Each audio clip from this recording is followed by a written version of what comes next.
Adam.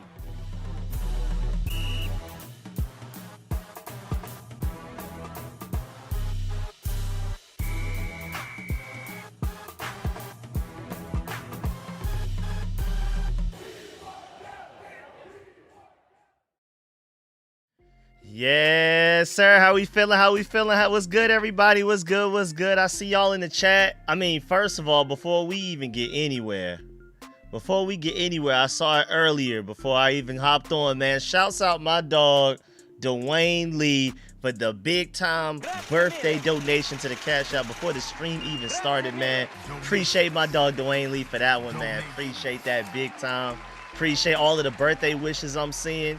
Thank you, Library Lady, for letting everybody know to stiff arm the like button. Thank you, Mommy, for the birthday wishes. What's good, Justin? YouTube won't let you show no YouTube channel will let you actually show it. I wish.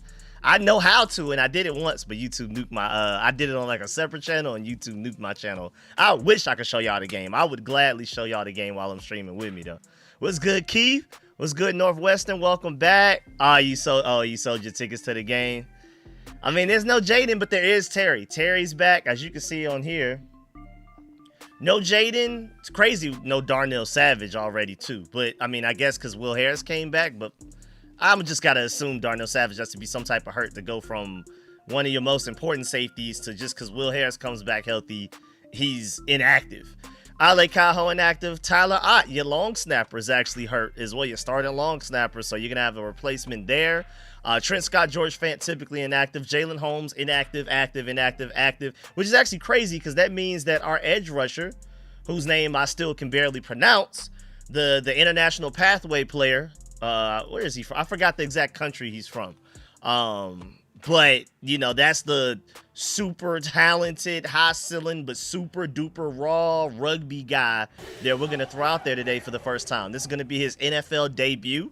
So I'm pretty excited to see that, man. Those are, you know, some of the main things I'm looking for. You know, Kane Madrano is active, so we're going to get to see more Kane Madrano than we typically do. Of course, I'm still looking at the other young guys, Jordan McGee, Tyler Owens. Can Ben Sinnott get the ball more and things like that? But TJM, my boy TJM, man, let's see.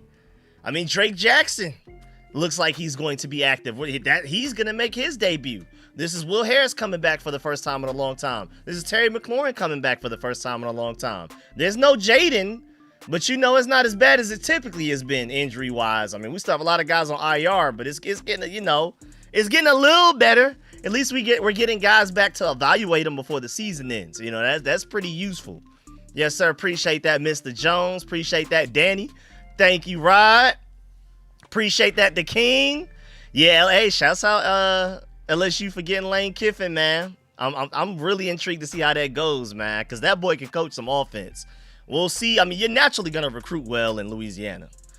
We just gotta, you know, see how everything comes together. Because you're gonna, I mean, granted, Mississippi has great talent, but it's not the same talent pool as Louisiana. So, you know, this is going to actually be an interesting opportunity for them. I can't wait to see how it works out. As a Georgia Bulldog fan, I'm intrigued. Well, appreciate that, Glenn. Appreciate that, Justin. Thank you, Andre. What's good, man? What's happening, everybody? Appreciate that, Brian. What's good, Jerome? What's good, Victor? Yes, sir. Appreciate that, Severio. Welcome back. Appreciate that, Curtis. Thank you, Radio. What's good? Yeah, hey, man, y'all been better than Michigan the last few years. Now, granted, one of them times they beat y'all, they was clearly cheating. That cheating season where they cheated all the way to a championship. But some of them other games, y'all still had no business losing to them. Y'all were the better team each time, man. But hey, man, shouts out to Ohio State for getting that dub, though, because you still got to play the game. That's the reason why we play it. Yes, sir. Appreciate that, guy, King. Hey, we'll see. What's good, Charles? Appreciate that. Shout out to the ones that keep watching. I tuned out weeks ago. I have enough. I understand, though. I'm going to keep pushing this content for y'all. You know, a lot of it's very draft-based, but it's a lot of, you know, I just did a video yesterday breaking down probably our two best defensive coordinator candidates, you know, between, you know, if you want to go check out that video, I did a dive into that. Also how the Stanford just stole our quarterbacks coach and made them made him their head coach. So we just lost our QB's coach. He will coach tonight, but that's it. After he coaches tonight, he's immediately joining Stanford the beginning of this upcoming week. So he's gone. Did a whole video covering all of that. What's good, True King? Welcome back, True One. What's good? What's good? Yes, sir. Happy holidays. Appreciate that, Jack Miller. My boy Jack Miller, Pro Bowl sponsor for 58 months, bro. That is insane. Appreciate my dog, man. Thank you for the happy birthday wishes. Yes, sir. Hey, happy belated to my boy Jack Miller, man. Yes, sir. Yes, sir. What's good, everybody? What's good? What's good? Welcome, everybody. Let's see what's happening. Nah, Junior, you good, man. You not that late. The game ain't even started yet. And I just start streaming at 8. You not crazy. You know what I'm saying? Yeah, shouts out UCLA. Appreciate that, Cole. Yeah, USC did whoop up on UCLA. What's good, Dex? Appreciate the donation from my boy, Wanell in the building. Wanell Wesley, man. Appreciate the donation. Thank you very much for that, man. Let's do it. Let's do it. What's good, B-Town Bones, man? Appreciate that. Appreciate that, Chad. Yes, sir. Yes, sir. What's good, Dex? What's good, Vince? I think I missed a couple too. It scrolled for me. What's good, Vincent? Appreciate that. Yes, sir. Where we at? Is it pronounced Teresa? I hope it's Teresa, but man, happy belated to Teresa in the building, man. I hope I'm pronouncing it correctly, man. Oh, yes, sir. I mean, to have your birthday on Thanksgiving has to be really interesting too. Mine is always around it, but I don't believe it's ever fallen on it. So that's interesting, man. But shouts out Vincent, shouts out Teresa as well, man. What's good, Gabe? What's good? What's good, everybody? What's good, Junior? What's good, Jack? Welcome back, man. Yes, sir. Make sure y'all pancake that like button, man. Still on that. Yes, sir. What's good? Blakashi, man. Welcome back. Welcome back. Appreciate everybody. Appreciate everybody. What's good? What's good, man? I'm excited, bro. We got a game to watch tonight, y'all. We got some Commanders football. I mean, it's crazy because, yeah, all of our edge rushers are hurt. And, yes, Jaden Daniels is hurt. But a lot of the other guys are coming back healthy. I mean, you have a fully healthy offensive line. Outside of Noah Brown, still probably 1 week away from playing, this is the healthiest your wide receiver room has been in a long time. This is going to be the first game that you have Terry Debo and Treylon Burks at the same time. Luke McCaffrey's probably done for season, so that's like over with. But like, it's interesting how, like, of course Austin Eckler's gone for the entire season, so your running back room will never be at full speed. But the offensive line room right now, fully healthy. The wide receiver room, the healthiest has been since probably like week 2. And we didn't even have Treylon Burks back then. We'll see how it goes, man. We have some stuff to evaluate here. Shouts out my dog, Magic Red in the building, man. Appreciate the donation big time. Said happy born to the hardest working man in the business. Hey, man, appreciate the compliments. Hope you hit your goals the next 365. Hit the likes, man. Appreciate that big time. Hey, I went to the gym today, man. I told myself, if you can go to the gym on your birthday, what is the excuse of not going any other day? So I had to go today, man. I went to the gym on my birthday. I had a big brunch with the family and everything and ended up taking a super long nap. I haven't been awake very long since I woke up from my nap from my brunch. But yeah, I went to the gym. Man. I was like, hey, what better day than to go to the gym on your birthday? I am usually the type, I'm not doing nothing I don't want to do on my birthday, but I figured if you can go to the gym on your birthday, what is the excuse any other day not to go? So I figured I might as well, man. Appreciate that, Magic Red. Shouts out my boy DC Dog for the donation as well. Appreciate that. We got a Georgia Bulldog in the building, man. So you already know I'm excited. Appreciate the donation, of course. He said, hey, yo, Rico, you think Zach Branch could be a fit wide receiver in the mid-rounds if he comes out? Yes, I would love Zach Branch. He is everything that I feel like we were hoping Jalen Lane would be. Now, granted, Jalen Lane still has some time to become that. Maybe one day he becomes that. I think Zach Branch, a lot of people compare him to Zay Flowers. I think he's better. I think Zay Flowers is a better deep threat than Zach Branch. I think Zach Branch is better ball in his hands behind a line of scrimmage, making people miss, making something out of nothing. I think he's better yak than Zay Flowers. I feel like Zay Flowers is the better deep threat, but I can see the comps. But I mean, he's our best offensive weapon easily right now. It's between him and I think Noah Thomas has an insane ceiling, of course. Of course, we have some really talented tight ends. And I'm ignoring like offensive linemen, just skill positions. And then we are super talented at running back. But like my money right now today, Zach Branch is our biggest playmaker, bro. I would love to have him on the Commanders. I want any Georgia Bulldogs. I've been telling people to draft Georgia Bulldogs for the past 5-7 years since Kirby Smart started to put together these #1 recruiting classes over and over again. We don't fall out of top 3 recruiting classes, even in the NIL era, where it's way harder for a team like us to recruit because we don't have the money that Texas and even Ole Miss and Tennessee and USC and them guys, Miami. We don't have the money that those guys have. So even with that, we're still putting together top 3 recruiting classes. I've been telling people for years, draft Georgia. Now you see what the Eagles are doing, seeing how good the Packers defense is. You're seeing George Pickens doing what he's doing. I tried to warn people. You see the Brock Bowers catch, but some reason the Commanders don't want to draft Georgia. I hope we start to draft Georgia because it's been a winning formula for teams as of late. You know what I'm saying? You see Darnell Washington running over 8 people a game. You know what I'm saying? So I please, man, I would love Zach Branch on the Commanders, bro. I think by the end of the process, though, like I think as of right now, you do a mock draft, he's probably going 3rd or 4th round. I don't think he makes it out of the 2nd once we actually get to late April and people really start to watch the tape. That boy talented. There was a reason he was the #1 receiver coming out of high school his recruiting year. What year was that? 2022? Maybe 22, I think. 21, one of them. He's #1 wide receiver for a reason. I mean, granted, he's small. And though, the one thing I would give Zay Flower as an edge over him as well, he's probably a slightly better contested catch guy than Zach Branch. But of course, this is Zach Branch in college right now. He can work on that. But his route run is improving. Zach Branch, hey man, watch out. But yeah, I just don't understand. I mean, even like Alabama, like we drafted Deron Payne and John Allen back-to-back years, and then I guess Cam Sims technically undrafted free agent and stuff like that. But we don't even really draft Alabama like that. We're kind of just little bit here, a little bit there. You know what I'm saying? I guess you can consider, wasn't Trey Amos at Alabama at one point, like way back, like as a freshman or something like that, or maybe even a sophomore? I guess you can, but even then, you know what I'm saying?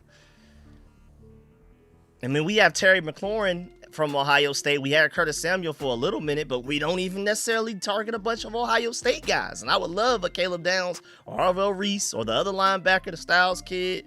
But I've been preaching draft Georgia for so long. We just don't. Last Georgia guys of note that we've had was Thomas Davis on his last leg. I'm not counting any undrafted free agents that we brought in. It was chill. I even forgot the name of that tight end. Of course, we had the quarterback that was taking us to championships but couldn't win them. Can't even remember his name right now. It's crazy enough. And Bakari Rambo. Like, we just don't even draft Georgia. But what's good, everybody, man? Appreciate the donations again. Appreciate the birthday wishes from everybody. Appreciate that. Yes, sir. He said we're gonna win. Ha ha ha. It's the Broncos wore their throwbacks. Yeah, we got ours on, man. We got ours on. We looking clean out there. Jay March said, how did we lose on the bye week? That does bring up a great point, too. We did go backwards only because what happened? Is it because the Dolphins just won, though? Am I tripping? Why did we go from the 7th pick to the 8th pick? I really, honestly, oh, y'all can't even see it. My fault. I honestly don't know what happened. I don't know why we went back a pick. I don't know what happened. But either way, we'll see what happens tonight, man. We will see what happens. And I appreciate all of the birthday wishes again. And mind you, I want to show y'all again. Our inactives are Jaden Daniels, Darnell Savage, Ale Cajo, Tyler Ott, Trent Scott, George Fant, Jalen Holmes. Which means, active-wise, Terry's back. Traylon Burks is back. Drake Jackson debut. TJM, the international pathway player, his debut as well. You know what I'm saying? We have some interesting debuts, some interesting returns for this team. This game may be a little bit more interesting than some people believe. And we may sneak out a win. You know me, I want the highest draft pick possible, but you never know. Broncos be playing around, man. Broncos let bad teams stay around close until the end of the game. Maybe we're clutch. Because, I mean, you're getting Will Harris back. You're getting Traylon Burks back. You're getting Terry McLaurin back. Again, debuts of really talented young guys that are still pretty raw. But, maybe they flash. A Drake Jackson, who we brought over and signed and immediately put him to the injured reserve. We'll see. Oh, Rio's at the game? Okay. I haven't been on my phone, man. I made sure I went through and, thanked everybody for the birthday wishes and stuff like that. But, I mean, I'm typically not on the phone person, period. But I especially haven't been because it went from gym, brunch, nap, here, basically. Let's go. I want to see a Traylon Burks touchdown. No, that would be really fun. He said it's the Oregon Duck Bowl. I mean, hey, if you want speed, Oregon the way to go, man.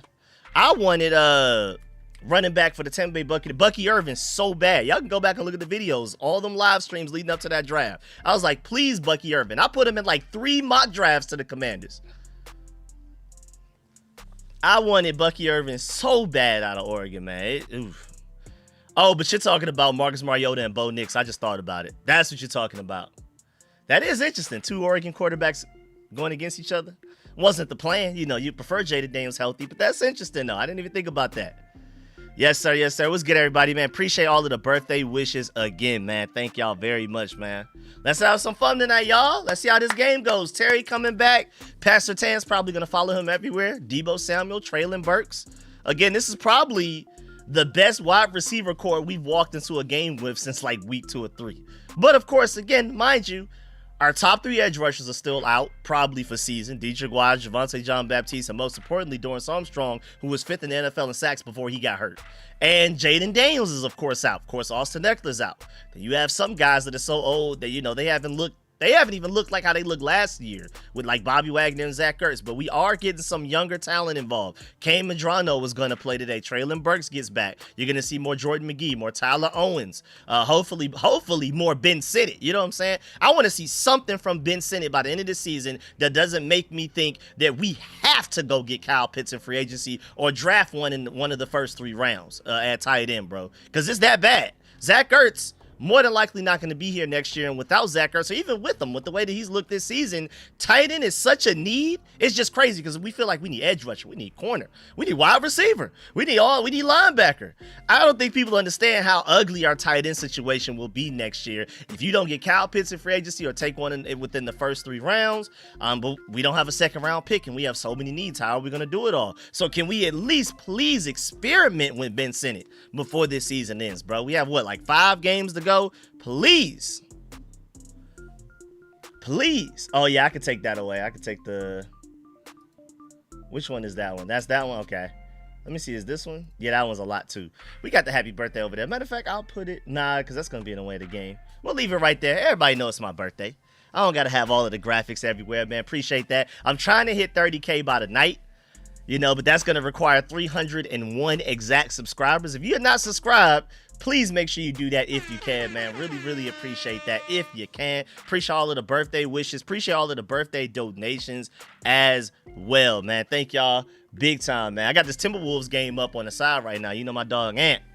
You know what I'm saying? They up 1 on the Spurs right now, but I don't think I've seen Wemby. I just turned the game on. Like right before I started streaming, turned the game on. I don't think Wemby's playing, so you know, we'll take the dub however we could get it, even without Wemby playing.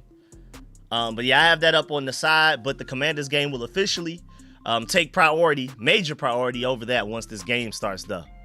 Let's see. I mean, I'm telling you, my whole thing for the past few weeks is play the younger guys more. I want to see more Jordan McGee, more Kane Medrano at linebacker. I want to see more Tyler Owens at safety. I want to see more Traylon Burks. Before Luke McCaffrey got hurt, I wanted to see more him, more Jalen Lane at wide receiver, more Ben Sinnott at tight end.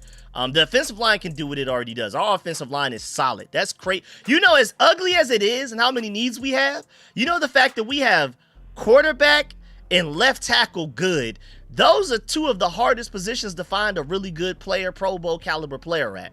And we're solid there. You want to figure out edge rusher. I mean, but granted, if Dorrance Armstrong stays healthy, maybe we look at things differently because Jacob Martin is flashed as a situational pass rusher. Dorrance Armstrong, I would still probably go edge rusher in the 1st round. I would still take Arville Reese, Ruben Bain somehow if he fell to us or whatever. But like edge rusher, maybe you can work around that. But we do have a lot of needs. My point is, though, out of the top 3 positions in football, the highest positional value, quarterback, edge rusher, left tackle, we have 2.5. You know what I'm saying? Dorrance Armstrong healthy, we at least have one on one side, Jacob Martin in the rotation, and we definitely need another guy on the other side, though. And I don't think you can get that in free agency because this is not a really good free agency class for edge rusher. I wouldn't be surprised if edge rusher is the first pick you go with in the draft, your 1st round pick, but we'll see. Who knows? But what's good, everybody? Again, appreciate all of the birthday wishes, man. Let's see how we feeling. I got my water today. I'm not playing with y'all, you know what I'm saying? We're going to stay hydrated through the stream, man. Yes, sir. Game about to start soon. It was supposed to start at 8:20, but the NFL is never on time. No surprise here by me, man.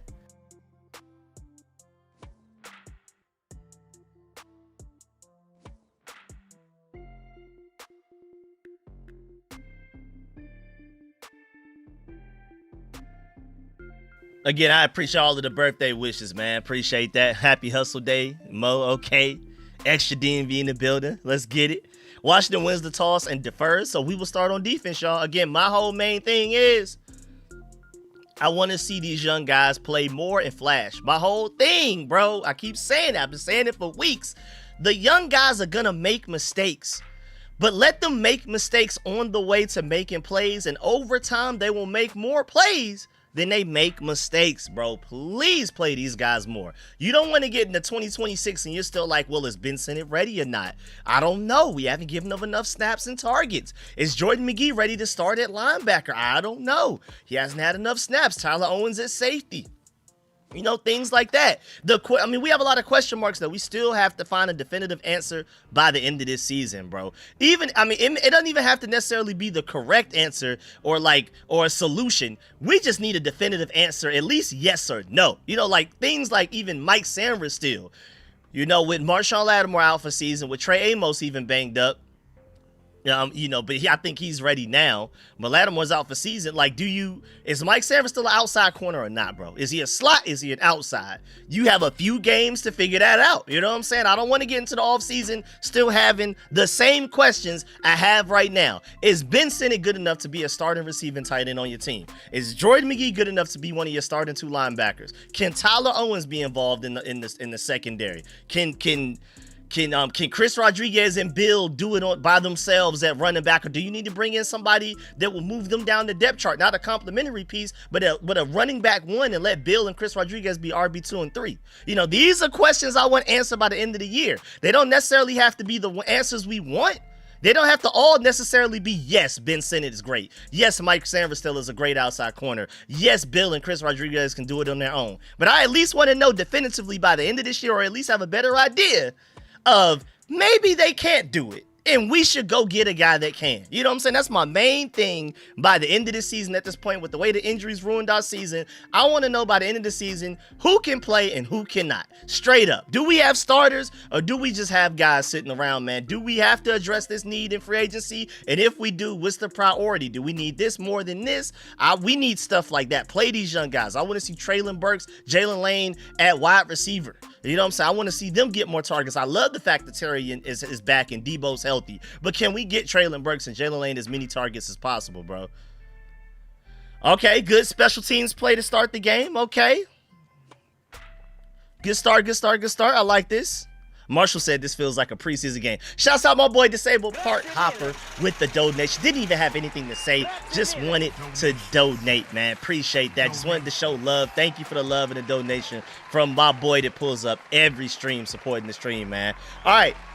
Let me go ahead and get the game cast on. My fault, y'all. I just wanted y'all to see what was going on with who's playing and who's not. You know what I'm saying? But now it's about time to get to this game. All right, Denver starting at the 27-yard line. Let me move this down a little bit since I got the 30K to birthday thing right there. All right, RJ Harvey with a run for 11 yards off rip. Will Harris is back on the field to start, though. That's interesting. We got Will Harris back out there.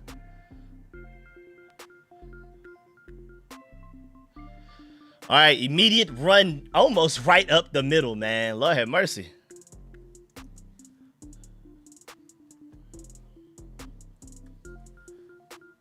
All right, let's see. 1st and 10 from the 37-ish yard line.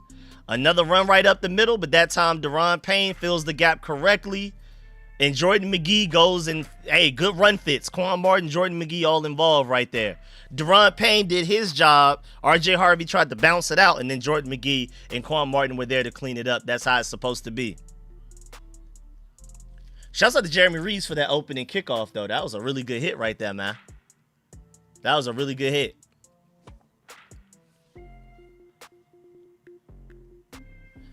Let's go, man. Let's see. 2nd and 10 from the 37-yard line. Show me some defense. Oh, it scrolled up. There you go. All right, play action. We do not contain. And then there they go. Throws to the tight end. Will Harris in coverage, that looked like. Was that Will Harris? I believe that was Will Harris. At this point, I'm not exactly sure. Who is number 6? Did I see a number 6 on the field? Who was number? Oh, no, Noah Benogany. I forgot. I forgot number 6 was Noah Benogany. Ain't gonna lie, man.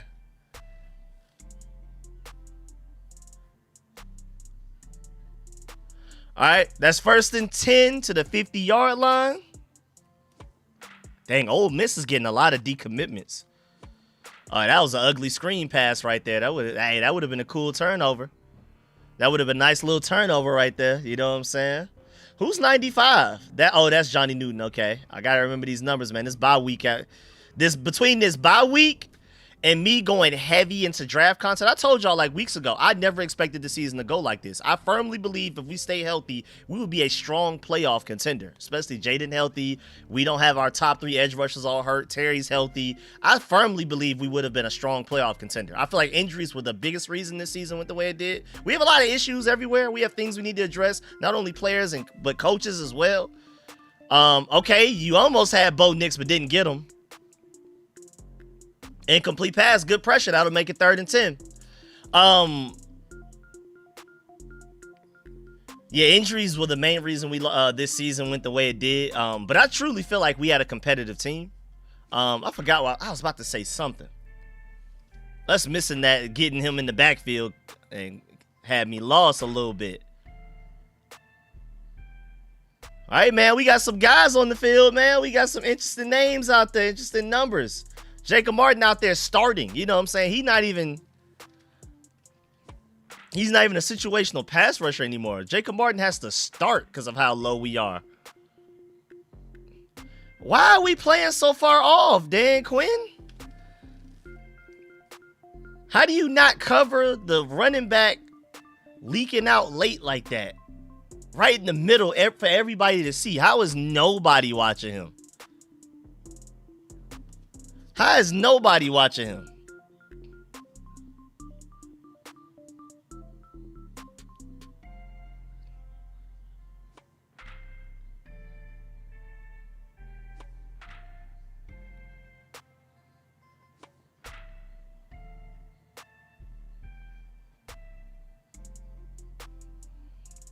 Let's see. Play action. Bo Nix throws. Wide open receiver on the right side. So, hey, new defensive play caller, same stuff. Wide receivers wide open. 3rd and long, playing extra far away from every receiver and running back that's available as a target. I just don't get it. I don't understand why you play that far off. And 31 is Jonathan Jones, I'm assuming. Oh, yeah, my point was I expected to be really competitive this year. So that's why this is the latest I've gotten up on draft content in a long time. Like, usually I'm on it. But that's because the Commanders have been bad pretty much my whole lifetime. I was never alive for any of the glory days. So I'm used to by October, already reading my draft articles. I'm watching college football games, but I'm watching as a scout. This year, I was watching college football games as just a pure enjoyer. I wasn't keeping track of guys that I wanted to draft. I didn't know if guys were juniors, seniors, sophomores, or whatever. I mean, of course, naturally, because I'm so heavy into recruiting, I remember, oh, yeah, that's that 5-star or that 4-star that was in the 2023 recruiting class that I wanted Georgia to get, but he ended up at Ole Miss or Ohio State. So that's how I kind of keep track of guys. But, this year I went in just watching college football, chilling. So this season caught me off guard. And I'm like, okay, now I got to pivot and start to really get into draft content. Until a couple of weeks ago, I haven't watched or listened to any draft podcast. I ain't know nothing.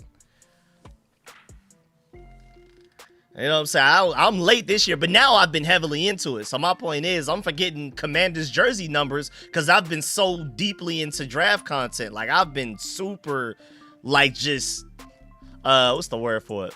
Cramming information, watching tape, watching games. Like, now I actually have a good idea of, some of the guys that are generally supposed to go in the 1st and 2nd round. I understand the quarterback class better than I did just a couple of days ago. Stuff like that. But good forcing completion in the back of the end zone. Okay. Noah Benogany with some good coverage right there on 3rd down. That's going to force a field goal. Okay. Bend but don't break right there. Okay.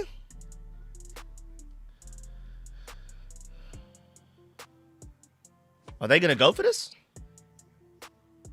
Oh, okay. I'm about to say, what they playing? They playing. They playing. Yeah, Jeremiah Love would be fun. But again, that's my point. My main mission for the rest of this season is figure out, do we need Jeremiah Love? If Bill and Chris Rodriguez, we just keep giving them a bunch of carries to finish this season, and they don't look like they deserve to be RB1 and 2, they look more like a RB2 and 3, then take Jeremiah Love in the first round. You know what I'm saying? Like, that's my main thing with the rest of the season. Can we at least find answers to questions, bro? Do not want to go into the offseason with a whole bunch of questions. I want to know, is Ben Sinnott good or not? If not, then prioritize tight end in the offseason. I want to know by the end of the season. Mike Sainristil, are you an outside corner or a slot corner? If whichever one the answer is by the end of the season, go get the other one. Free agency or draft or whatever. Do we need another linebacker? Kane Madrano's not ready, right? So I would assume that, but can we at least play him a lot before this season ends so we can have a definitive answer? Yeah, Kane Madrano is not ready. We need somebody else to start next to Jordan McGee since this is Bobby Wagner's last year. You know, Traylon Burks, he's on a one-year deal. Can we throw him the ball a lot to see, hey, bring him back next year? Maybe you don't need to take receiver in the first round. Maybe you can wait till the third because Traylon Burks has shown a little bit of talent. You know what I'm saying? It's stuff like that. Like, that's my main thing with the rest of this year. Can we please just force the ball, force playing time, force snaps, force involvement with all of the younger guys? And I love Caleb Downs.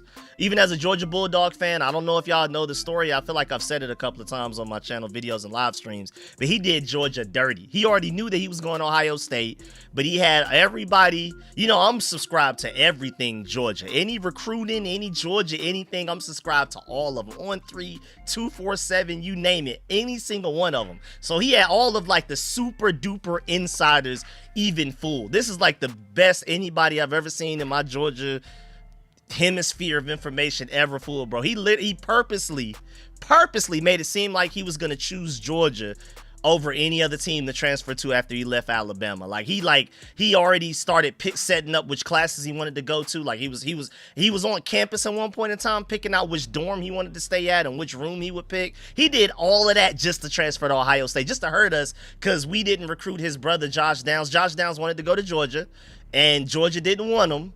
And then Caleb Downs basically was like, I'm going to seek revenge for that. I'm going to go to Alabama. And then we thought, oh, okay, maybe he's over that whole thing. You know, maybe he's willing to transfer to Georgia after he leaves Alabama. And then he did all of that. You know what I'm saying? And so even with every reason possible as a Georgia Bulldog fan to not like Caleb Downs, I'm telling you right now, to me, he's my favorite player in the draft, bro. He is so talented. I mean, he's born and raised in Georgia. You know, what can I say, man? This safety thing is getting spooky in the state of Georgia, bro. It's getting spooky 5 stars every year, man. Starting with Cal Hamilton, really. Started with Cal Hamilton and just kept going. Every year, some Malachi Starks and Caleb Downs and KJ Bolden next, bro. It's ugly. It's crazy. I don't know about a lot of other positions, but the state of Georgia with these safeties right now, bro. But y'all would love Caleb Downs. And you know, the way that the safety position is depreciated, people don't value the safety position. Running back and safety, you can get them later than you normally would. Debo, what was that? Did you bobble the snap? The bobble the catch? Did you bobble the catch? He said we keeping Noah. I don't know. I'm going to act like Noah Brown is not on this team when we get in the offseason.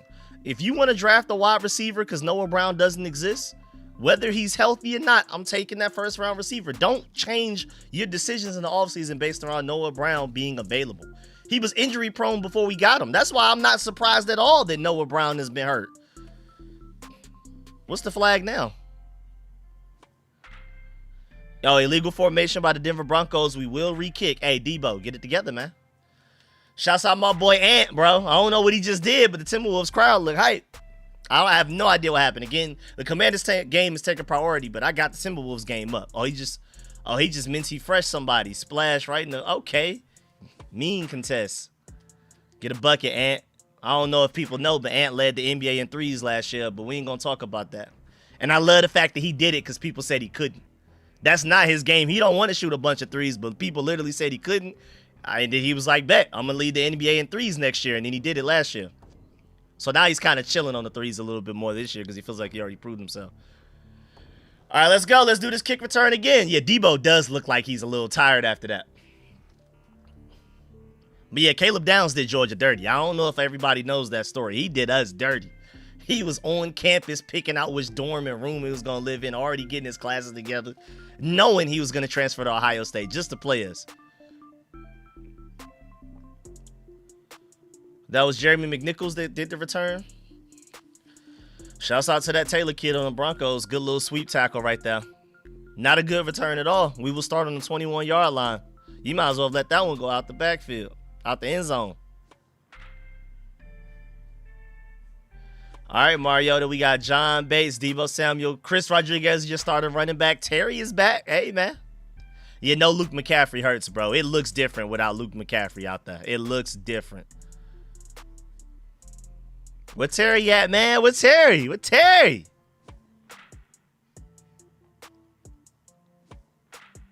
Terry out there out wide. We ran the ball with Chris Rodriguez up the middle for 1 yard, but Terry out there. Terry's out there. Terry is out there. Come on, offensive line. I want to evaluate this running back talent, bro. I'm trying to evaluate the running back talent, so I'm going to need y'all to block. The offensive line is the only position we don't have a need for this season, this offseason. So, I mean, of course you can increase depth, but we're not looking for starters this offseason, so we're chilling on offensive line. We got to figure out everything else. So, offensive line, hey, y'all are the only healthy, fully talented group on the entire team right now. Good little dump off to John Bates for a gain of 7 to make it 3rd and 3 to the Washington 28. We'll see if we can convert. But yeah, offensive line, y'all got a hoop, bro. Y'all are the only position group that's actually healthy. That's actually fully healthy. Y'all need to play well enough to where we can evaluate everything else. I need y'all to protect Marcus Mariota so we can see what these running backs and these wide receivers can do, man. So we can see how much we need to prioritize running back and wide receiver in the offseason. Or do we need to take a wide receiver in the first round, or can we wait till the 3rd? Can we wait till the 5th? You know, it's things like that I'm trying to figure out by the end of this season, man. We need to figure these things out. Nice play design by Cliff Kingsbury. Marcus Mariota dumps it off to Deebo Samuel for the first down, makes it 1st and 10 to the 32-yard line as Deebo gets pushed out of bounds. I'm assuming Pat Surtain is the one covering Terry since Terry has not received a target yet. I don't even think Marcus Mariota has looked at Terry yet. What's good, everybody? I appreciate all of the birthday wishes of everybody pulling up. And yeah, Bill is technically demoted right now compared to Chris. Chris Rodriguez gets the start.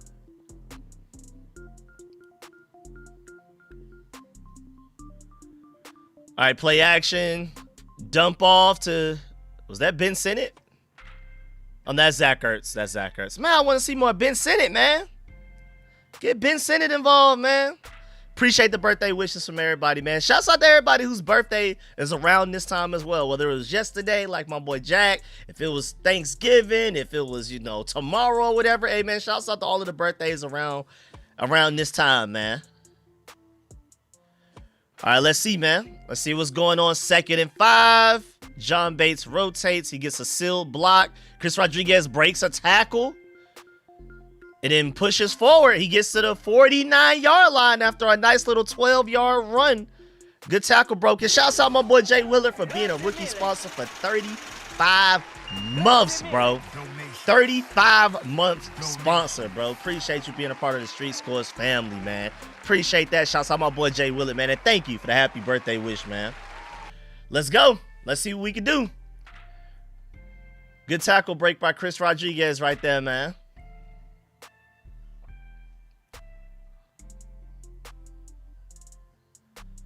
All right, 1st and 10, run up the middle. Looks like nothing to me, to be honest. Looks like it got absolutely nothing right there. I feel like it's a combination of both. The offensive line needs to block better because they're not blocking as well as they should.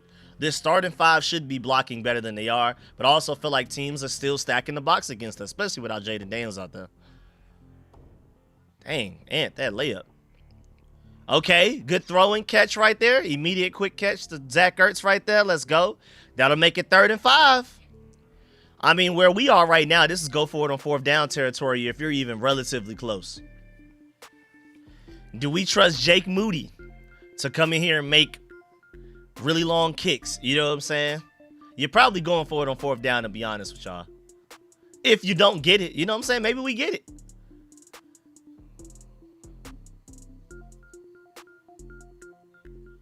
All right, 3rd and 4 on the screen, but I thought it was 3rd and 5. Either way, doesn't matter. Still same thing. I would take an opportunity on Brandon Ayuk for free, especially if you ain't got to trade for him. You can get him for cheap. Mariota, plenty of protection. Marcus Mariota had plenty of time and protection right there. Shouts out to the offensive line. Terry comes back, immediately draws a flag. Pat Surtain can't cover Terry is what I'm hearing right now. That's what I'm seeing.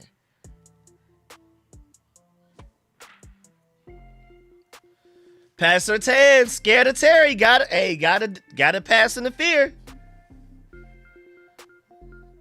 Yes, sir. Good move, Terry. Terry forces a pass interference on Pat Surtain right there.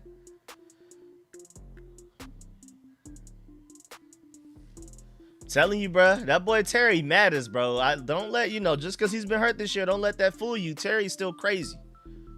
Terry still get crazy on the best corner in football. Our little interesting play right there was Zach Ertz went from blocking to leaking out. It was like a double screen. They looked to throw the screen on the right, ended up throwing it to the left.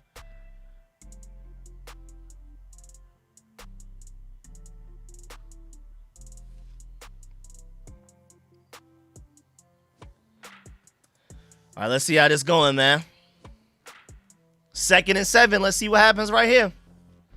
2nd and 7 on the Denver 38-yard line. Will we consider this? Will we consider this field goal range? Not at all. Not at all.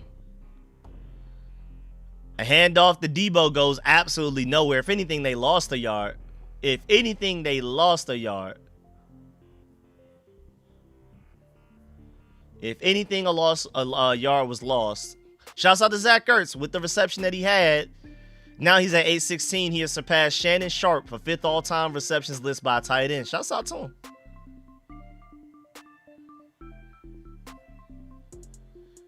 Shouts out to Pat Surtain being afraid of Terry, man. People keep forgetting how elite Terry can be, man. 4th and 8 from the 38-yard line. We go back to pass. Mariota's attempting a deep shot. Jalen Lane can't catch, man. Great throw by Mariota, bro. Jalen Lane, man. But this is what I wanted. I keep saying throw the ball to the younger guys so I can know by the end of the season, is Jalen Lane a player or not, bro? Is he just a punt returner or can he maybe receive the ball? He keeps showing me over and over again he may not be a receiver. He keeps showing me over and over again he may not be a receiver, bro. Mariota threw a perfect pass right there. Mariota could not have thrown that better.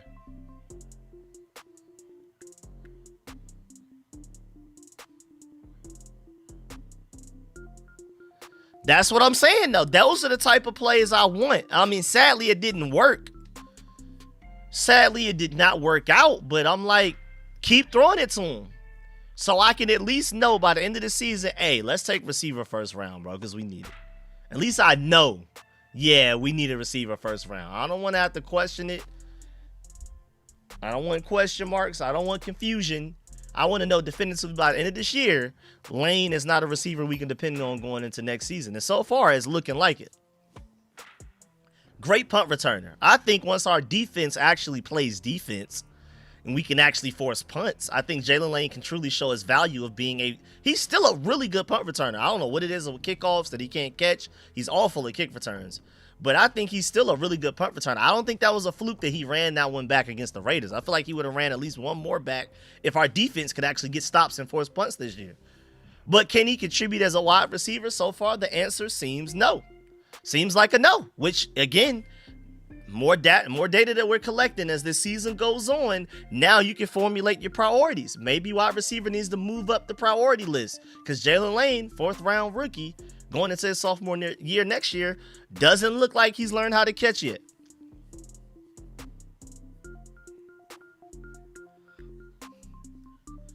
That's crazy, though. We have a new kicker and a new long snapper right now. Long snapper hurt. New kicker because the other one got cut before the bye week. We got Jake Moody out there.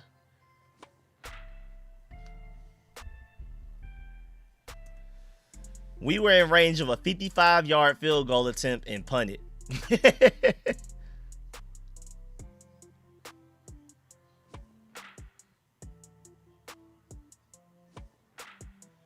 Jalen Lane can route people up. He can get open. You know what I'm saying? You know, he open. He just can't catch. Jalen Lane just can't catch, man. Oh, yes, sir. Timberwolves took a 1-point lead and on the bench. Hoop Nas Reed. People keep forgetting Nas Reed was a 5-star coming out of high school, man. Don't forget my boy.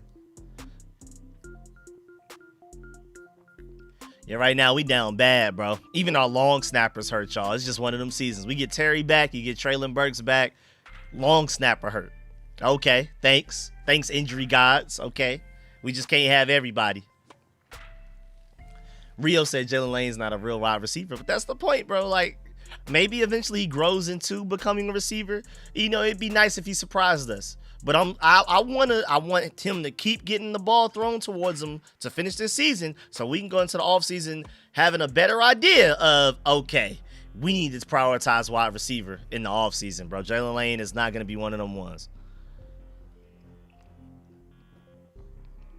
Sheldon Day on Bo Nix right there. Good job. Good coverage defense. That's a coverage play right there. So that'll be 2nd and 10 from Denver's 11 after the punt. After the forced incompletion, Dante DiVincenzo with a 3. Yes, sir. Sheldon Day already has 2 pressures, man. Shouts out to him, man.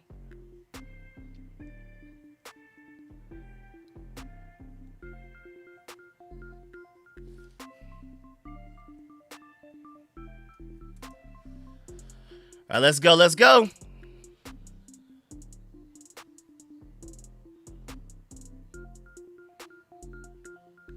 Oh, there we go. Hey, good rapper. Hey, good job getting hands on the running back. Hey, corral to him. Jump him.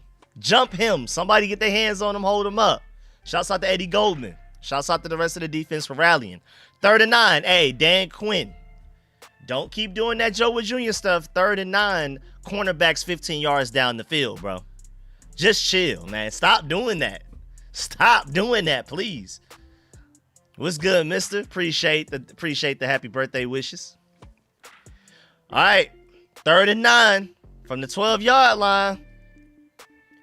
DA corners, please not 9 yards down the field, bro. All right, good coverage. Forces a dump off underneath. Everybody rallies and makes a tackle. Noah Benogany with 2 big plays right now. A forced incompletion and also that tackle on that 3rd down will force a punt. Denver will punt from their own 17-yard line after an immediate 3-and-out from the defense. Now, the defense does, I'm not going to say it looks way better since Dan Quinn has taken over play calling, but it's definitely better. But this is another guy, too. Like, I think people forget that Noah Benogany is not that old. First of all, I think people forget that Noah Benogany was a 1st-round pick, but also don't think people realize Noah Benogany is only 26 years old, y'all. I don't think people realize that. Like, that's a young piece that can still be a part of the future of this team. I want to see more Noah Benogany as well. I'm happy that he's out there playing. Oh, yeah, Trey Amos out probably for season. Lattimore out clearly for season. Probably not coming back. Yeah, play more Noah Benogany, bro, because he could be a part of the future of this team. Not necessarily as a starting corner, but as, you know, somebody that's in the rotation. I'm happy to see him playing well.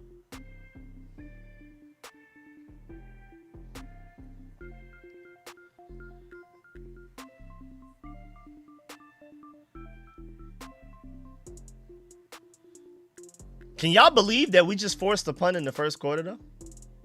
Do people realize we just forced a punt? The Commanders defense forced a punt in the 1st quarter, y'all. But yeah, Noah Benogany is definitely part of the what are we doing in 2026 and beyond program, bro. He's on that list of guys of, like, Bobby Wagner, Zach Ertz, not on that list, bro. Not on that list at all, bro. When we're looking at 2026 and beyond, Noah Benogany is on that list, though. People forget he is a 1st-round pick and only 26 years old, bro. I'm not saying that he's ever going to be an elite 1st-round level starting outside corner or something like that. I'm not saying that at all, but, you know, just keep throwing him out there, and we'll see if he deserves to be a part of this team in 2026. That's my main goal by the end of the season, man. But, y'all, we forced a punt in the first quarter. Has it been like 6 weeks since we've done that? I mean, I don't think we did it against the Dolphins in the first quarter. I know we forced a couple of punts, but I don't remember it being in the first quarter. Has it been like 5-6 weeks since we forced a punt in the first quarter? Am I tripping?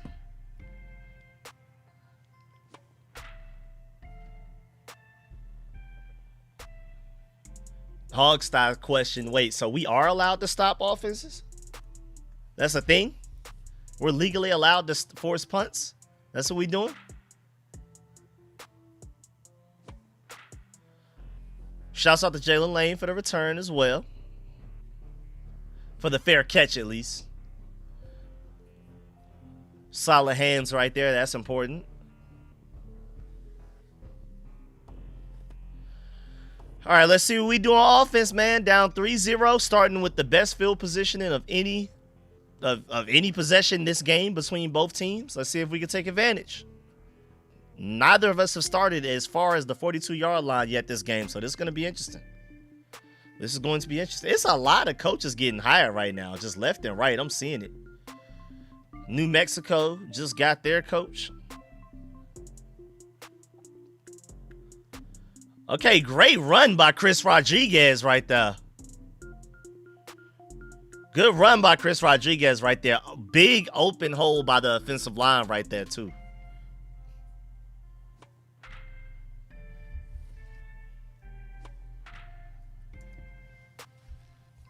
Wide open hole by the offensive line. That was amazing right there. Good shouts out to them. They're finally blocking. Finally blocking.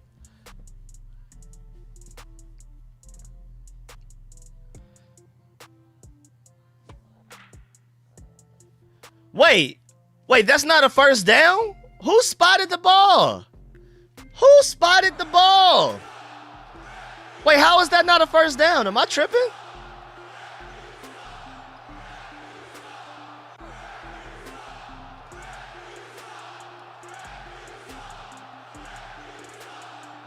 That wasn't a first down? Am I tripping?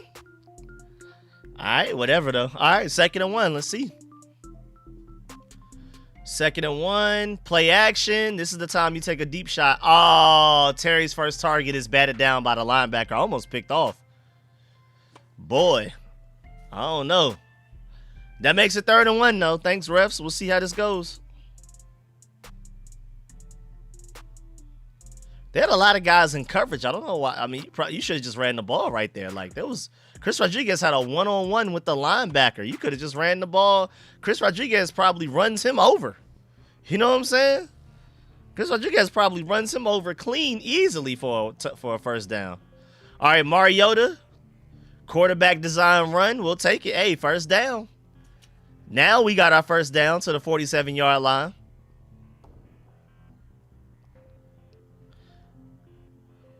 All right, let's see what happens now. First down, Commanders. All right, little dump off to Zach Ertz. Okay, little bit of offense right there. First down, Zach Ertz. Back-to-back first downs right there. Okay.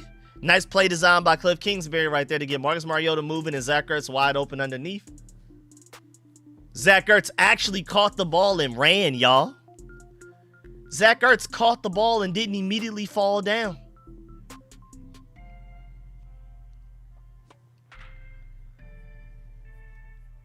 That boy Zach Ertz actually caught the ball and ran.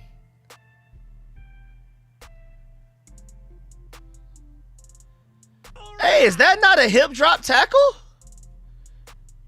Refs, hey man, y'all be calling it against us. Y'all tried to suspend Frankie Louvu for it or fine him or whatever. Y'all don't. That's not a hip drop. That's like literally the hip drop tackle. Refs. Am I tripping? Maybe I'm tripping tonight. Maybe we didn't get a first down. Maybe that's not a hip drop tackle. I don't know. Maybe I'm tripping. See what happens on 2nd and 12. More than likely going to throw the ball here, though. I would assume. What was that? What was that? All right, well, incomplete, 3rd and 12 from Denver's 38. I mean, this is where we were last time when we didn't take a field goal. So you would be punting from the 38-yard line again. See if we can convert this, though.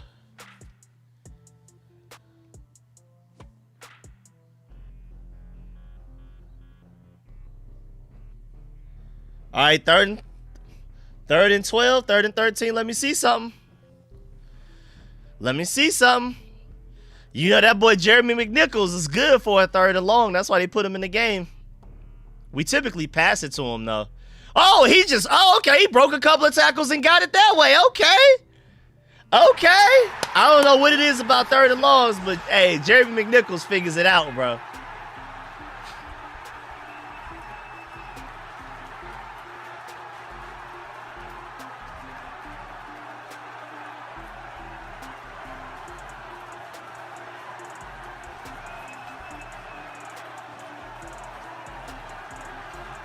That boy J-Mac serious on 3rd and longs, bro.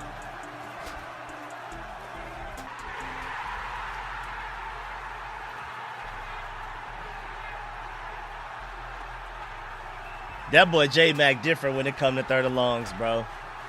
I don't know how he does it. I honestly don't.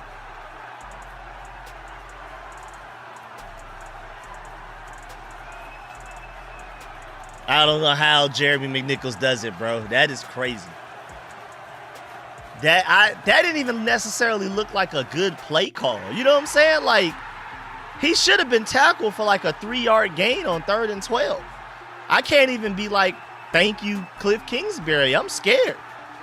He should have been got tackled. You know what I'm saying?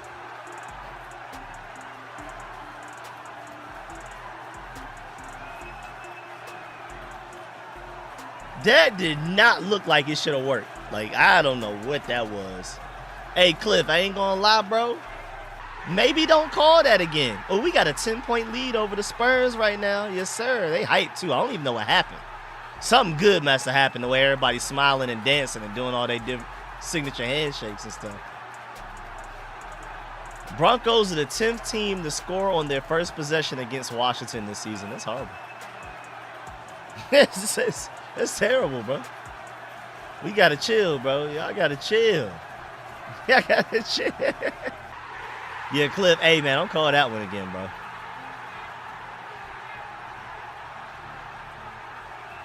Cliff, do not call that again. Paul Connor said, another week, another McNichols apology. I'm sorry. Yeah, I know a lot of people turned on Jeremy McNichols after that fumble in the NFC Championship against the Eagles, but I mean, that was his only fumble all year. Now, granted, it was at the worst time, but McNichols be hooping, bro. McNichols is a secret, you know, little find. Secret little find in the free agency, you know what I'm saying? Somebody that's worth bringing back. Let Bill, Chris Rodriguez, and Jeremy McNichols be RB2, 3, and 4 going into the offseason. We find an RB1 somewhere.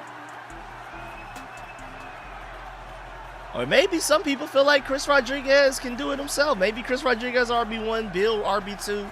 Give them a full year of doing that, see what happens. I don't know. We'll see that. But again, that's my point for the, you know, throughout the rest of this season, the last few games that we have, I want to see if that's something we can do. If that's a realistic option. Just Rodriguez, Bill, and McNichols. Is that what we can do next year with a straight face? You know what I'm saying? And appreciate that, Mom. Don't forget to hit that like button to help Rico celebrate his birthday. Yes, it is my birthday. Thank you, Mommy, for reminding everybody. Shouts out to the first down. Make sure y'all leave that like, man, if you haven't already. Like up the stream. Shouts out to everybody that's already donated as well, big time. Chris Rodriguez with some great vision. Good job cutting that back to get 4 yards. Please. Please. Please. Please. All right, 2nd and 6. Let me see something. Appreciate that, man. Thank you for all of the happy birthday wishes, man. Thank y'all. Yes, sir. Yes, sir. All right, Marcus Mariota scrambles. Mariota, what was that? And that's Dre Greenlaw, too. That's the guy I wanted, too. I wanted Dre Greenlaw so bad. In free agency, bro, I wanted him so bad. I wanted Greenlaw and Talanoa Hufanga, and the Broncos got both of them, bro. I was sick from the 49ers. I don't know what Mariota was trying to do there. What was, hey, what was that? Hey, one more play like that, you gonna step into my office, Mariota. I ain't gonna lie. Mariota, one more of those, you gonna step into my office, dog. We ain't got time for all that, man. We ain't got time. We ain't got time for whatever you thought. I just want to know who he thought he was on that play. See, Mariota got hoop dreams, bro. That's the problem. Mariota get beside himself, man. Mariota think he Lamar Jackson out there. Mariota think he Pat Mahomes at times, bro, and it's ugly, bro. He forgets that he's, supposed to be the backup quarterback, just simply running the offense. He be trying to hoop. Good job by Deron Payne on that play, though, right there. Good job, Payne, for that tackle. Good run stop right there. I mean, not technically a technical run stop at the line of scrimmage or the behind the line of scrimmage, but good job making that tackle for only a minimum of 3-yard gain right there.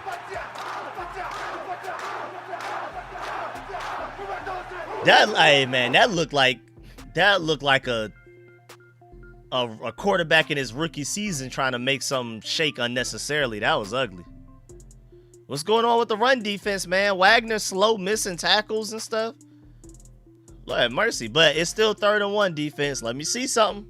Let me see something, defense.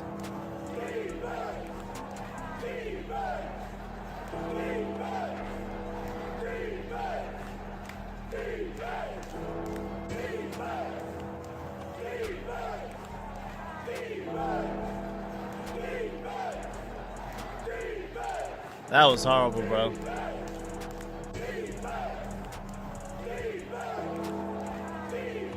That is why he's a backup quarterback and not a starting quarterback. A really good backup quarterback, but nevertheless a really good what? What, everybody? Backup quarterback. Denver rushes for a first down just off of pure muscle and strength, just leaned on us. Picked up about 3 yards right there. That'll be 1st and 10, the Denver's own 46-yard line. They just leaned on us for that first down. That wasn't even like so he ran into an open hole. They just pushed us over.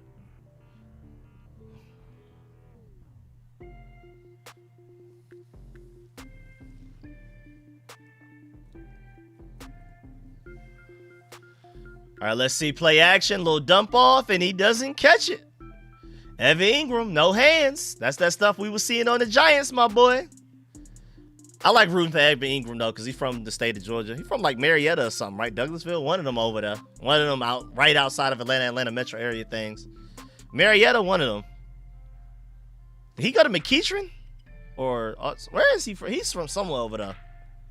Shouts out to Evan Ingram. I've been rocking with him since high school. All right, Bo Nix takes off. Bobby Wagner, nearest player. Bo Nix scrambled for like 5 yards, making it 3rd and 5 to the Washington 49-yard line.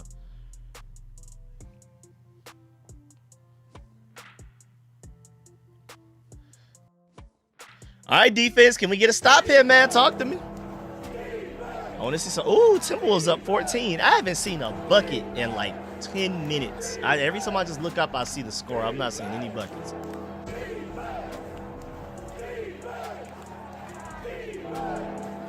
All right, 3rd and 5. Show me something.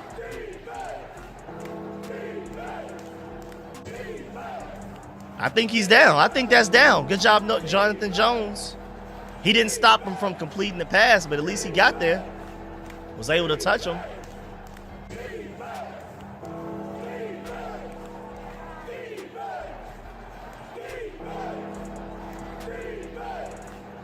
All right, let's see. I think they're going to go for that. Hey, shut it down. He said Mariota, Johnson, and Hartman, all 3 should be replaced next season. I'm not defending them. I'll tell you that.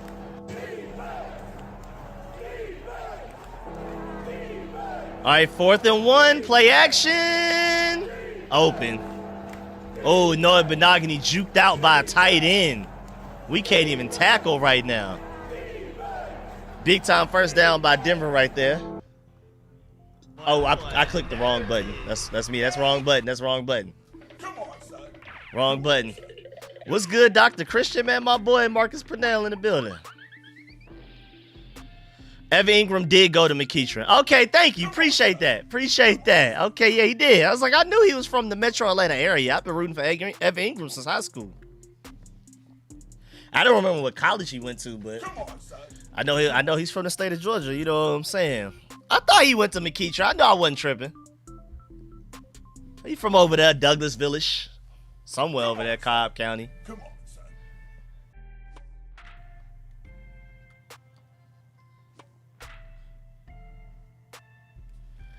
We allowed 22 yards on a 4th and 1, y'all.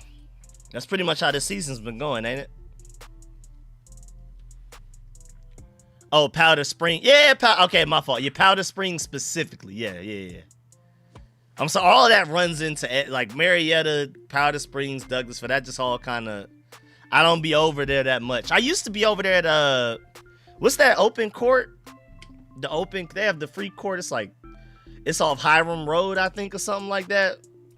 I forgot the name of that court. We used to be over there hooping because we don't have any inside gyms anywhere near close. We had to drive like 40 minutes to get over there. No traffic, one way. Atlanta don't have just inside gyms, boy. It rains, you can't hoop. And we ain't going to Brady because my partner's getting held at gunpoint. Finish that. We ain't going back to Brady ever. We ain't been back since. we ain't going to Brady. Brady right there off Washington Road over there. Nah, we good. We good. So that was it. I can't believe I can't remember the name of the court. I feel like his name starts with a T or a J or something. I don't know. But we used to be up. That was the only time I used to really be up there. Okay, we got McEachern alum in the building. Yes, sir. Metro Atlanta area. What's good? McEachern produces an insane amount of talent, football and basketball. Consistently.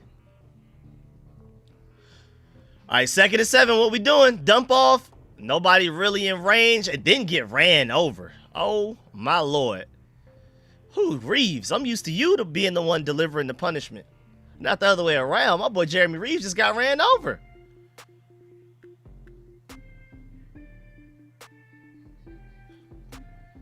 Lord have mercy. All right, 1st and 10 from the 12.5-yard line. Oh, my Lord, Deron Payne. Talk to me. Talk to me, Deron Payne. Okay. Talk to me, Payne. Good play right there, man.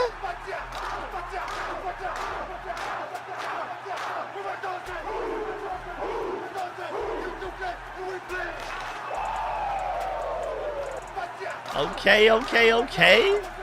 Deron Payne, one of the very few bright spots this year. Again, everybody else hurt. Dorrance Armstrong was 5th in the NFL in sacks. We lost him for the season. You know what I'm saying? It just is what it is, bro. Just one of them seasons.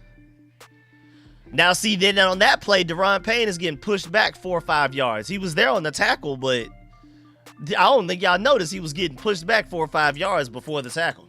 But great play before that, though. That does not cancel out the play he made before that. Do we pay Payne this offseason, though? Like, how we feeling, y'all?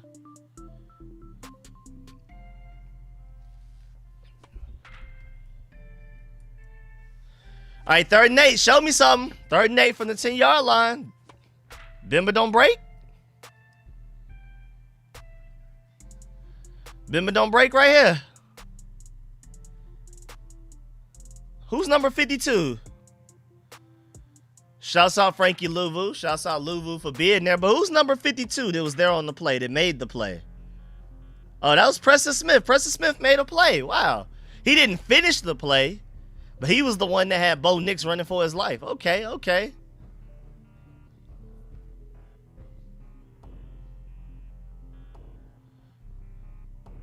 Yeah, that was an incompletion, but that's such a, like...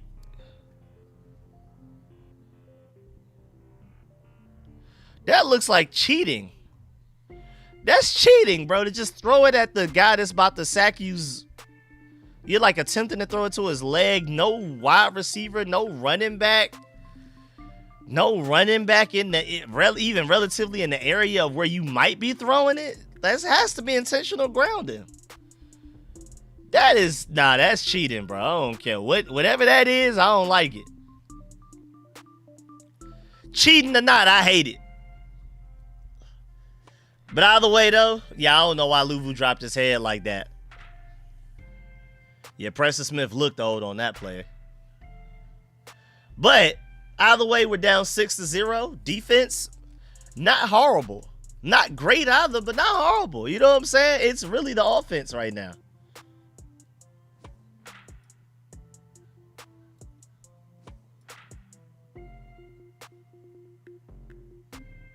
I'll just leave it like that.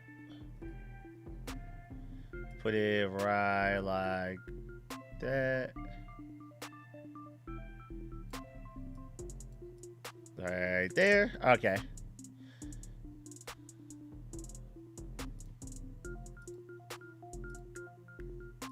All right, that didn't work.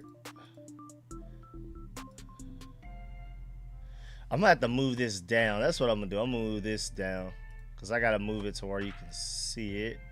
Yeah, right about there. That's perfect. That's perfect right there. Even I had to move it down because of the 30K to my birthday. That's on me.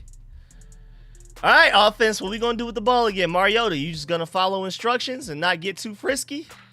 Not get out of your body this time? Just run the offense how it's supposed to be ran?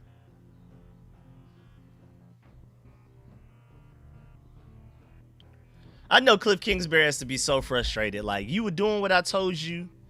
I didn't even ask you to make difficult reads. Some of them throws that Marcus Mariota has made so far this game were like predetermined before the snap. More than likely Cliff Kingsbury's idea. We get down the field, you get that close in field goal range, and then Mariota steps out of the boundaries of what Cliff Kingsbury asked him to do, and then it leads to that. Look like my Timberwolves gonna get this dub. Shouts out Ant and them, man. Even though there is no win by Yama, so I'm not gonna sit here and just ignore the fact that he's not there. But we'll take a 14-point lead with a minute 30 left. We'll take it. See what these Commanders hitting on, man. Bimba don't break defense, only allowing 6 points. Little under 8 minutes left in the second quarter.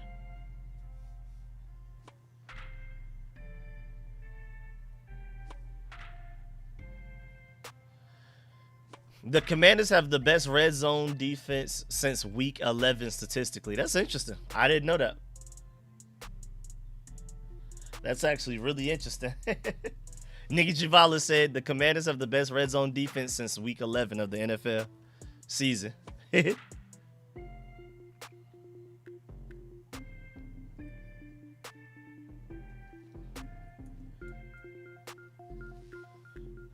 All right.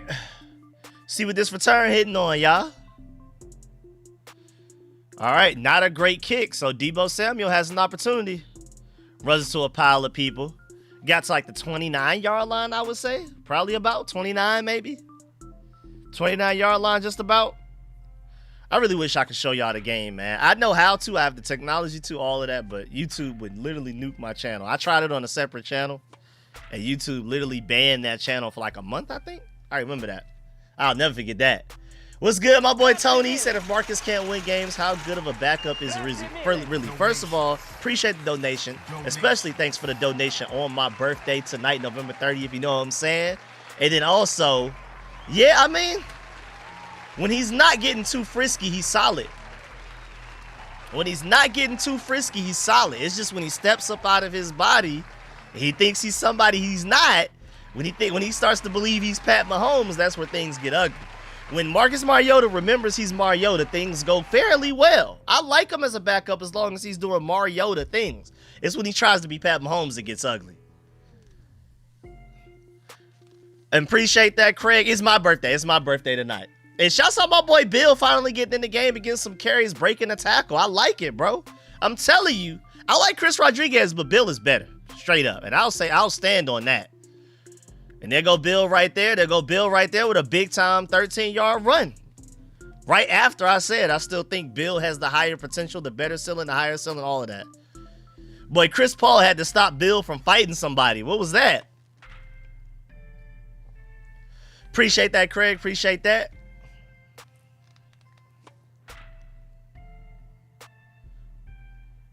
Boy, John Bates, bro. John Bates, you're here to only block, and you can't block somebody? And what was that throw, Mariota? Why did you throw that?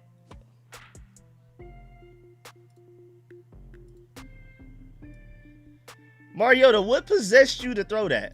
I'll put the birthday over here because I guess that could be confusing to make people think that it's the dog's birthday. So thank you for pointing that out. It is actually my birthday. You know what I'm saying? 3rd and 12. After Deebo Samuel gains 5 yards. We'll take it. Why does Marcus Mariota look so scared, bro? It's not that bad. I know this Denver Broncos defense is good, but it's not that bad. Am I tripping? Like, it's not that bad. It's not that bad, bro. Am I missing something? I don't feel like it's that bad. He's playing that bad, but I don't feel like the Denver Broncos defense is just killing us. All right, 3rd and 12. Let me see something. Mariota scrambling. Jeremy McNichols is a lead blocker, and he picks up the first down with his legs. Okay, Mariota, there you go. Be Mariota. If you would have did that on the other play, you wouldn't have thrown an interception. You should have just taken off running. He had the slot receiver open deep. Oh, yeah. Oh, my Lord. That was a touchdown down the field. Appreciate the birthday wishes, everybody. Nah, you're right. I don't know who that was, but somebody was wide open deep down the field for a touchdown. Nobody within 5 yards. So thank you, Mariota, for the scramble, but no thanks because you missed a wide open touchdown. But that's backup quarterback activity. Good first down, but ultimately missed the bigger play. That was Traylon Burks down there for the touchdown. You know how angry you got to be to run 50 yards wide open down the field and not get the ball? Now you're tired. You got to come out the game and sit on the sideline. Shouts out to the Timberwolves for getting that 13-point dub, man. I'm happy. Keep winning, Timberwolves. It was looking ugly the first couple of weeks of the NBA season, though. And I don't know what that first down play was right there for Mariota. Either way, though, it is 2nd and 11. It is now 2nd and 11.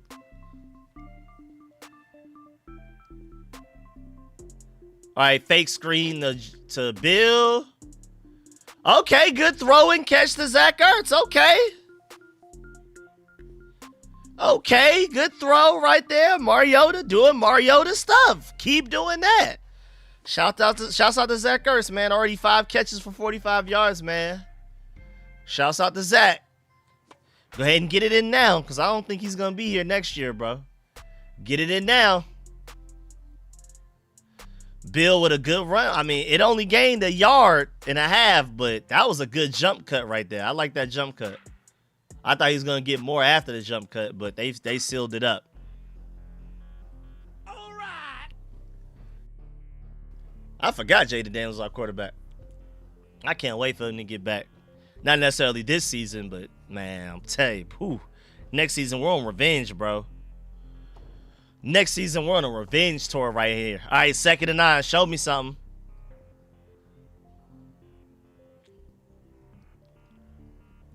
Is that Chris Moore in motion again?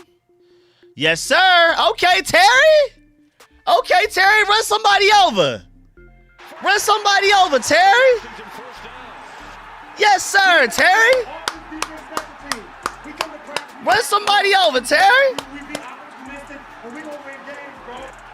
Yes, sir. Run somebody over, Terry. Great play, man. I like that. I like that a lot. I like that a lot, Terry. Yes, sir. Yes, sir. Yes, sir. Run somebody over, man. Run somebody over. Let's do it. Terry McLaurin, technically his second target. I don't know if the first one really counts because it never even got close to him because the linebacker batted it down trying to intercept it. But yes, sir, bro. Good catch and run, bro.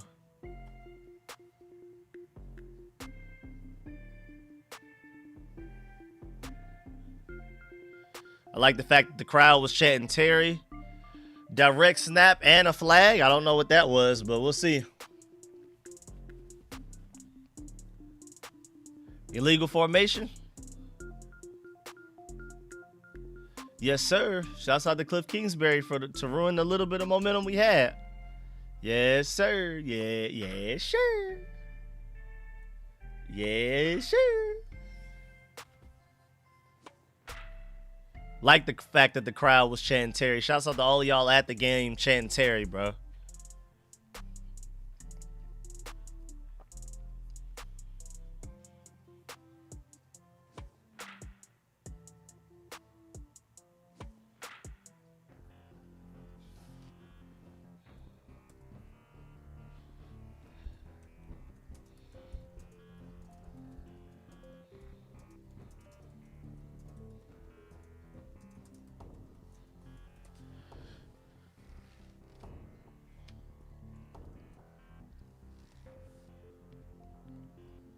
All right, let's see.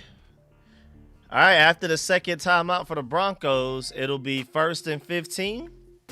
Why do they need a timeout after we got a penalty? I'm confused. Why do you need a timeout after we got a penalty? There's no way. Is the clock still going after that? Is that how that works?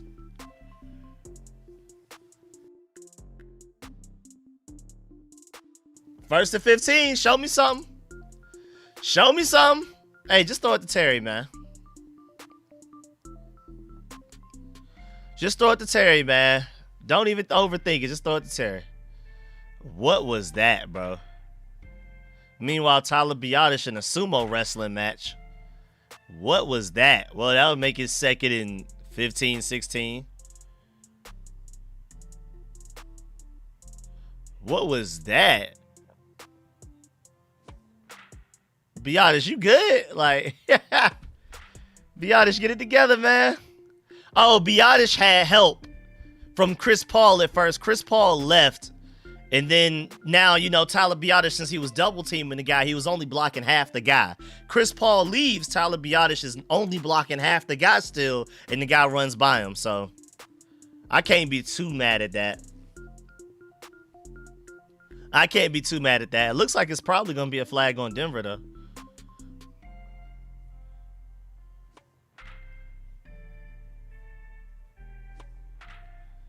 Yep, defense number. There you go. Defense. That's a new first down right there.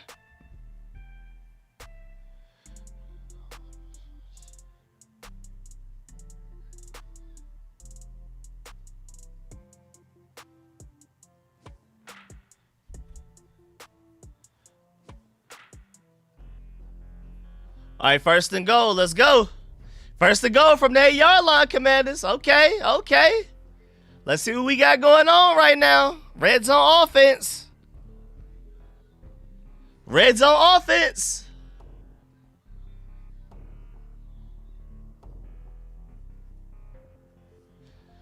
Red zone offense.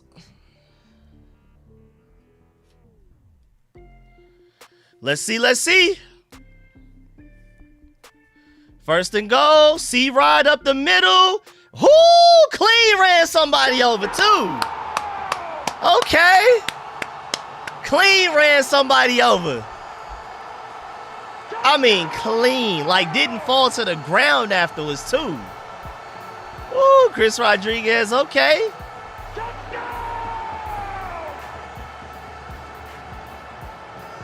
Okay, okay, Chris. Okay, Mr. Rodriguez. Okay, Mr. Rodriguez. Okay.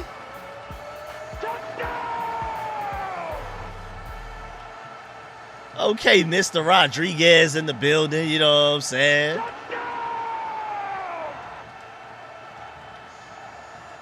Yes, sir. Shouts out my boy Dwayne Lee for donating for the touchdown to the Cash App. Appreciate the big time Cash App donation. My boy Dwayne Lee donating every time. Appreciate you donating for the birthday earlier as well, man. Shouts out my boy Dwayne Lee, man. Now let's get back to celebrating this touchdown. Appreciate that, Dwayne. Thank you. Just running the ball with Chris Rodriguez, man. Things will work out. Just run the ball, period, bro. Look at us. Just ran the guy clean over, bro. Ran him clean over, bro. Still standing afterwards. Didn't run him over, fell forward. Ran him over, left him as roadkill. Just, that was two. Chris Rodriguez ran a man clean over, and Terry ran a man clean over earlier in the drive as well, bro. Terry and Chris Rodriguez came to play today, bro. They playing with some pride.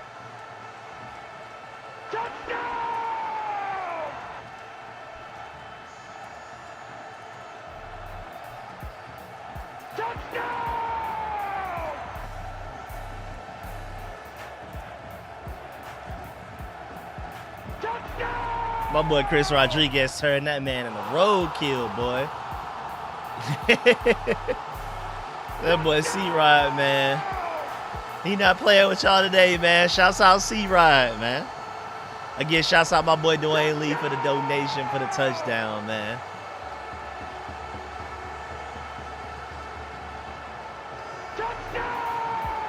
Shouts us to us, man. We have a new long snapper because our starting long snapper is injured. And we have a new kicker because we released the other one. We got rid of Matt Gay. Now we have Jake Moody. And they made the PAT. We'll take it.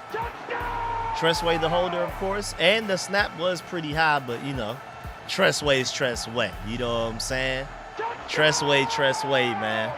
Shouts out to the Commanders, though. Great run right there, bro.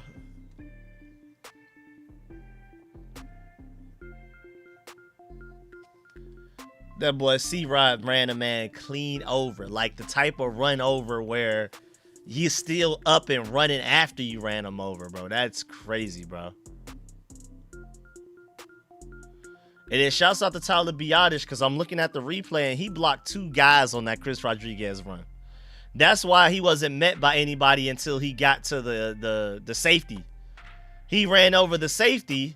He didn't have to deal with any defensive linemen or linebackers because Tyler Biadasz helped block the defensive tackle, got up, blocked the linebacker, completely sealed him off, and then Chris Rodriguez is running over the safety for a touchdown. Shouts out my boy Tony for the donation. Appreciate that. Yes, sir. Big time donation to the super chat. He said, I got that birthday energy, bro. Hey, man, maybe my birthday gives the Commanders some good luck tonight, man. Thank you for the donation, man.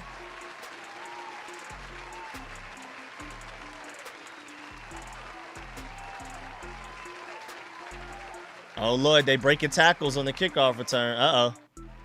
Our defense has been holding fairly well. Bend but don't break so far. After our offense finally does something, let's see if the defense holds it down. Appreciate the donation from my boy Tony again, man. Appreciate you always pulling up and supporting. Thank you, big time. I want to celebrate that touchdown one more time before we get up out of here. You know what I'm saying? Before this defense hits this field and potentially embarrasses us, let's cherish what our offense just did. But now the defense been holding it down, bro. Defense has definitely been better the last game and a half since Dan Quinn has taken over play calling. All right, let's see. All right, this is 2-minute offense, y'all. This is 2-minute offense. Y'all not going to get this snap off before the 2-minute warning. I don't know what Bo Nix is doing trying to hurry up. You don't have enough time for that. All right, so that would be a 7-yard gain right there on the pass play.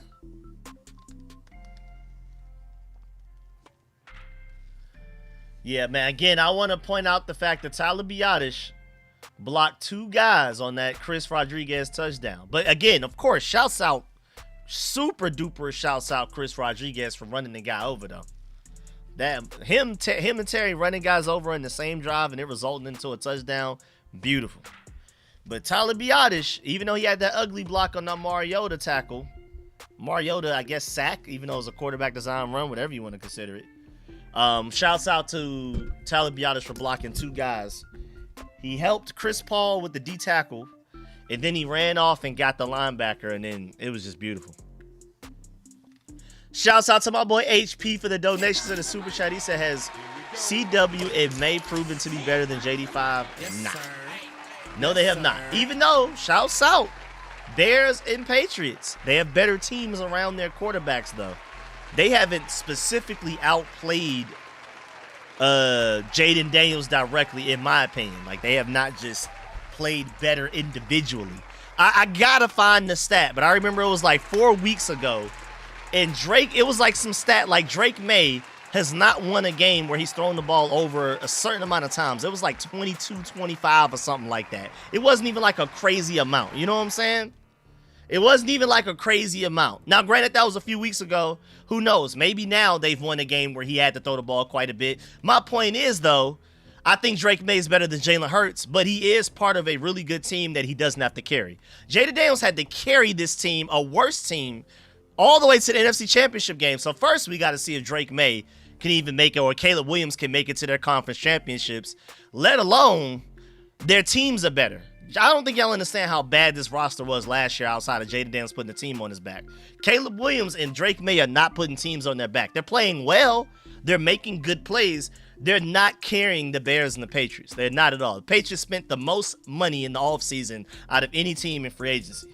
And it's showing. They have a really good team. Shouts out to them. I wish we did the same. I want to do the same thing.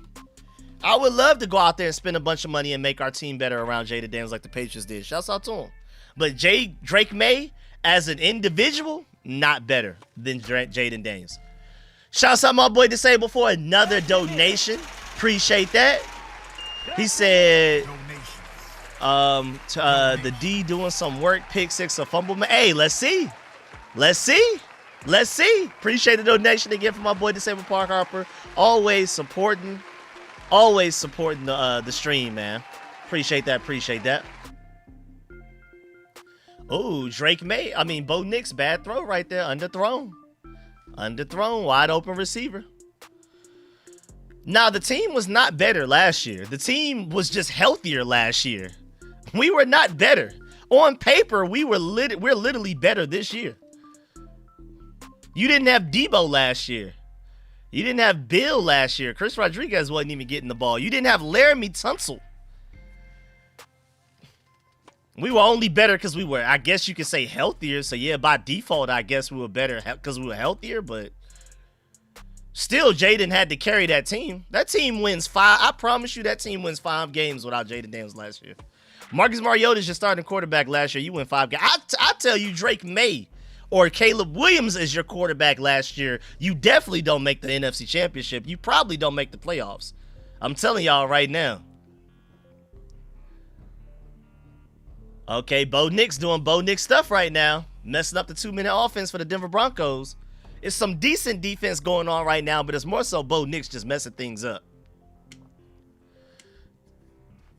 Shouts out to the defense, though, because they're being opportunistic right now. Bo Nix is messing things up, but hey, they're forcing some of it, but some of it's also just Bo Nixon, bro. He's not really good. He's definitely 4th or 5th quarterback out of that draft class right now. 4th or 5th at best. 2nd and 10. Get to him. Again, once again, receiver wide open for no reason on whatever and long. 2nd and long, 3rd and long, whatever. Just wide open in the middle of the field. I don't get it personally. I personally don't get it. Why are we so far away from these guys? Then Bo Nix right there, that was Mike Sanford still. It was man coverage. I mean, we can't win. Zone coverage, we're playing off 10 yards because we're afraid.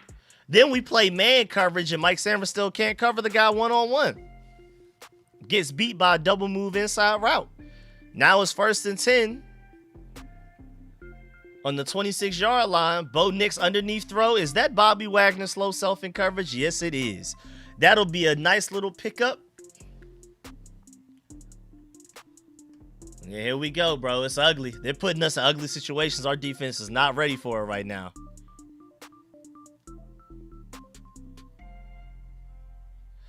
So does Oregon create solid NFL quarterbacks? Well, I consider Justin Herbert an Oregon quarterback. He was there, you know. Bo Nix is the one where, you know, it's kind of a little weird. But Justin Herbert's an Oregon quarterback. He turned out really well.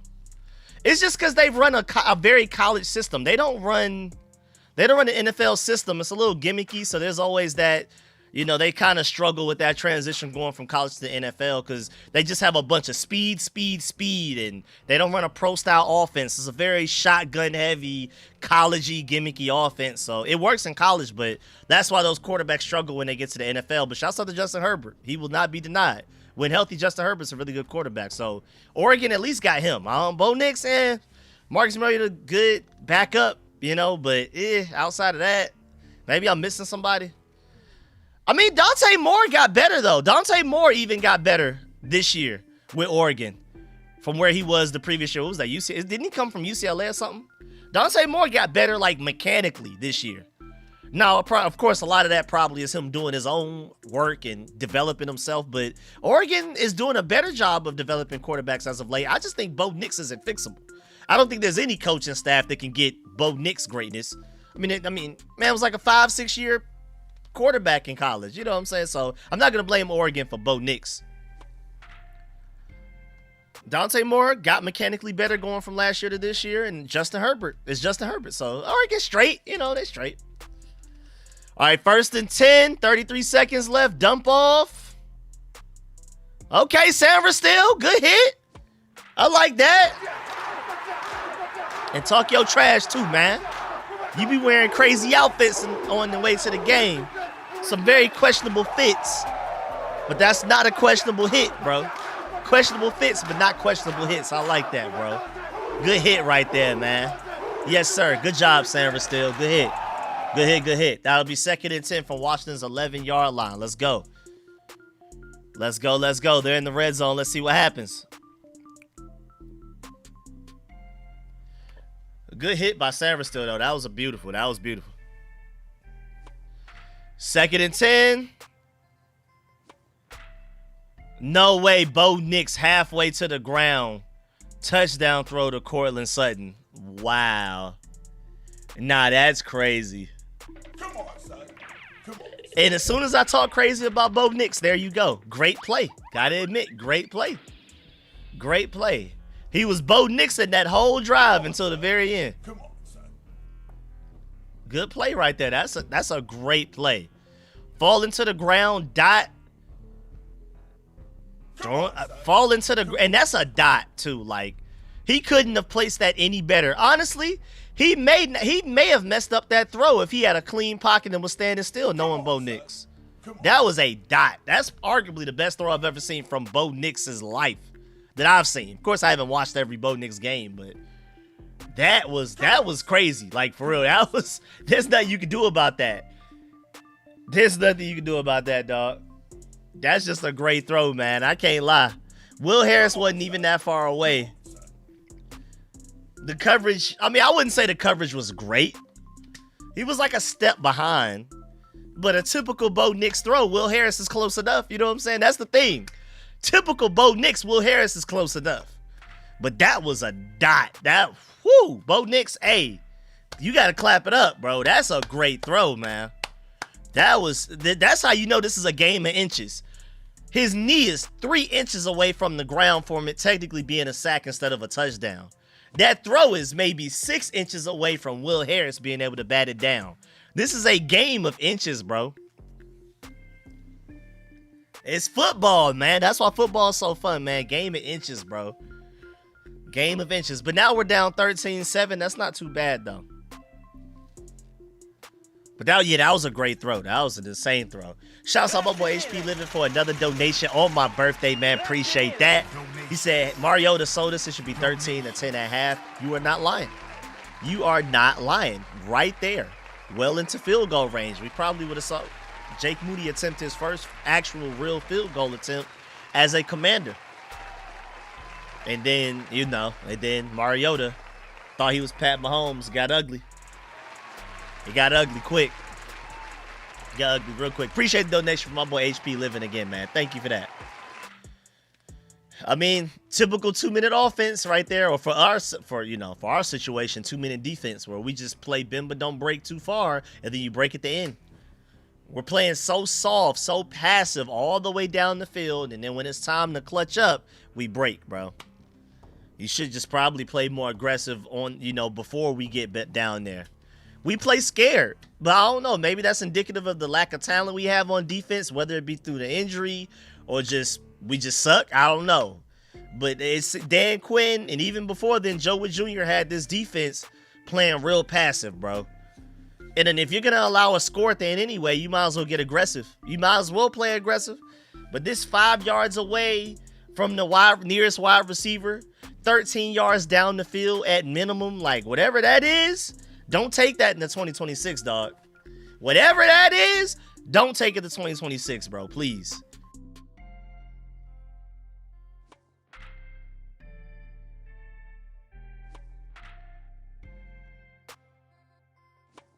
Marcus, hey, my boy Marcus Purnell spit a perfect bar, bro. That's exactly what I want. That's exactly what we need to happen. My boy Dr. Christian, man. That's exactly what we need, bro.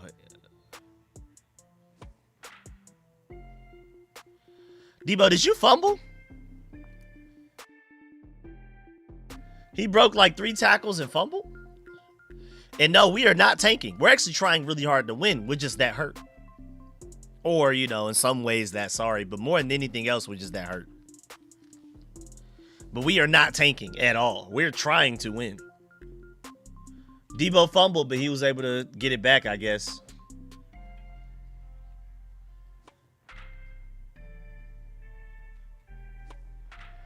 Hey, Debo, stop trying to do a little too much, man. But I get it, though. It's 20 seconds left. You're trying to make a play. Shouts out Lawrence for the donation to the Super Chat. Appreciate that big time for the big time birthday donation. Appreciate that, man.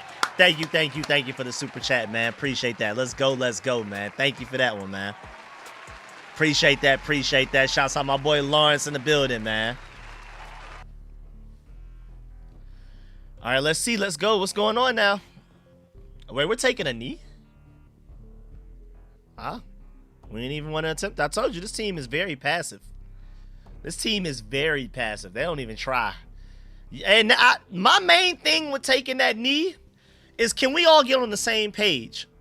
Debo Samuel's out there fighting for his life, breaking 3 tackles and fumbling because he's trying to go ahead and get some points before the end of the half. Meanwhile, our offense is like, just take a knee, just give up. So, like, can we at least get on the same page? You know what I'm saying? Are we just going to forfeit the first half and just go in without scoring or even attempting to score? Or are we trying to score? Which one are we doing? Because Bo Nix was doing the exact opposite of that quarterback knee we just took. Bo Nix looked like he was willing to die for our touchdown on that play. And then we go out and take a knee. If I'm Debo, I'm like, well, man, like, come on, bro. Why you got me out here?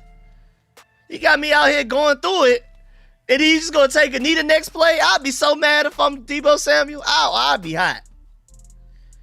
I would be hot if I was Debo Samuel, dog. I would be hot, bro. He just suffered a whole year's worth of damage from those tackles he broke. And then y'all just going to take a knee afterwards. Okay, well, could you at least told me you just go ahead and fair catch it? You know what I'm saying? If I'm Debo, hey, you could have told me to fair catch it if that's what y'all were going to do after I, you know, did what I did. You know what I'm saying? Hey, if I'm Debo, I'm hot. I'm so upset. I'm mad if I'm Debo. As a fan, it's funny, but if I'm Debo, I ain't going to lie. I'm mad on the sideline. I don't even want nobody to talk to me as I'm going into the locker room, bro. Leave me alone. Nah. I just put my life on the line for 20 yards and y'all going to take a knee. Nah, don't talk to me, man. Don't nobody talk to me. I don't want to hear it from nobody. Appreciate my boy Disabled Park Hopper with another donation, but this time specifically for the birthday. A halftime happy birthday dollar. Man, appreciate that big time, man. Appreciate that, Disabled, man. Thank you big time for the super chat, man. Big time super chat. Multiple super chats tonight, man, from my dog. I think that's like already 3 or 4 from my boy. Appreciate that, man. Appreciate that big time. Thank y'all, everybody, for the birthday wishes as well. Shouts out my boy HP Living with another donation as well to the super chat. That's multiple from him as well. Has Quinn ever been a good head coach? 28-3 don't count.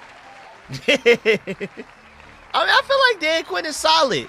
He's not like a super strategic. See, my thing is I want super strategic coaches. I want like a, you know what I'm saying, the Ben Johnson trick plays of offense, or even a Mike McDonald elite strategic nerd. I want to, you know, we keep bringing in enforcers, military motivational speakers. Like, I mean, Mike Vrabel is working with the Patriots right now, and it worked very well for us last year with Dan Quinn. But I'm definitely more of the give me a nerd. Give me a statistics, know how to out-strategize, out-scheme the opponent defensively and offensively. That's what I want. I want nerds as at least a defensive coordinator. Dan Quinn's solid as a head coach, but can we bring in a nerd, somebody with a completely different way of thinking than this old-time defense that we keep going out there with, where it's based on toughness, it's based on grit? No, can we out-scheme? Can we call the right plays?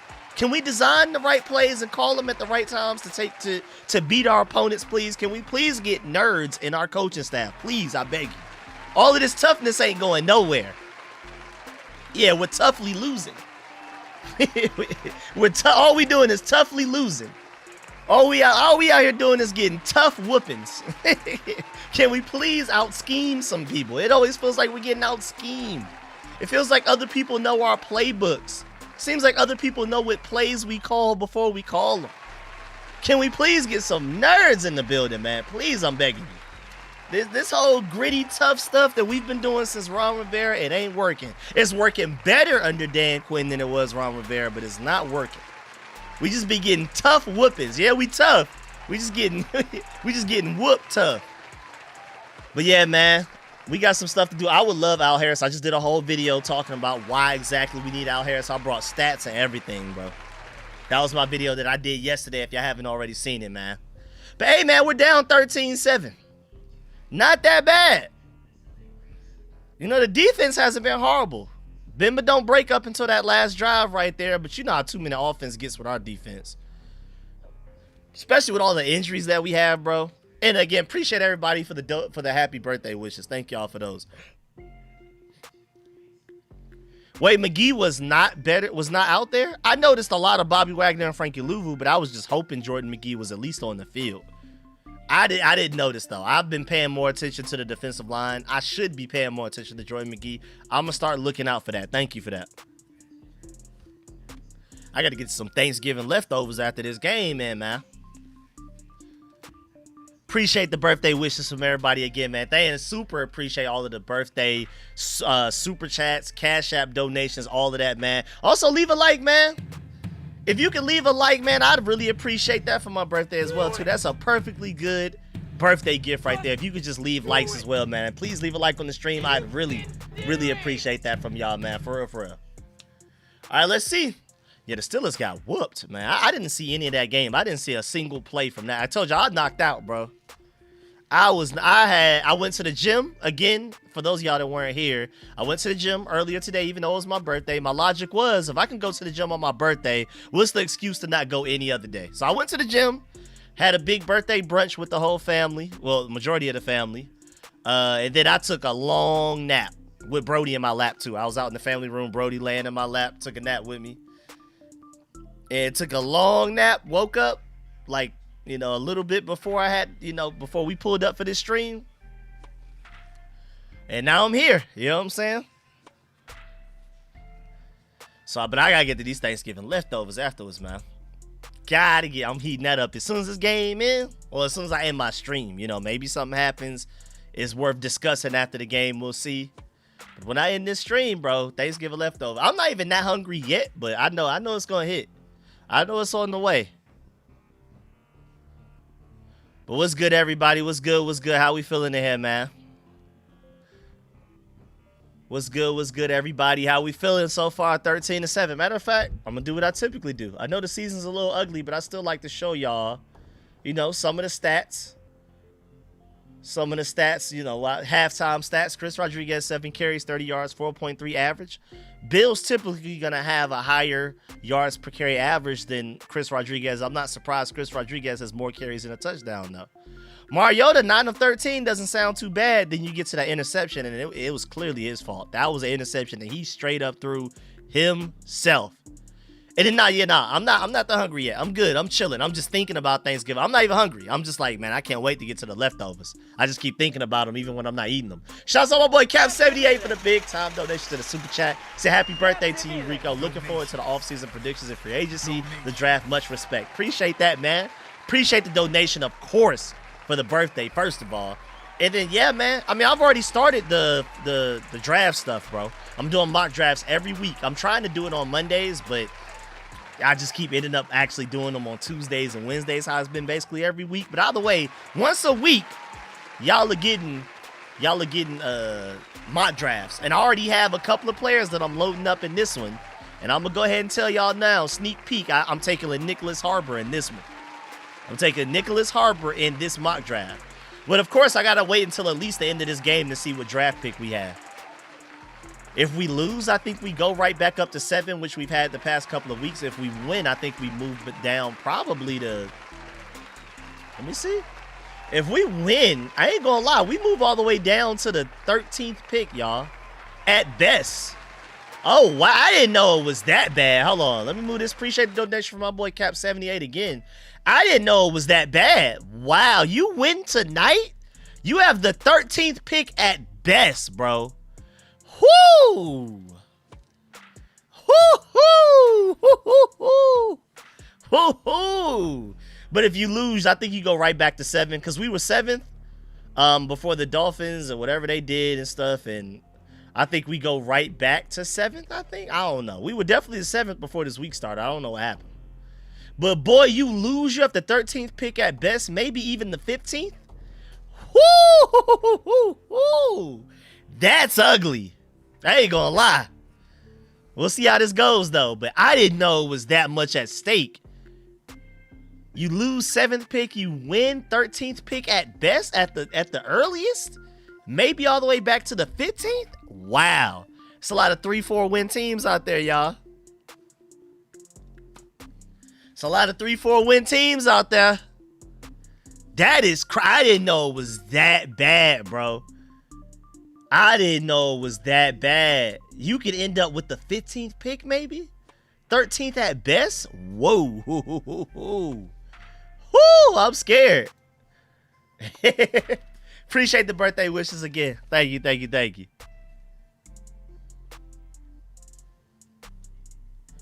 All right, let's see, man. So we got the stats. Let's look at wide receivers. So they did consider that one target to Terry a target. They considered that a target where the linebacker batted it down. It wasn't even within 5 yards of Terry, but it was technically on the way to him. But I don't want people to see Terry 2 targets and look like he had a drop or something. The ball never even got within 5 yards of him. The linebacker batted it down. But the one catch that he got, the one clean target that he got that wasn't batted down by a guy that wasn't even near him, he caught it and ran a guy over for a first down. So Terry doing Terry stuff, but still 1 yard catch for 11 yards is unacceptable for a wide receiver 1. I'm going to blame Mariota or Kingsbury, whoever, more than I'm blaming Terry. But this shows that we do need wide receiver help because I don't even think Debo comes back next year. I'm one of the people that wants Debo back next year, but at a certain price. There's a limit to how much I'm willing to pay him. I think he will outprice himself. I think he's going to ask for more than the Commanders are willing to give him. I don't think Debo's here next year. And then so you got Jalen Lane who can get open but can't catch. You have Luke McCaffrey who's learning, but he's still a better kick returner than receiver, just like Jalen Lane's a better punt returner than receiver. Even though Luke McCaffrey's definitely a better receiver than Jalen Lane, but that's not somebody you necessarily depend on. Traylon Burks is a talent, but that's not somebody you depend on. We're probably going receiver very early in the draft. Even Terry, fully healthy, going receiver, arguably maybe first round. But I don't think you go receiver first round if you don't trade back. And so now that takes me back to this. If you have a 7th pick or higher, I could see you trading back and taking receiver. You know, and then you would end up getting an additional 2nd round pick, maybe a late first from it. But I don't think you'll take a receiver top 8. Like, I don't think that. So then that means you would have to wait till the 8th round. Unless you're picking top 7, you trade back to somewhere in the teens, you get a 2nd round pick, you take maybe receiver first round or something else first round, you can go receiver 2nd round. That's why draft picks matter. I did a scenario where we ended up with the 3rd pick. All I did was trade back to 7th, and we got a 2nd, 4th, and a 6th round pick out of it. And I literally, I used the draft calculator, and, the trade made sense. It wasn't some imaginary trade. I literally looked at the draft value chart and everything. Trading back from 3 to 7, I just did a scenario. We ended up with the 3rd pick.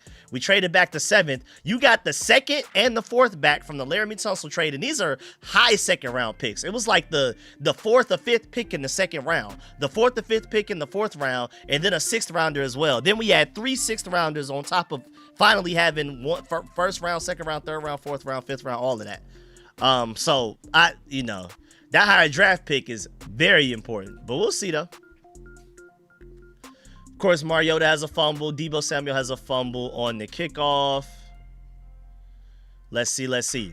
Oh, yeah, my fault, too. I'm tripping. You know what I'm saying? I'm tripping. I almost forgot. You know what I'm saying? Shouts out to Sleeper. Let me go ahead and put this back up there. You know what I'm saying? Shouts out to Sleeper, man. With them, you have a chance to 1,000 times your cash with daily fantasy football, man. Washington, even though this season hasn't gone as we've expected it, still great Washington football to be played. Still some great individual efforts out there. You're seeing Chris Rodriguez run people over for touchdowns. You're seeing this offensive line block well. You're seeing Terry McLaurin run somebody over for a first down on a slant. You know what I'm saying? You can pick on stats for these stars like touchdowns, passing yards, receiving yards, fantasy points, and more for up to, again, 1,000 times payout on Sleeper. And right now, new users can even get a free $20 like you see on the screen without a deposit. On top of the already 100% match up to $100 using promo code SCORE, that's SCORE. Or you can just click the link at the top of the description of this live stream and every video on live stream I'm doing all season. Again, shouts out to Sleeper because with them you can 1,000 times your cash, bro. Shouts out to Sleeper big time, man. Now let's get back to this game. And I know Jaden Daniels isn't here, but I still got to ask y'all, man. We're only down 6. Are y'all ready for this second half? Are you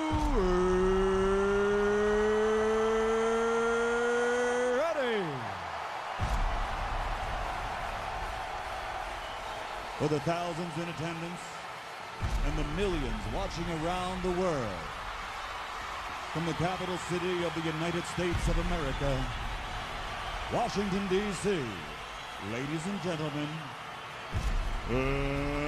let's get ready to rumble!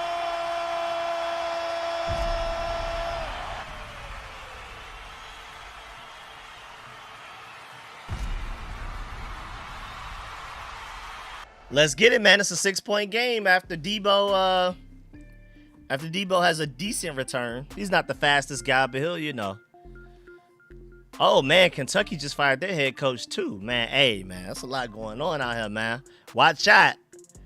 Watch out. And they have to still pay that man $37 million after firing him. All right, good first down run by Chris Rodriguez. Hey, the run game working. Looked like a 6-yard gain to me, right?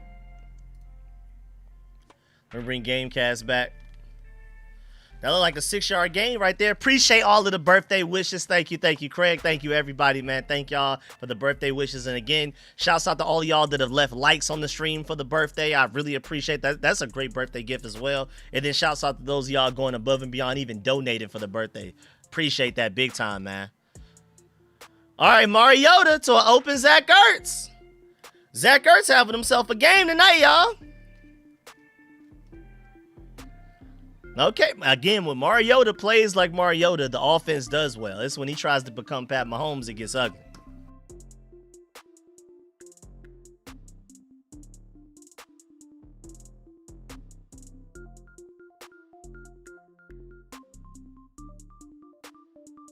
Zach Ertz hooping, man. All right, 1st and 10. Was that an offsides? Another throw to Zach Ertz? Got a little bit of yards after catch? I think that's an offsides on the defense too. So I think I'm pretty sure we're going to decline that, and that's going to be another first down. Offense moving, down 6, offense moving. All right, all right.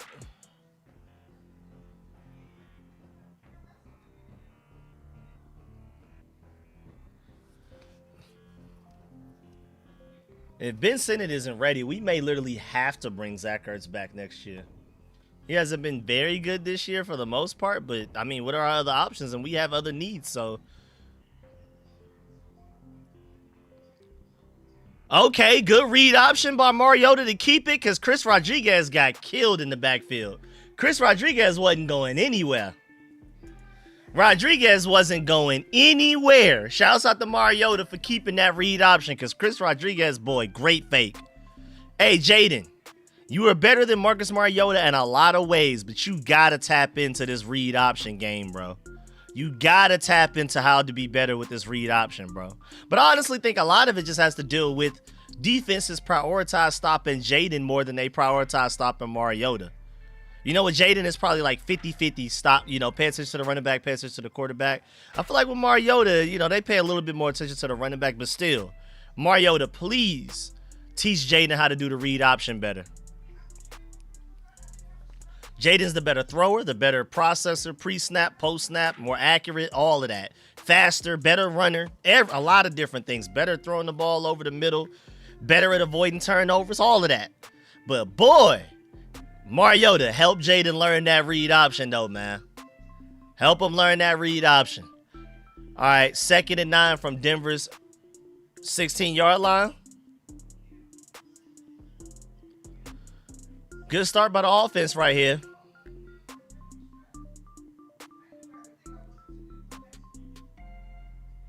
All right, little screen to Jerry McNichols went nowhere. That'll make it 3rd and 9 from the Denver 16. Oh, Aja mad at me. I don't know what happened. Oh, Aja mad. Uh-oh.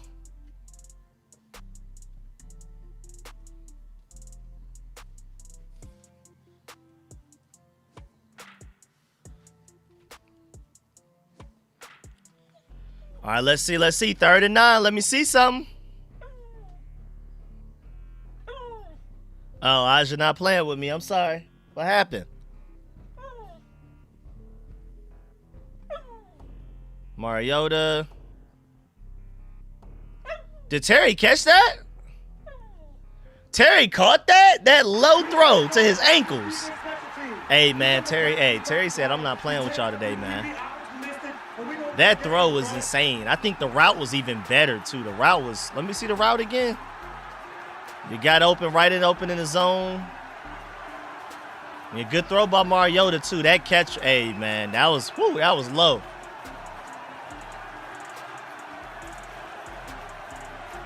Terry McLaurin eating on slants right now, y'all. All right, that'll be 1st and goal from the 3.5-yard line. Deebo Samuel direct snap. Every time we do that, they expect it. They expect that every time. Well, now looks like we maybe lost a yard. That'll be 2nd and goal from the 5-yard line. Is there something we're missing on this play? Like, who are we not blocking that we're supposed to block? Is that Bill? Bill got to block? Bill got to do better right there or something? This Wildcat stuff is not working.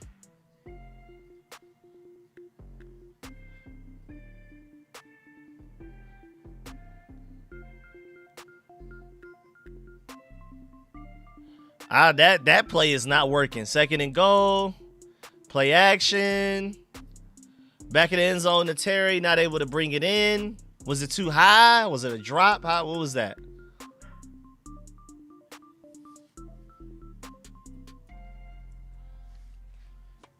Let me see. It looked like maybe it was just good coverage. Let me see the replay. 3rd and goal from Denver's 5. Yeah, it was a little behind and high. A little, but you still can catch that though, Terry. I ain't gonna lie. You can still catch that, but hey, man, we'll take it. We'll take it. It was a little high through the hands. Whoa, my boy Traylon Burks, bring him back. Re-sign him. Re-sign Traylon. I told y'all, I believe in Traylon Burks.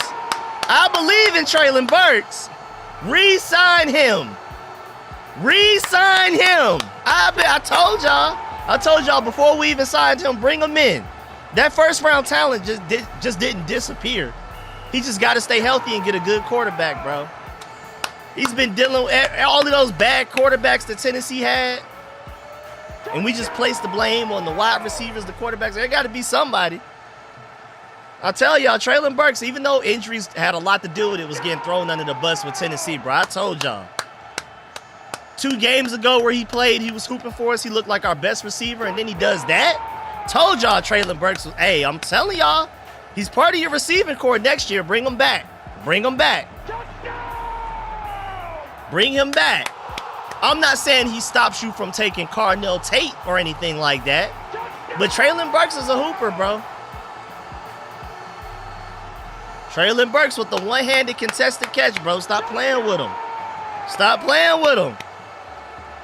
Stop playing with him. Appreciate the donation from my boy Dwayne Lee to the Cash App for the touchdown. Thank you for the birthday donation from Dwayne Lee, man. Again, thank y'all everybody for the birthday wishes, man. Thank you for all of that, man. Appreciate my boy Dwayne Lee for the big time donation to the Cash App, specifically for the touchdown, man. And now we got to get back to celebrating my boy Traylon Burks. I tried to tell y'all. Can't wait to talk about Traylon Burks on the Commanders Kings Tuesday night, man. Told y'all about my boy, man. That's his first receiving touchdown since week 13 of 2022. Bad quarterbacks and injuries. But y'all got to remember, this is the guy that allowed the Titans to feel comfortable trading away A.J. Brown. They were like, okay, we're going to take Traylon Burks in the draft. Let's go ahead and trade A.J. Brown now to the Eagles for a first-round pick and use that first-round pick on Traylon Burks. That's how confident the Titans were on him. Now, granted, the Titans have made a lot of mistakes.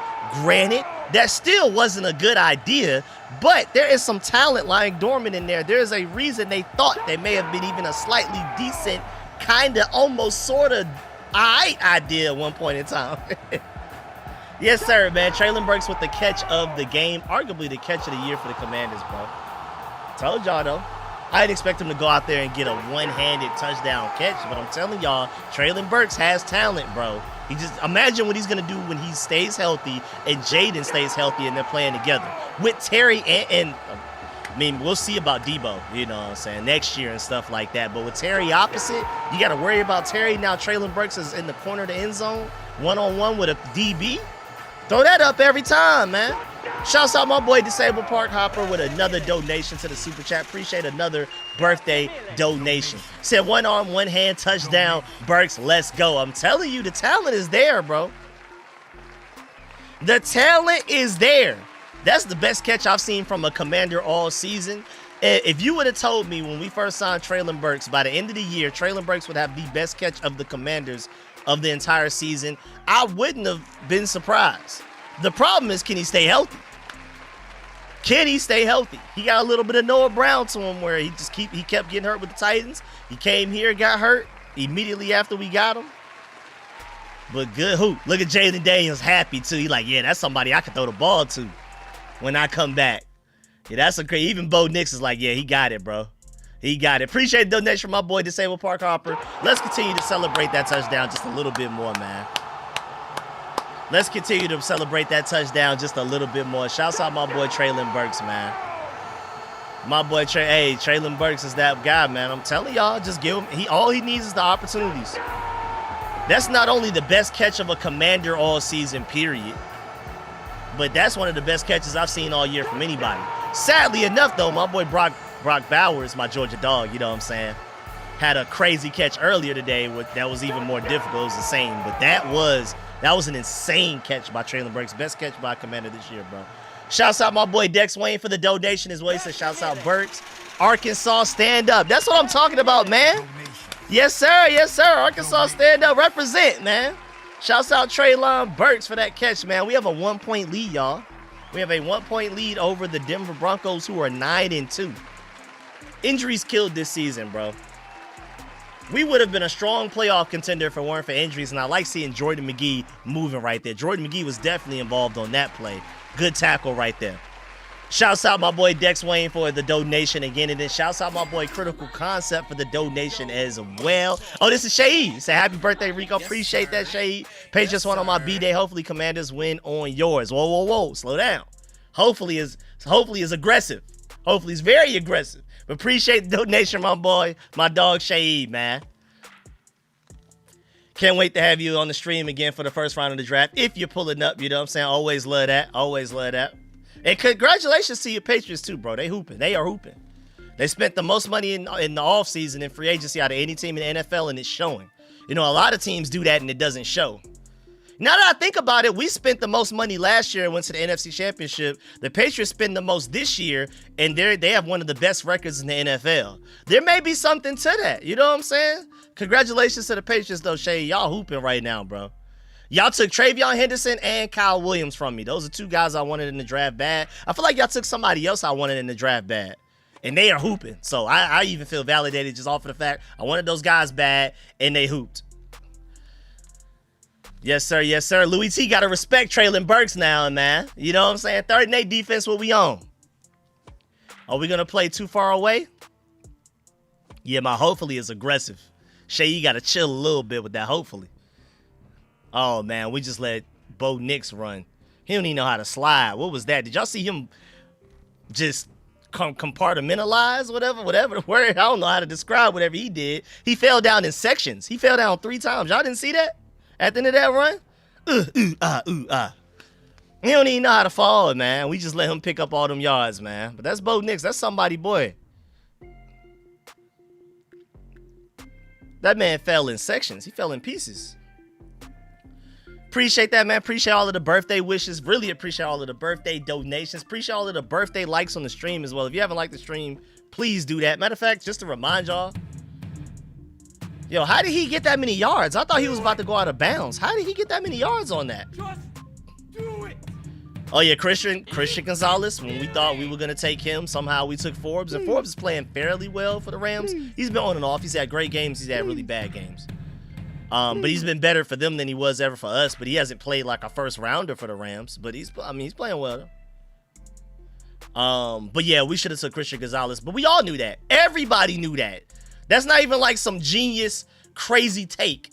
But shouts out to the Patriots for taking advantage of the fact that Ron Rivera didn't know how to draft to save his life. Oh, here goes a trick play. Okay, they just end up throwing it underneath. Good job, defense. A lot of teams struggle with that. A lot of teams struggle with defending plays like that. Dan Quinn has this team playing better than Joe Witt Jr. Is it good enough is the question. But it definitely isn't, or I wouldn't even say better. I'll say less bad. Maybe we can say that. Let's be a little... Nah, that Drake May tweet made me mad, bro. Because why did they do the parentheses on that? I mean, the quotations. Like, that was his nickname. Who was that, Dove Kleiman? I saw that and was mad. I was like, is nobody going to say nothing about it? I happened to see it when it only had like 12 likes. I was like really early on the tweet, like, what is this? Why did they do that? I was so confused. Is that going viral now? So other people noticed that he said that, right? That he did the Drake and then quotations Drake May. I mean, yeah, like, what was that? But nah, I'm still really happy with. I'll definitely still take Jaden over Drake May, but Drake May is hooping. I feel like those are the best 2 quarterbacks in this draft class right now for sure. Jaden 1, Drake May 2, Caleb Williams 3. I don't know who would be 4th right now. I guess Bo Nix by default because J.J. McCarthy has the worst EPA per play, the 2nd worst EPA per play since the year 2000, which is like, I think he was 831st out of 832 people. Jamarcus Russell was the only one with the worst one. And then Michael Penix can't stay healthy. I mean, he balled on us. I can't disrespect Michael Penix because he balled on us. He looked like Tom Brady against us, but you know. Because my thing is, again, Drake May, I got to see him carry a team. Jaden had to carry a team last year. We'll see what Drake May does this year. We still got playoffs and stuff. He got to get to the conference championship like Jaden did. But Drake May is a hooper, though. I like Drake May a lot. I like Drake May coming out of the draft. That boy different now. That boy Drake May got something to him. Something that the rest of the AFC's got to deal with for a long time, boy. 3rd and 10. Let's see what's going on, man. Defense, show me something. Show me some defense. Can we get a stop right here? We only rush 3. That's what we doing. We only rushing 3. How do you rush 3 and somebody's open? How do you rush 3 and somebody's open? How does that happen? How do you send 3 guys at the quarterback? There are 8 guys back in coverage and somebody's wide open for a 31-yard throw. Come on, son. What? Like, how does that happen? See, that's what happens when you allow somebody to get enough time. They find an open hole in the defense. Come on, son. Now we're rushing 4. Somebody's still open, but at least Mike Sanford was a little bit more aggressive coming up to get a hit right there. Hey, if Sanford got you to the sideline, he gonna hit you. Sanford is definitely a better outside corner than inside corner, but we can't have that, bro. You too small to be playing outside corner all the time, dog. I don't know about him playing outside all the time, but he looks better this game than I've seen all season. And I don't think it's a coincidence that this game he's outside. All season he's been inside. I don't know. He just might be an enigma right there. I don't know. He's too small to consistently be an outside corner, but he definitely plays outside corner better than slot. All right, 2nd and 6. Be a 1-yard gain. Really line of scrimmage. Shouts out to the defensive line right there. They hooped. Good run fits by the linebackers, too.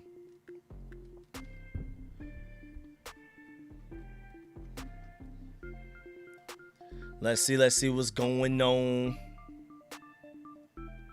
Let's see what's going on, defense.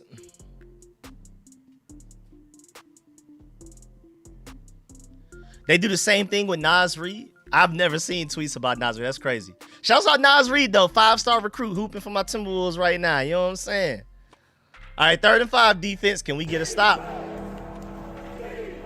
People keep forgetting Nas Reed was a 5-star, bro. Oh, my Lord. Who was that in coverage that just completely woofed? Who was that completely, like, just... I mean, you gamble, you know. We asked for aggression, and he missed. That was Jonathan Jones? Yeah, that was Jonathan Jones. Yeah, he played underneath. He tried to make a play on the ball. We've been asking for that. We're tired of our corners playing 10 yards off, so we do man coverage, and it doesn't work. We just don't have the talent. Simply put, whether we run zone or man, neither works. That play just showed you that. We play aggressive man coverage, almost press man right on them. Doesn't work. You play 10 yards off, doesn't work. We just can't cover. That's why I said, even though I do want a different defensive coordinator over Junior with Junior, at the same time, what can you do with this secondary that we have right now? Especially with the injuries of Trey Amos hurt, Marshall Lattimore not being what we hoped. You know what I'm saying? Like, what can you do? What can anybody do? But I do still feel like Joe Wood Jr. could have done more, but I just don't think you can get greatness out of this secondary. I feel like there's definitely a talent deficiency, but I also do agree that there was a coaching deficiency as well. Because you see a lot of secondaries out there that have injuries that still look better than ours. Oh, my Lord. He almost went through virtually untouched. Well, the Broncos take the lead back. As soon as our offense figures out how to play football, our defense forgets how to play football. And Preston Smith literally is just out there to collect the check. Honestly, everybody in this chat, all 500 of us, should split Preston Smith's check tonight, bro. Preston Smith just out there just going through the motions, boy. Come on, son. Come on, son. Jacob Martin getting hemmed up. Everybody just hemmed up.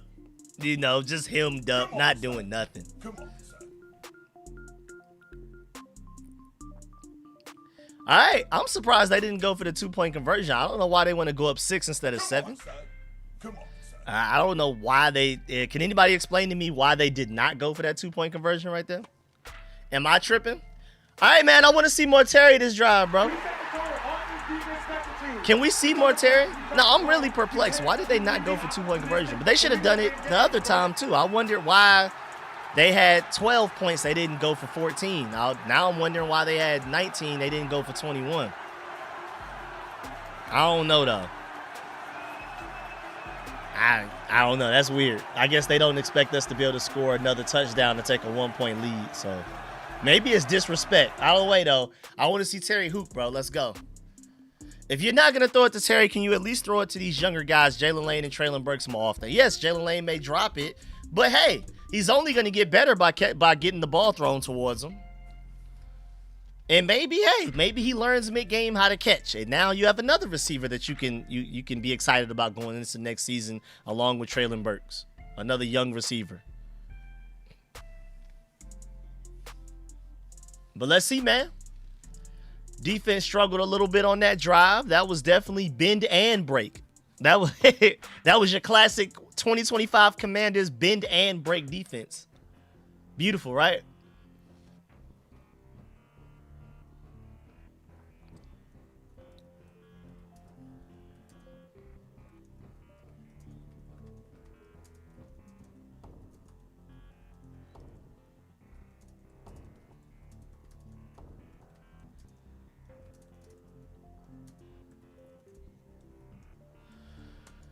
That was that bend and break defense we've been running this year, man.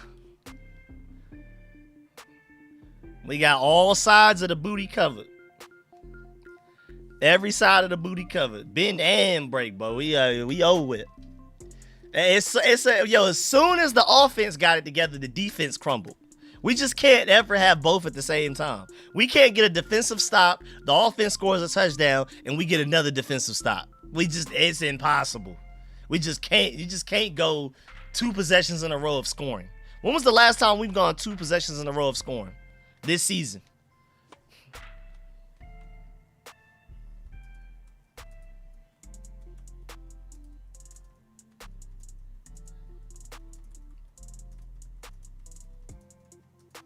Does anybody know the last time we've scored twice in a row this season?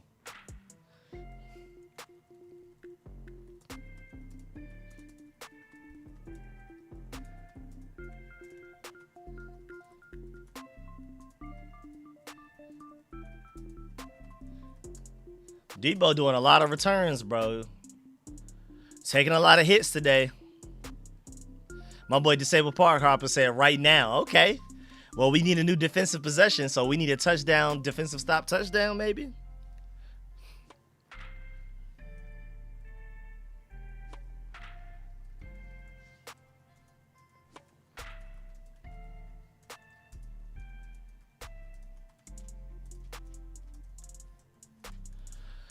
All right, man, let's see. Down 20-14 to the Denver Broncos. 3 minutes, 53 seconds left. Let me see some offense. Let me see. If you don't throw it to Terry, please throw it. If you don't throw it to Terry, please throw it to the younger guys. All right, little no gain from Chris Rodriguez right there. Oh, it is 2014. Great catch, great catch.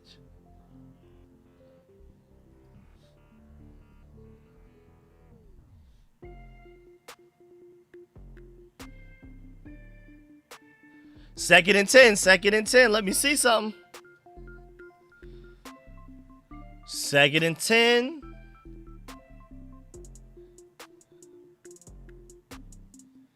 Let me see. Mariota with plenty of space. Terry McLaurin going up there, making the tough catches that he's paid to make. Good throw and catch right there. Good throw and catch right there. Let's get it. The Commanders came into this game converting 37% of their third downs. So far, they're 6 of 7 on third down. I'm liking it.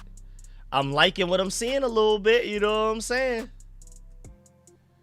I'm liking what I'm seeing. Terry looking good right now, though. Terry getting open. You know what I'm saying? Jeremy McNichols breaks a tackle in the backfield and somehow gains 5-6 yards after that. Yo, Jeremy McNichols is part of your future running back core. He's not RB1 or 2, but he's part of your running back group. He's a good 3rd or 4th running back for sure. Easy.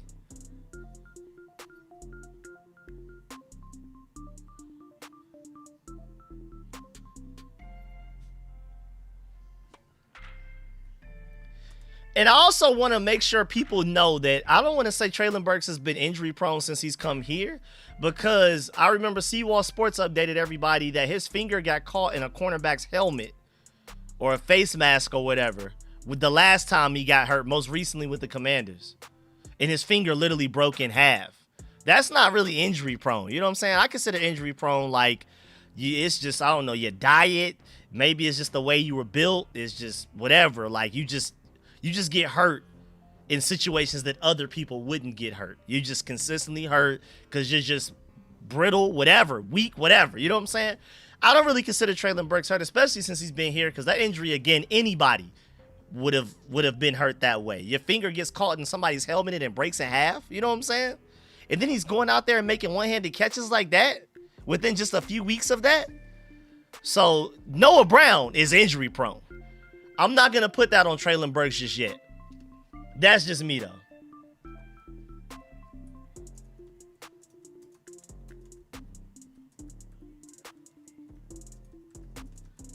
He like the Titans injury that he had was like a collarbone injury or something like that. Anybody can suffer that. I'm not talking about like weak ACLs, soft tissue stuff. Like, it's like random freak accidents that, just like Jaden, it's nothing like his body's weak. It's just, first of all, it's hip drop tackles that aren't being called. Let's start there.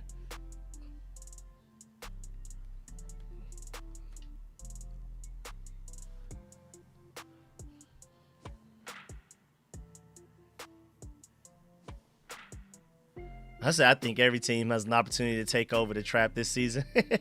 Hey, man, RIP my boy Bankroll Fresh, man. Real Atlanta legend, man. Real classic song. I love the fact that NFL players always play that song when they win away games, bro.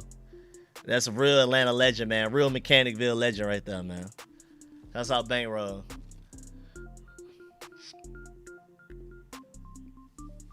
All right, offense. Well, 3rd and 4 from Denver's 49. Nowhere near field goal range yet, so let's see what's going on.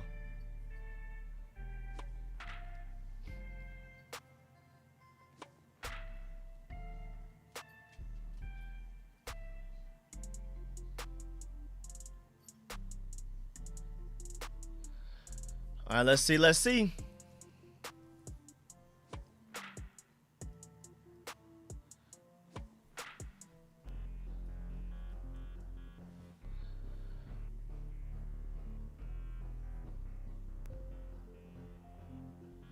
Fun fact, Traylon Burks had surgery to repair a spiral fracture on his middle finger 14 days ago and now used the same finger to help secure this insane catch. Still has tape on it. I'm telling y'all, bro, Traylon Burks is a warrior, bro. It's different.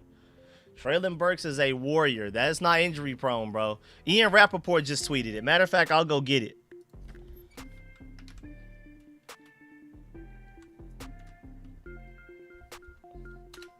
Let me go get Ian Rappaport's Twitter. And why does Google Chrome on my PC always change my thing to Yahoo? I don't want to search Yahoo. I want to search Google. Leave me alone. Every time you click a link, it brings up a whole new tab. Laramie Tunsil went early. That's a false start on Laramie Tunsil right there. All right, let me pull up this tweet, though. Y'all need to see this. Let me make this smaller so y'all can see it.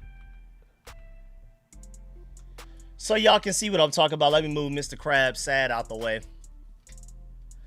All right, so again, this is the tweet from Ian Rappaport. And again, Seawall Sports has been reporting on this for like the past couple of weeks.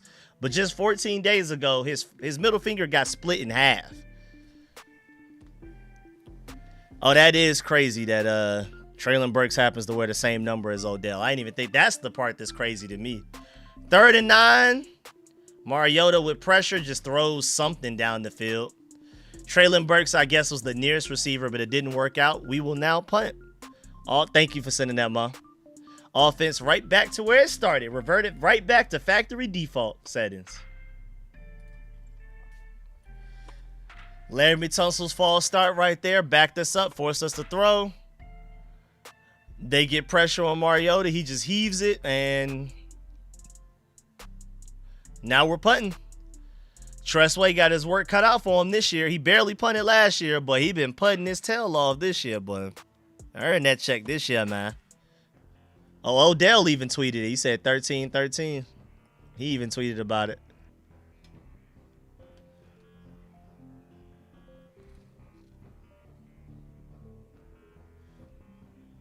What did the commentator say? He said, duh. What was that? Yeah, brain fart, I guess. And Tressway's punting skills are insane, bro. We can't just, like, skip over that. You know, people act like special teams doesn't matter. Now, that punt was insane.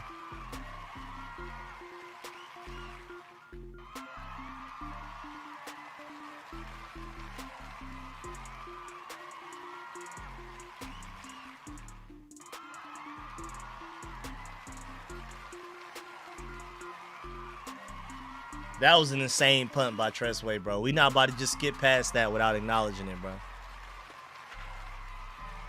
Not about to just skip right past that like that didn't happen, bro. Tressway, punt king, man.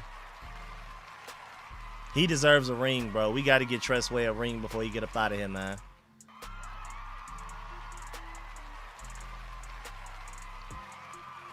Now that is crazy too. Laramie Tunsil has kind of been getting off the snap a little early all night, and then that time they finally just called it. It was like he was kind of getting asked, like kind of asking for it. I ain't gonna lie.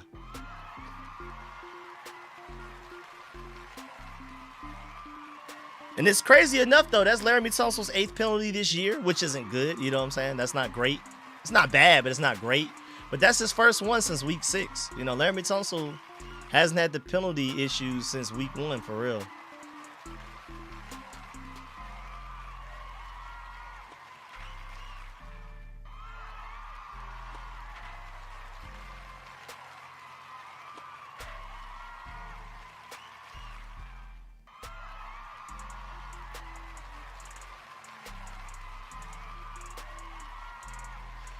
All right, let's see what we gonna do. Let's see what this defense can try to do. Down 6 defense. Can y'all get the ball back? Can y'all get the ball back, defense? Let's see what's going on. Let's see if they stop playing that bend and break defense we've been playing the past couple of possessions.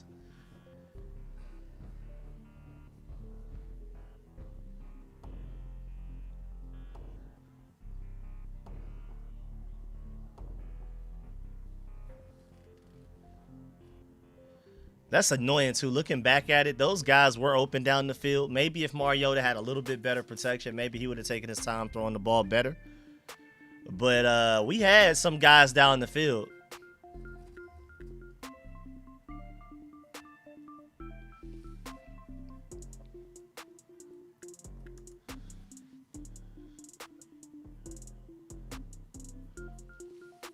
Let's see if we can find some bright spots here, man. See if we can find some bright spots. Let's see who wants to be here next year and contribute to a playoff contending team, a Super Bowl run.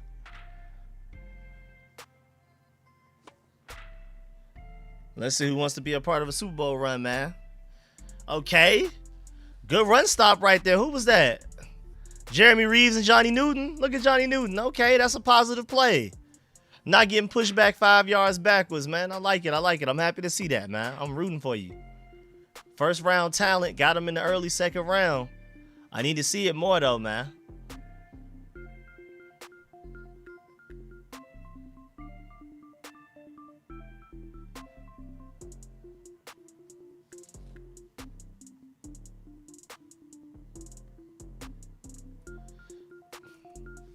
Oh, 2nd and 9. Bo Nix scrambling. And he hit him. Quan Martin in coverage, or at least the closest guy there. Looked like an ugly zone coverage we were running right there. Looked like an ugly little zone coverage that we were running. Did not work out. But of course, again, no matter what we run, man coverage, they get beat. Zone coverage, they get beat. Again, I keep saying it.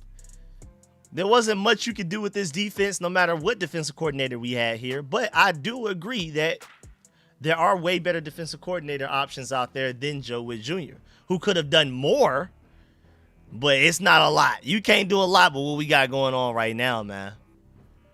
And honestly, bruh, I don't see this defense getting a bunch of stops without a turnover. Somebody going to have to get aggressive and get a turnover. At this point, Dan Quinn, get aggressive on defense. The soft, passive stuff is not working. You're going to have to go take this game. You cannot wait for the Broncos to give you this game. You got to take this game if you really want it. You know what I'm saying? Y'all know what I'm looking at. You know what I'm saying? I'm looking at, you know what I'm saying? But if you really want this game, you're going to have to get aggressive, Dan Quinn. You're going to have to call this defense differently, bro. And I've seen guys get beat playing aggressively. I've seen guys get beat in man coverage. You're going to have to keep trying it. You're going to have to do some simulated pass rushes. Like, you're going to have to get some cornerback blitzes going or something. You're going to have to do something. You're going to have to do something, bro.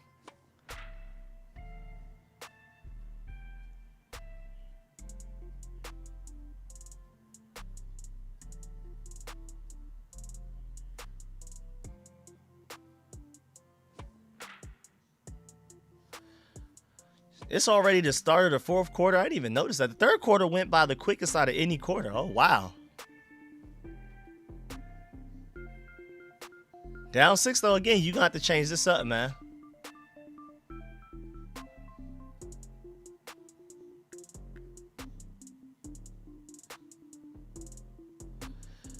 Gonna have to be more aggressive, bro. Yeah, man, we need some stunts. We need some defensive back blitzes. We need something other than just rushing 3 or 4 and everybody else just sitting back watching. That 7-8 guys sitting in zone coverage isn't working, bro. If you're gonna send 7-8 guys back, play man coverage and have a little, you know, at most you have 5 guys you got to cover. That's an extra 3 guys that can help.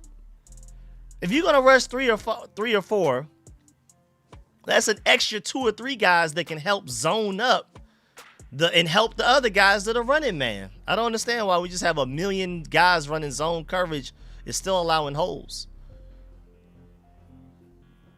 But I want to mix it up. Me personally, if you want to win, and if this defense is going to do anything to somehow help win this game, you're going to have to get creative with some stunts and some defensive back blitzes, bro.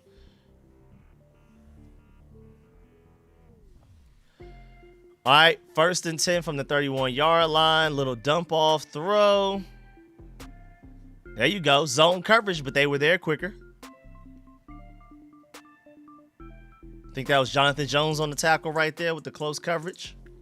Just allowed that quick underneath little 2-yard throw right there.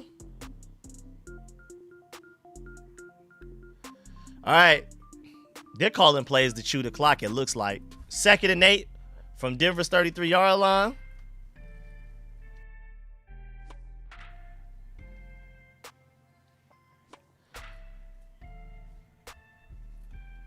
See if we can get a stop on defense right here. Even if we force an incompletion right here, I don't know. 3rd and longs haven't been going too well for us. Yep, little bit behind, little bit underthrown. That'll be 3rd and 8 for the defense. Let's see. Be 3rd and 8 for the defense. Let's see.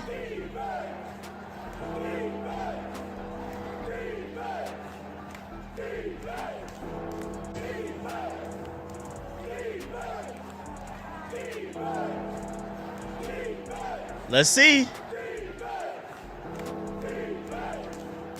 Let's see 3rd and 8. Telling you we're going to have to get creative and force a turnover or something, bro, because nothing else is working. 3rd and 8.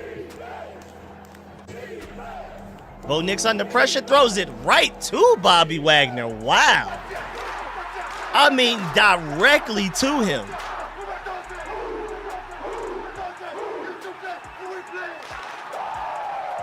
I mean, right to them? Right to him? I'm shocked, bro. But I told y'all Bo Nix gonna Bo Nix, bro. Fourth the best quarterback out of that draft class at best. He literally just never saw him. He just never looked at Bobby Wagner. Like, literally just didn't realize he was even there, bro. Shouts out to Bobby Wagner, being opportunistic, thrown right to his chest. I mean, he literally stared that receiver right down. Right down. All right, let's see what the offense does with it, though. You know, you don't get points for interceptions. Let's see what the offense can do. A little play action. Another throw, but this time to... Is that Ben Sinnott? Oh, that's Colson Yonkov. That's Colson Yonkov with a catch. Okay.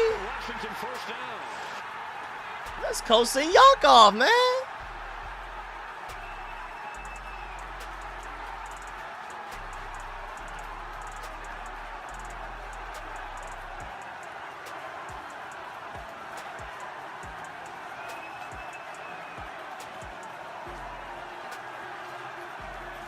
Oh, Lord, what is this play, Mariota? What was that? What was that? Is there any particular reason Cliff Kingsbury refuses to target Ben Sinnott, bro? Yonkov and John Bates both have catches. Ben Sinnott not even a target? Are we good? Like, is everything okay at home, Cliff? Do you hate Ben Sinnott?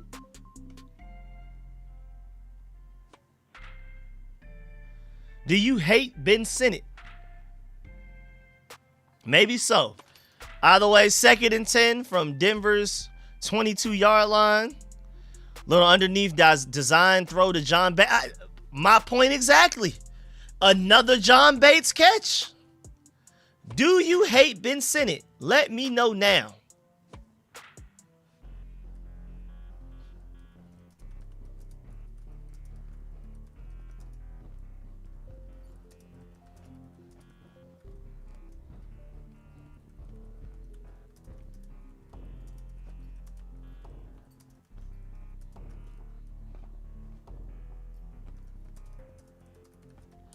Let's see. 3rd and 8. Let me see something. 3rd and 8 from almost the 20-yard line. Fade route again. This time to Terry. Overthrown. I mean, good coverage by Pat Surtain. You could argue maybe deserved to be a flag. But, I mean, Mariota kind of threw it a little too far anyway, a little bit. Let me look at the replay because I don't know. That may have been a flag. Let me see.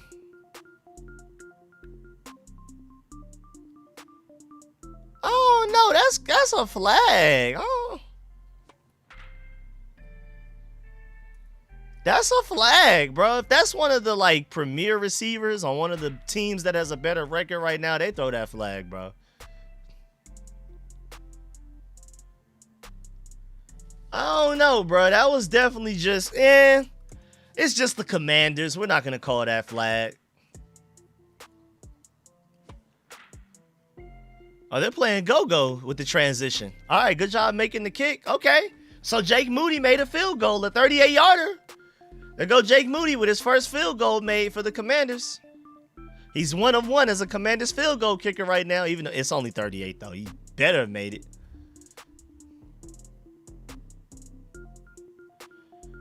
He better have made that, I guess.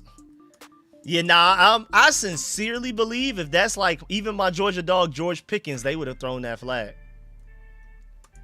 If that were Jackson Smith and Jigba, they would have thrown that flag. Terry is actually, he doesn't have a lot of catches and yards, but he's low-key giving Pat Surtain work, bro. Either Marcus Mariota's not seeing him, not throwing him the ball, or there's a flag and they didn't throw it. Or even if Mariota just puts a little bit less on that. Maybe Terry draws a flag because the ball is catchable, but then again, the ball you could argue wasn't catchable by Mariota because Pat Surtain was impeding Terry's progress by holding him.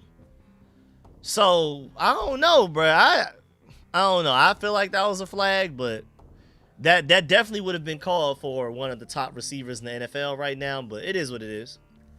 If our team were healthy and if we were sitting at say 7-4 or something like that, we probably get that flag. But they're like, they're 3-8 anyway. 3-8. And this guy just won Defensive Player of the Year, so clearly it can't be him getting flags, even though he deserves it.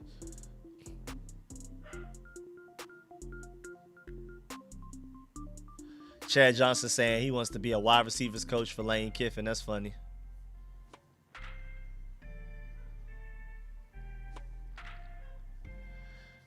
I mean, I don't know. Maybe overthrow by Marcus Mariota, flag by Pat Surtain. Either way, I know that wasn't Terry's fault. Either way, at the end of the day, I know at the very least that was not Terry's fault.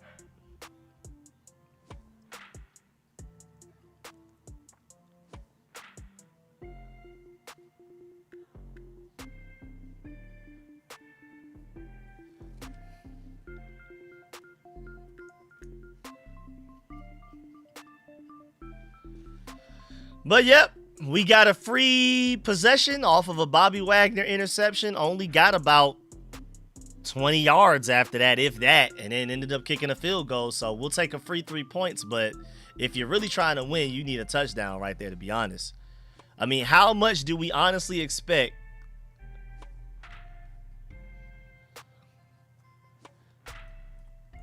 How do you honestly expect? I mean, do you expect them to get another turnover this game or something? Like, you got to take advantage of the turnovers you get with touchdowns.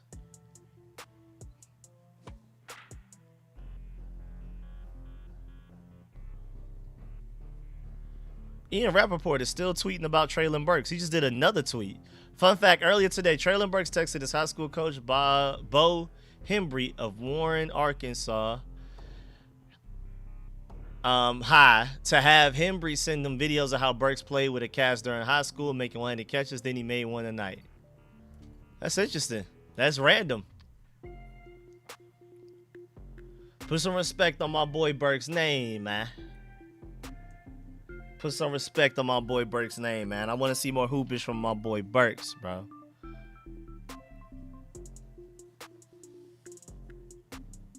All right, let's go. Let's hoop. All right, defense, let me see something. All right, shouts out to Jordan McGee for getting off that block and tripping him up.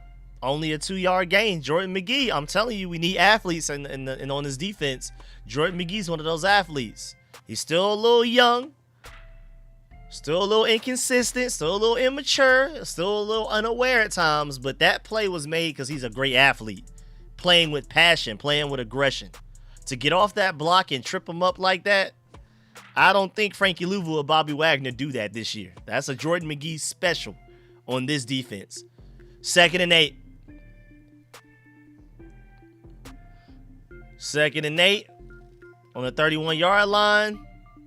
Quick little throw. It was zone coverage, it looked like, but Jonathan Jones played on it immediately to stop the gain from being anything more than what the catch was off a quick throw to the right. That'll be 3rd and 3 after a 5-yard throw to the outside. Little quick stop route real quick, you know what I'm saying? He didn't even come back to the ball for real. It wasn't even really a comeback. He just stopped. All right, 3rd and 3 on Denver's 36-yard line. Hey, defense, can y'all get a stop? Let's see if the defense can find a way to get a stop right here.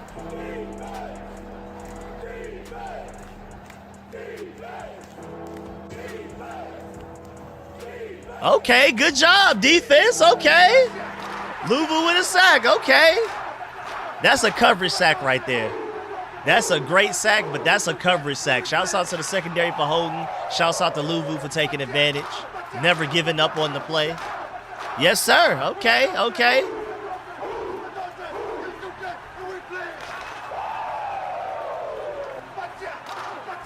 Good disciplined pass rush, too, bro. Everybody stayed to their gaps. Bo Nix had nowhere to exactly run. Good job by Frankie Louisville to take advantage.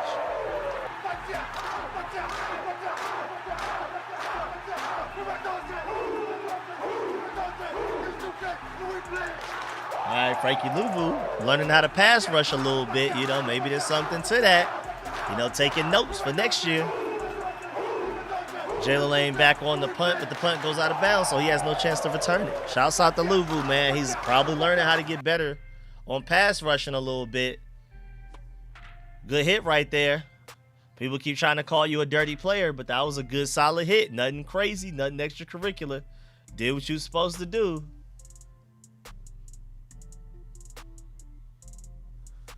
Definitely a coverage sack, though, like I said. Bo Nix was in that pocket for about 5-7 seconds, bro. 5 to 7 seconds, bro. That's a coverage sack. But shouts out to Louisville for staying on it, though.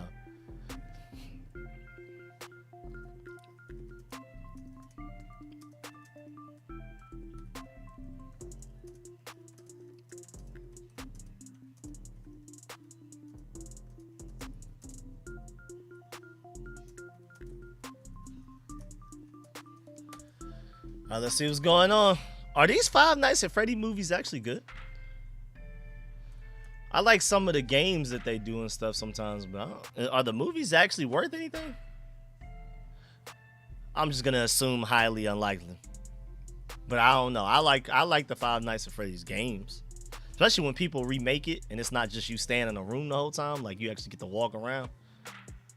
When like third parties and independent gamers make like a remake of it, I'd be rocking with it.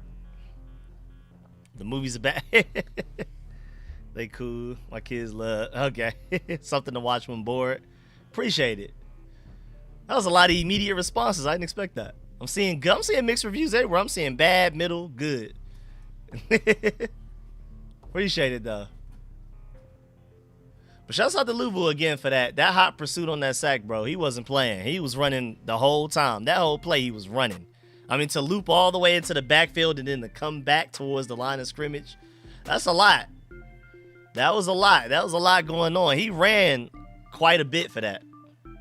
Oh, Percy Butler being evaluated for a concussion. I don't know when and where that happened.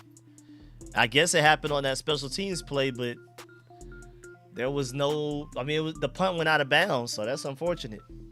Get well soon, Percy Butler. Hopefully you're okay. Still need your speed on special teams, man. You said the first movie was fire. Okay.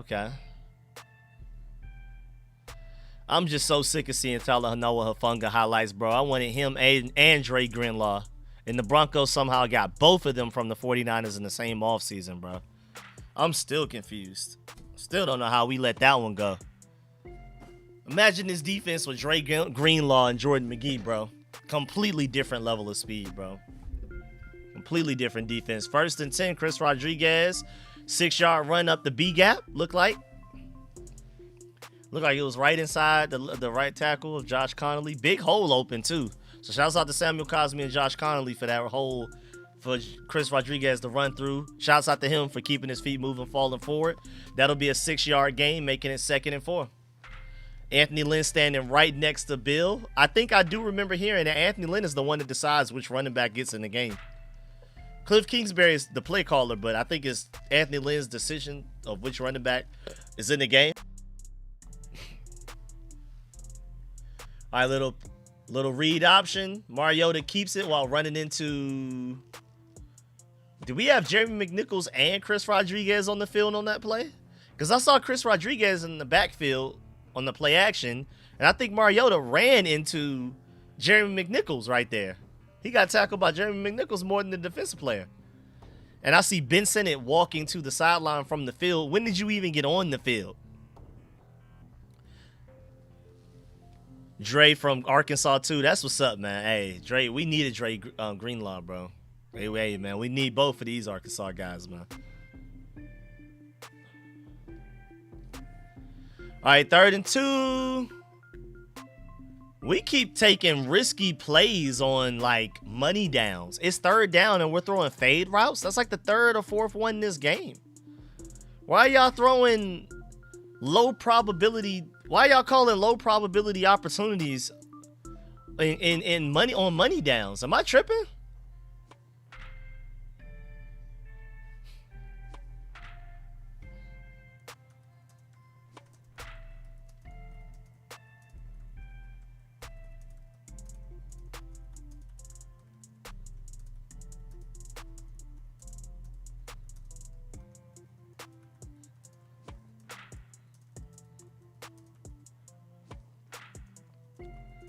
Can we please stop utilizing low probability plays on money downs? Why are you throwing fade routes on 3rd down? If it's 2nd and 1, cool. But why consistently on 3rd down are we throwing and attempting horribly unlikely converted plays, bro? And I don't even think Terry was on the field that last play, too. I mean, I know he hasn't played in a while. They want to keep him healthy. He's on pitch count. But if anything, take him out of the game on 1st down, throw him out there on 3rd down or something, bro.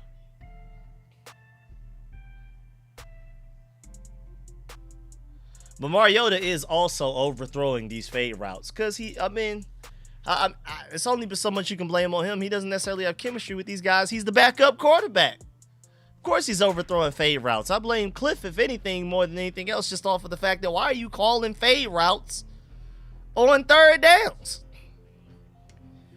Why low probability plays on money downs? That's insane to me. 3rd down, gotta have it. Most difficult throw and catch possible. The most difficult throw catch combination you can possibly call. I don't know what he's doing. And I usually love Cliff Kingsbury overall as a play caller, especially when we're healthy and we have all our guys, Jade and everybody. But I don't know what that was.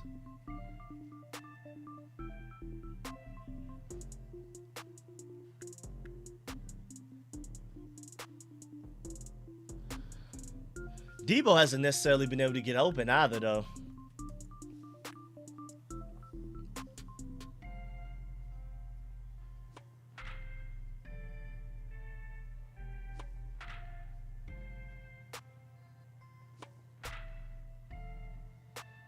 Debo has not been open much, bro. You got to get more open than that, man. Horrible play call, even worse execution. I feel like that's a great way to describe it because Mariota did overthrow. Debo was not able to get separation, but again, fade route on a third down is insane. Fade route to the fattest and slowest and shortest receiver. Now that is crazy, bro. Appreciate that, Dolores. Thank you, thank you, thank you. Appreciate the birthday wishes. Thank you, everybody, again, for all of the birthday wishes. Thank you for all of the birthday likes and super appreciate all of the birthday donations to the Super Chat and the Cash App, bro. Really, really appreciate y'all, man. Matter of fact, if you haven't already, please leave a like. The Denver Broncos will start with the ball on their own 20-yard line with a 3-point lead, 8 minutes, 42 seconds left. Leave a like on the stream if you're having fun. We'll see what the Commanders do. See what this defense got going on. Starting to get in the clutch mode. Matter of fact, defense, what we doing? That looked like literally almost the very first play of the game. That looked almost identical to the very first play, the first offensive play that the Broncos had in the game. That was actually kind of weird. Felt like deja vu, honestly. That was weird. But instead, it got like 3 more yards than it did last time. Last one was like 11. That was like 14 or something. Either way, though, man, appreciate my boy Optima Focus, Pro Bowl sponsor for 13 months, man. Appreciate that. Happy B-Day and shout out to you, bro. Cliff got to call better plays. He's calling the inconsistent game in this one. It's very annoying. You know what it is? It seems like when we have everybody healthy, he's an elite play caller. But he's not good at making adjustments around once we have injuries. That's what it seems to be. It seems like his Achilles heel is that he doesn't know what to do when he doesn't have all of the pieces that he needs. Because when Jaden, Terry, everybody's healthy, it's like, oh, wow, that great play, great play. And then as soon as we have some injuries, it's just like he forgot how to play call. He's one of those guys that he kind of needs everything to be set up for him, I guess. I don't know. That's just a raw observation, like right off the hit, like right off the freestyle. But that's what it seems like. It seemed like when we have Jaden, Terry, everybody healthy, offense unstoppable. Then after that, if you get a couple of injuries and now we just don't know how to do nothing. Yo, how did he gain 2 yards on that run? Either way, it'll be 3rd and 8 on Denver's 36. Defense looking a little all right. Looking a little all right. You know what I'm saying? Defense looking a little, you know what I'm saying? See if we can get a stop.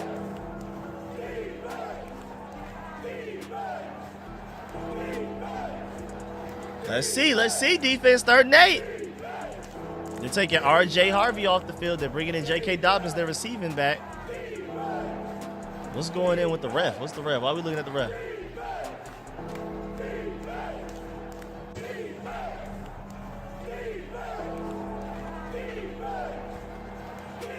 Third and 8. We're going to get a stop. Underneath throw, just wide open. Just wide open underneath.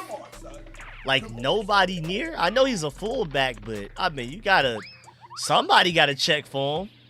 Somebody got to have their antennas up. Just getting absolutely killed underneath.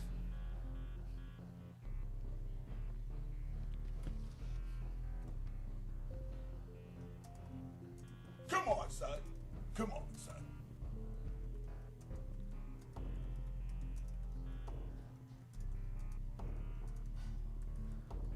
Come on, son. Come on, son.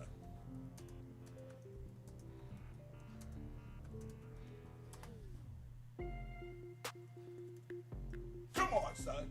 Come on, son. I mean, it's been like underneath stuff all game, bro. Like 3rd and 8, 2-yard throw, 10-yard catch and run. 3rd and 12, 5-yard throw. They run for the last next 7, 12 yards. You know what I'm saying? Like, golly, man. All right, let's see. 2nd and 10. 2nd and 10 from the 46-yard line, nearly the 47. Bo Nix scrambles, bootleg. They get him out of the pocket. He makes the safe play to just throw it at the ground near a receiver. Bobby Wagner actually with some good coverage. 3rd and 10 defense. Let's see what y'all got.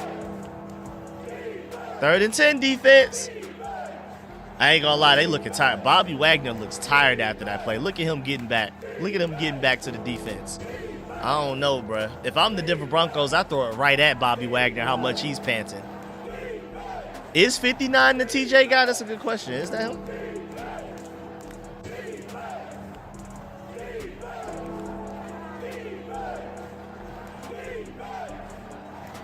Another underneath throw. Are we ready this time? Look at us. We were ready this time. Okay.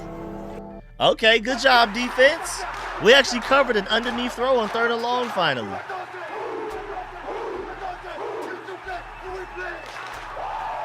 And yes, TJ is number 59. I just looked it up. Did you see him on that play? I didn't even notice a number 59 on that play. I'm not going to lie. But shouts out to the defense, 4th and 14. I mean, 4th and 4. After that stop, we actually stopped something underneath. You know, they're only punting the ball because they don't believe our offense can go down and score. They have a lot of confidence in their defense. Otherwise, because if they were going against the Chiefs right now, they would go for that 4th and 4, even up 3. They would go for this if they were going against a high-powered offense. I mean, our offense would be high-powered if we were healthy. Wait, was that really stopped at the 1? I don't know, refs.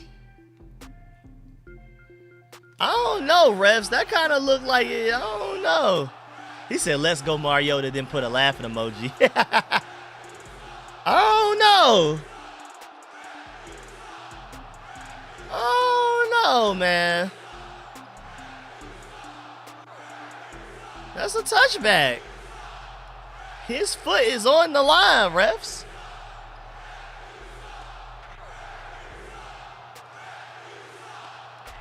Yeah, that's a touchback, bro. Thank you, refs. Yeah, fix your mess. Fix your mess, man. Fix your mess. For sure, a touchback.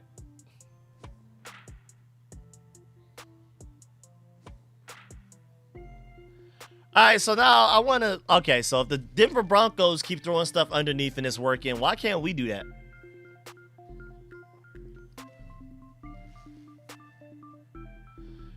All right, let's see what we got going on now. Let's see. Offense down 3, 4 minutes, 42 seconds left.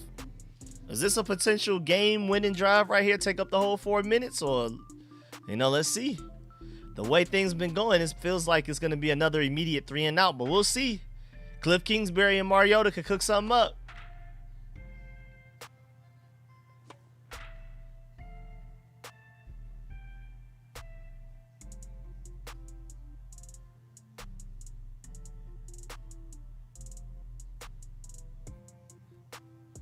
All right, let's see, offense. Let's see something. You're down 3. You want to win, right? If you want to win, y'all got to get Cliff. You got to call better plays, and offense got. I know we have injuries, but you got to execute, man.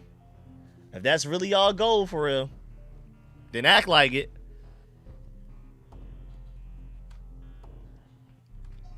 And if I had to say right now, I feel like the defense has played better than the offense. The defense hasn't necessarily played extremely well, but the defense has been better since Dan Quinn has taken over play calling. The defense has played better than the offense today, definitely. We'll see. See if the offense is ready to step up this time. Appreciate that, Bryce. Yes, sir. Thank you for the happy birthday wishes. Again, make sure y'all leave a like on the stream if you haven't already. Even if you don't want to donate, even if you don't have nothing to donate, if you could at least leave a like on the stream, I mean, that's all I need, man. I'd be really happy with that. So leave a like on the stream if you haven't already. Trying to hit 30K by my birthday. We're at 29,690. I don't think we're going to get there by tonight, by the end of this game. But if y'all can get as far as we can, you know, if you haven't subscribed yet, please do. We'll be live streaming games this year, except for Christmas. I think I'm live streaming every other game, though, except for Christmas. Let me see. Because we got the Vikings. I'll stream that. Giants, I'm going to stream that. Eagles, we'll see. I mean, I'll be streaming that more than likely, though. Then Cowboys, that's Christmas. I will not be streaming that. I'm going to go ahead and let you know that. And then we'll see about the Eagles. I'm more than likely streaming that too. I think out of the rest of the games this year, I think the only one I'm not streaming is probably the Christmas game. All right, play action on 1st and 10. Bootleg, get Mariota out of the pocket. And Terry wide open on the sideline. Told you Terry giving every corner the business, man. Terry giving every corner that's covered him the business, and that's including Pat Surtain. Matter of fact, forget the first down thing. Let's let Terry celebrate, bro. Terry looks like a wide receiver 1 tonight, bro. Giving Pat Surtain the blues. He even fell down and still got it. Whatever, though. We'll take your first down throw right there. That takes us to the 36-yard line. Chris Rodriguez run. The Denver Broncos look like they expected it, though. That looked like they stacked the box and were ready. Their linebackers were in attack mode.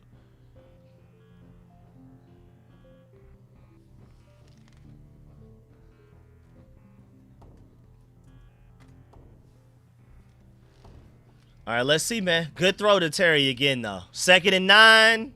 Mariota with pressure.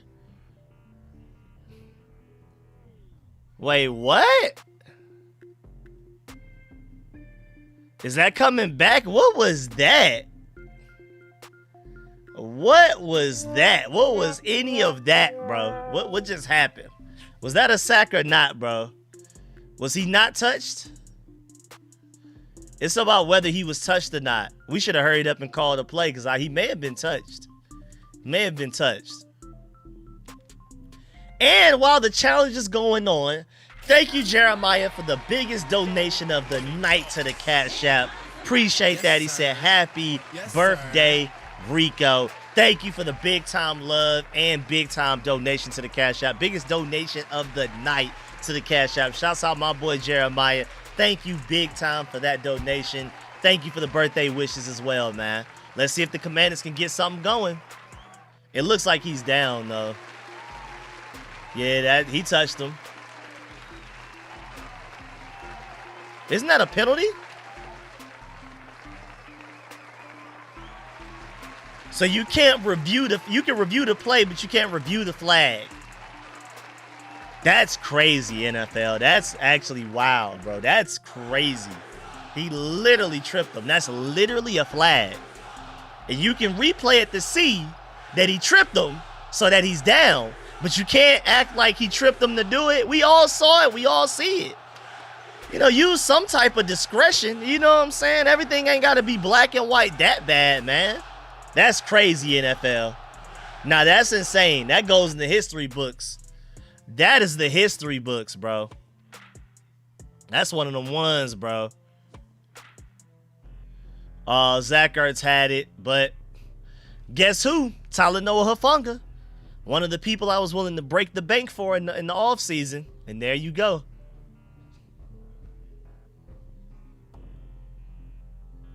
Oh, that was Singleton. All right, never mind. Talanoa Hufanga was right there, though, too. He had to let up because he probably would have hurt Ertz. Yeah, that was great coverage by the linebacker. Great coverage by Singleton right there. That's a great play. Ertz, that's a drop, but at the same time, great play by the linebacker. Great play by the linebacker. Great throw by, Mariota. Great throw, bro. Mariota, great throw. That was your best throw, arguably, of the day. Between that and the Jalen Lane one, it's sad that both of Mariota's best throws were not caught. That's just a shame, honestly.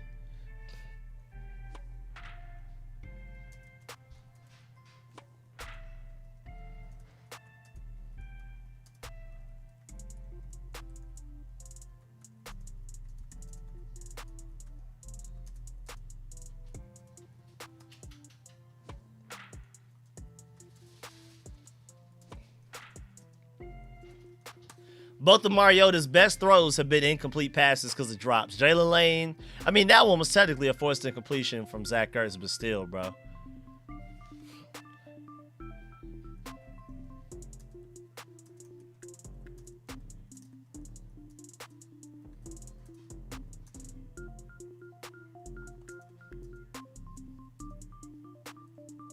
All right, defense, let's see if y'all can get a stop.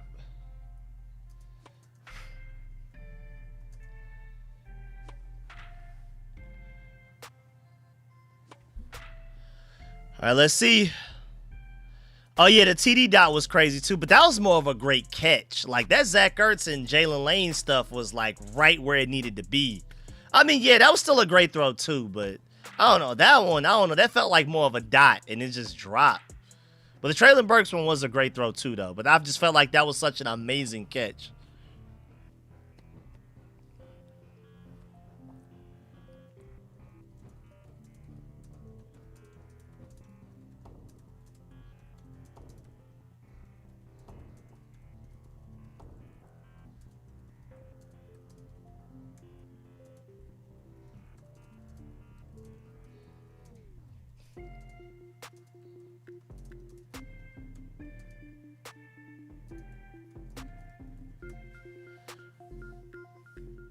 Somebody said Kosa Yonkov would have caught that.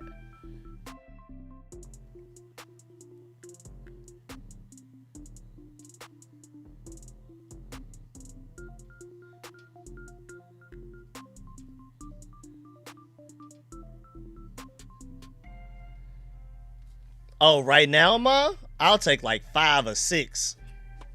Easily.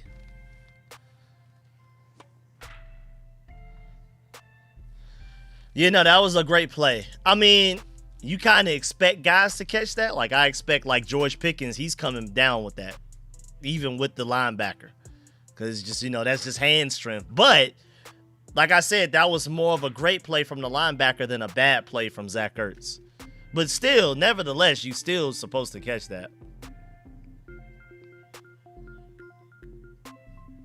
But yeah, great play by the linebacker, though. Elite play by the linebacker, as a matter of fact. Insane play. All right, good open field tackle right there. Look at us. You know what I'm saying? Look at us. That'll make it 3rd and 4. Defense, maybe they get a stop. We're already calling our timeouts, too.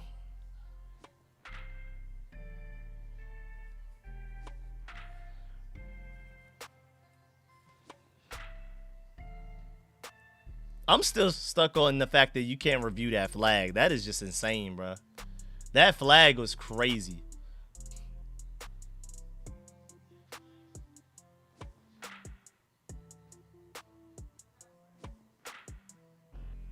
That's just insane, NFL. But that's what y'all like, though. That's what y'all on. That's the type of time y'all on, huh?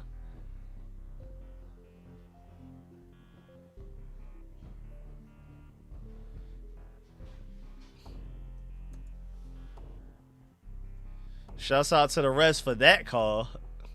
An illegal trip downed Mariota. That's insane. They didn't call it nothing. All right, 3rd and 4. Can the defense get a stop? Boy, Denver Broncos calling timeouts. They don't respect us at all. They're like, yeah, we don't need 3 timeouts to beat this team. Even if they somehow do score, we trust that we can somehow get the ball back with our 2 timeouts and score again. They've done a lot of disrespectful stuff this game. I mean, they kicked field goals both times. They were up 5 points and just went to 6 points instead of 7.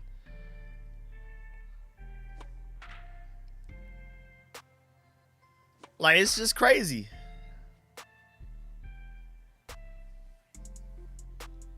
They scored a touchdown, kicked the field goal to go up 6. Scored a touchdown, kicked the PAT to go up 6 again. Like, do they just not respect us? Just don't respect us at all. They just call out. We'll just call one of our timeouts. We don't care.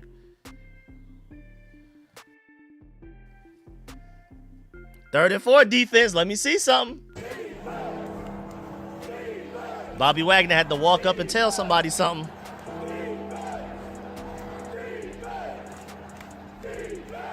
Third and 4, getting pressure. Okay, Jacob Martin in coverage. Good defensive play call right there. Dan Quinn confused Bo Nix, almost got an interception out of it. Jacob Martin pretending to go after Bo Nix, backed up. Let me look at the replay.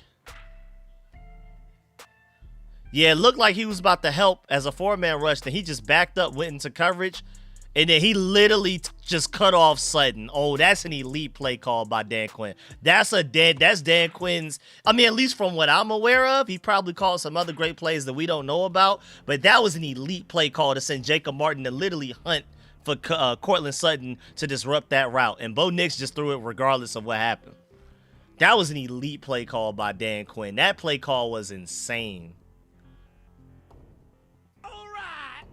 Now, I don't think y'all understand how crazy that play call was.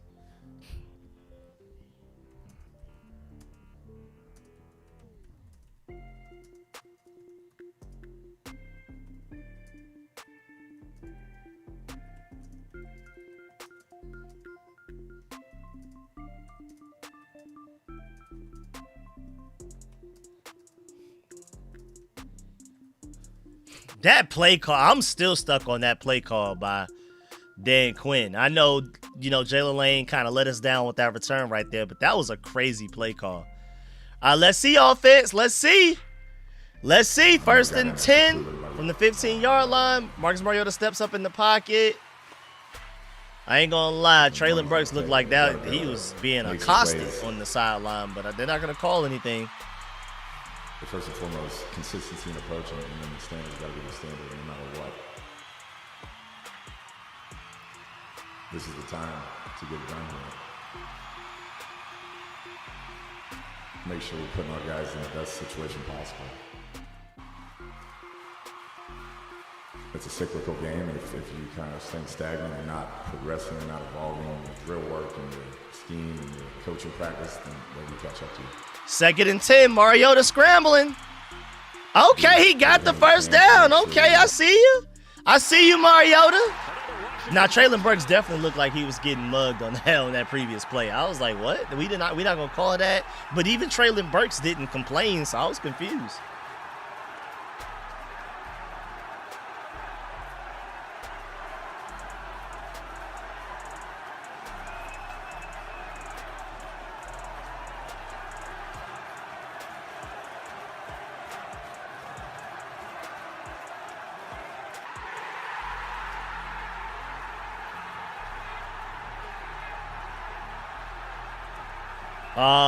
I appreciate the opportunities throwing it to Burks like that, though. I like that. Keep trying to throw it to the younger guys. That was slightly too high for Mariota, though. But I like those attempts, bro. I like that we keep throwing it to the younger guys, bro. Please keep putting these younger guys in situations to make plays, bro. It's only gonna make them better for the future. I like it. Let's see, 2nd and 10. Got ahead of myself. Laremy Tunsil does look like he nearly false starts every play. Okay, I guess I wasn't right. It did end up being 3rd and 10. Deep shot to Terry McLaurin after Laremy Tunsil kind of allowed somebody to beat him. Another overthrow by Marcus Mariota. Terry had somebody, but that is Marcus Mariota for you right there. He is a backup quarterback. He can do some good things, but of course he's not Jaden Daniels.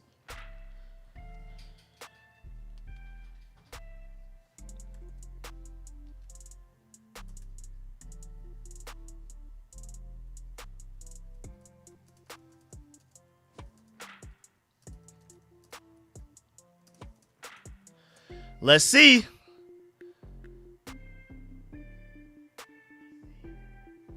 Yo, Zach Ertz. Why do we throw it to Zach Ertz on money downs right at the first down area? Why do we do that? But here we go. We're trying to hurry up. Offense stays out, 4th and 1. They want to win. Okay. Jerry McNichols run right up the middle. Gets the first down. Okay. Zach Ertz loves just falling right in front of the first down, bro. Zach Ertz loves falling right at the end of this, right at the front of the sticks, bro. I don't know why and how he does it so consistently, but it's crazy. He's literally just the king of being right before the first down. I don't know how he does it. He is too big. Just fall forward. Most grown men can't stop you as heavy as you are from falling forward. Why do you fall down instead of forward? I mean, he takes his no yak Zach seriously. I feel like it's a goal at this point. I feel like it has to be a goal. It has to be what he's looking for, what he's trying to do, what he wants. I just don't get it. You are too heavy. You grown man. I don't even need you to be running with momentum. I just need you to fall forward. Yeah, see, this is why. He's 250 pounds? Hold on. I don't know why my default browser is Yahoo, bro. He's 250 pounds. Just fall forward. Literally just lean. How do you fall straight down like a collapsible chair? How do you not fall like a... I mean, like, literally, human nature of you moving forward would make you fall forward. How are you going this way? How are you going this way and then just this? How do you... I'm not physically understanding how he does that. How are you collapsing? Like he's getting sniped or something. Am I missing something? What is that? I really don't understand what he be doing, man. But either way, we going back to the game cast, man. I don't even get it, bro. If y'all can explain it to me, let me know, bro. Yeah, he falls like a house of cards. I don't... It's crazy, bro. How your momentum is taking you forward. How do you just suddenly get sniped like that? I really don't get it. It's weird, bro. Grown man falling down, not forward, down. Too grown for that. Too heavy. 250 is crazy, bro. You got to fix that, man. 250 for what? You might as well just go ahead and get the 230 so you can be a little bit faster. If you ain't using your 250 for strength, you might as well get a little slimmer and get a little faster or something, dog. That 250 ain't doing nothing for you, man. Not doing nothing for you.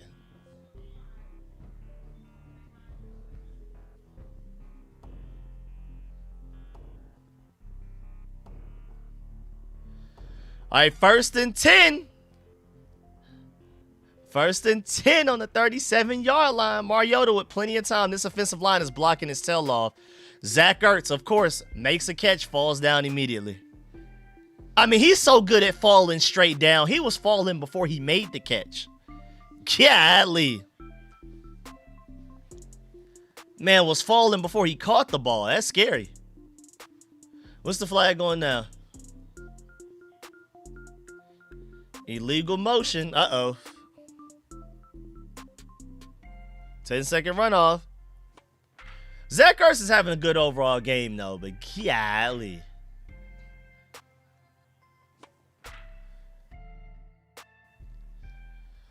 Golly, Zach Ertz, you good, my boy?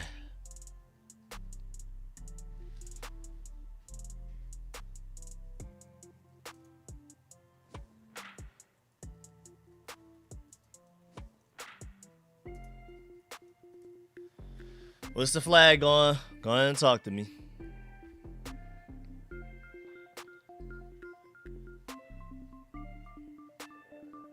Zach Ertz is our leading receiver, 9 catches, 98 yards right now, y'all. I don't know if you know that. 9 catches, 98 yards from Zach Ertz today. Yeah, they call it false start. It's going to be a 10-second runoff. I think so. False start on Terry? Can I see the replay at least to see, like, are you sure type thing?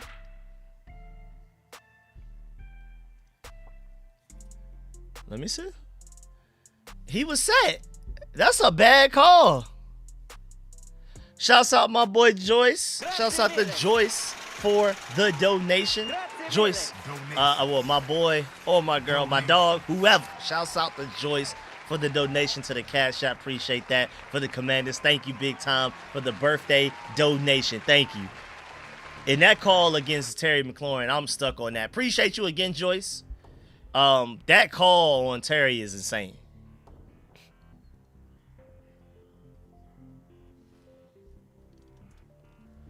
First and 15. Mariota scrambling. Just throws it away. You know, the refs, I don't know what that call was. If y'all find out what that call was, let me know. Just phantom call made from Vegas. Maybe somebody from Vegas made a call or something. Appreciate all of the birthday wishes again from everybody. Thank you for all of the birthday donations. And at the very least, can you just at least leave a like to say thank you? I mean, to say happy birthday to me. Appreciate y'all. What's the flag now, man? It's going to be a very flaggy game for the rest of the game. That's what we're doing.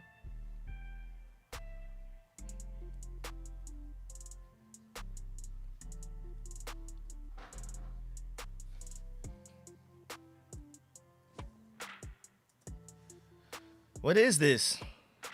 They're going to call intentional grounding? That's what they're going to call?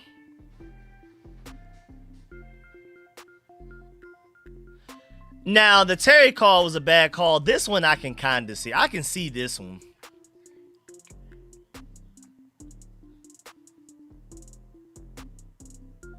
I can see this one. The Terry one was a horrible call. They just made that up out of nowhere for no reason. Let me see if he's outside the pocket in this replay.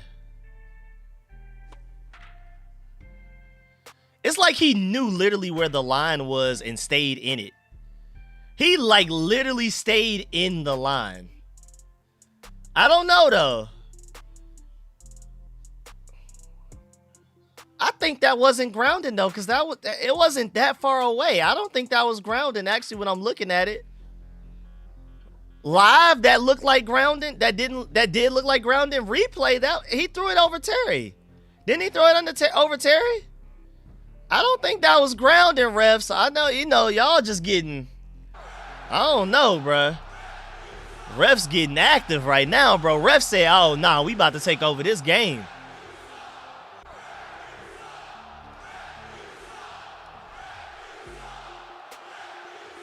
Oh, the refs just said, okay, we just gonna start making stuff up now. I'm even seeing people like ML Football talking about the refs cheating and making phantom false starts. Like it's like non-Commanders fans on Twitter right now even like confused like what's going on. Everybody is like, yo, what are these calls right now? 2nd and 25, ball don't lie. Ball late. Ball late. If Mariota throws that, sooner, we're good.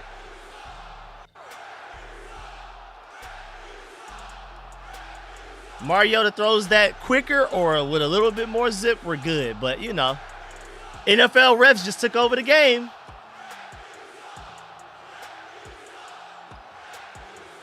I mean, even the fact that the officiating guy on the mic, like on the broadcast, was like, that's not grounding. Like, he just straight up disagreed with the refs. That tells you everything you need to know. 3rd and 25, Mario, there's no way you think you're going to be able to run for that.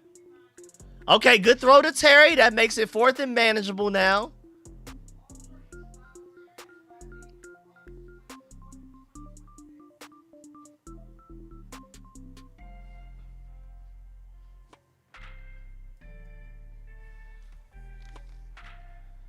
That's crazy, though. Even Terry McCauley, the NBC rules analyst, was like, nah, that's not intentional grounding.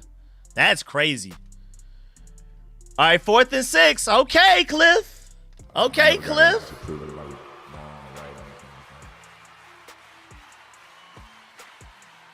4th and 6. Cliff with a clean pocket. Zach Ertz again.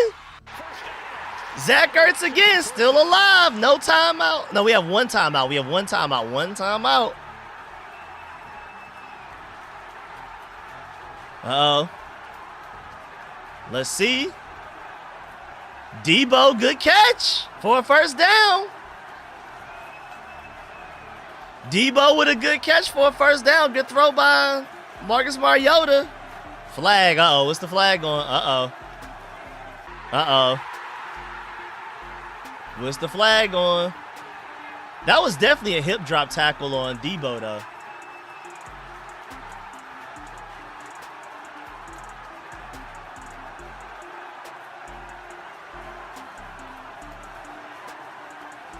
So they didn't see that Debo hip drop tackle, though?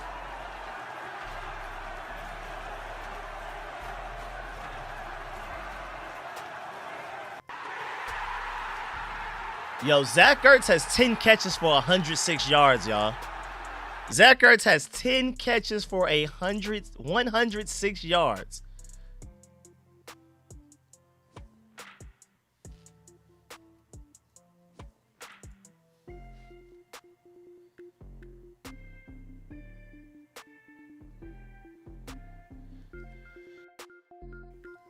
Look at Zach Ertz turning the clock back, man. I want y'all to know right now, I'm not sure we're in field goal range with a random, kicker we just signed right before the bye week, though. Jake Moody.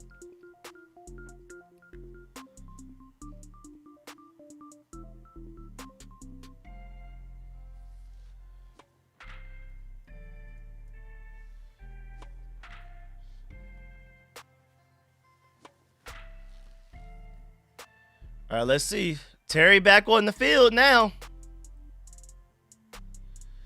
1st and 10. Screen to Debo.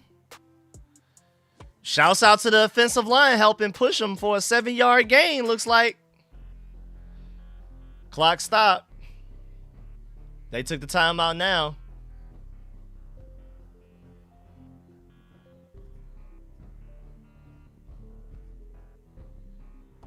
People are saying investigate these officials.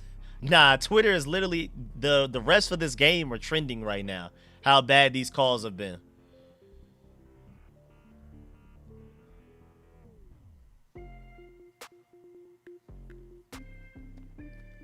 Whatever play we call, you got to spike it, but you have a new long snapper that you signed off the street. You have a new kicker that you signed right before the bye week. It has only attempted 1 real field goal outside of 2 PATs. This is interesting. I mean, you got to question, do you have to score a touchdown with this field goal unit situation? And we called a screen, which ended up costing you a timeout. That was crazy. Well, Mariota cannot take a sack. I'll tell you that. 2nd and 3. 2nd and 3. They're playing back on trailing right now. Or they moved up at the last second.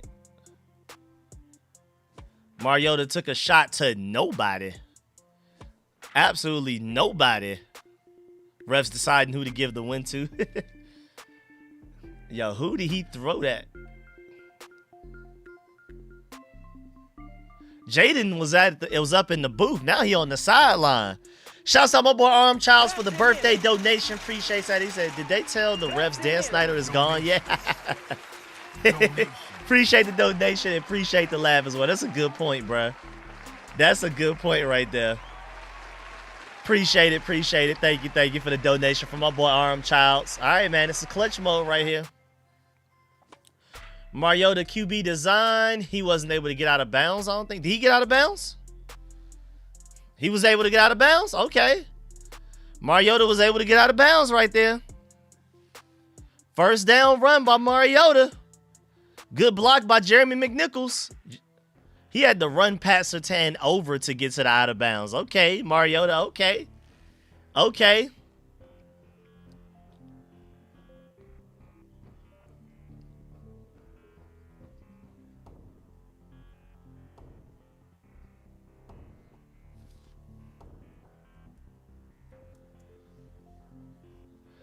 Appreciate the donation again from my boy Arm Childs. All right, man. It's getting the clutch time.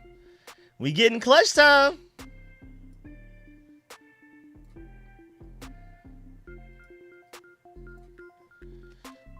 Shouts out to Mariota. Shouts out to Cliff Kingsbury for that play call, man.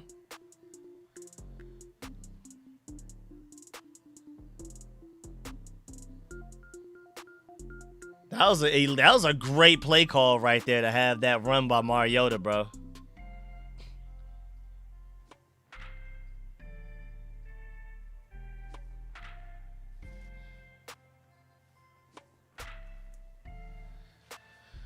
Watch out, bro. We don't have the most trustworthy kicker. You want to win this game, you got to score right here, bro. I don't know if he makes the kick to take it to overtime. Or let alone to make a kick in overtime to win, bro. I just, I don't see it. 1st and 10. He'll throw it out of the back of the end zone. Denver had a lot of guys in coverage right there. 7 seconds. Are we going to attempt one more play, or are you just going to go ahead and kick the field goal now? Let's see. Let's see.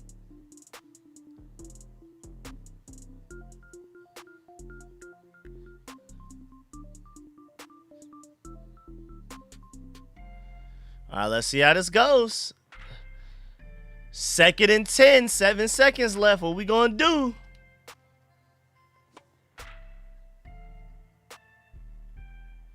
Wait, Debo does not know the play call. What is going on?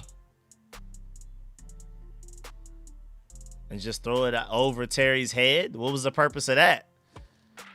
But all right, it looks like we're gonna try to kick a game-winning field goal. Game-tying field goal to take it into overtime. Are we about to play 2 straight games overtime? 2 straight overtime games? 2 straight overtime games.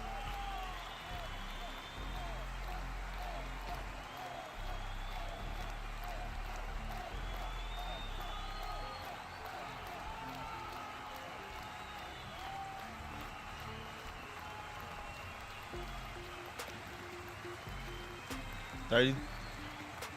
32-yard field goal attempt. Up, he made it. There you go. Looks like overtime.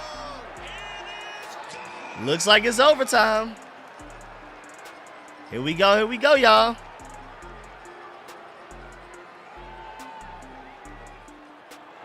Here we go.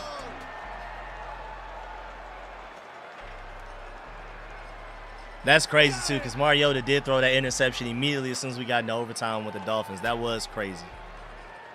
Yeah, if Jaden Daniels plays, we definitely win. Bruh, injuries ruined this season. I admit we have some deficiencies. Joe Wood Jr. is not a great defensive coordinator. I don't think he's horrible, but he's not good.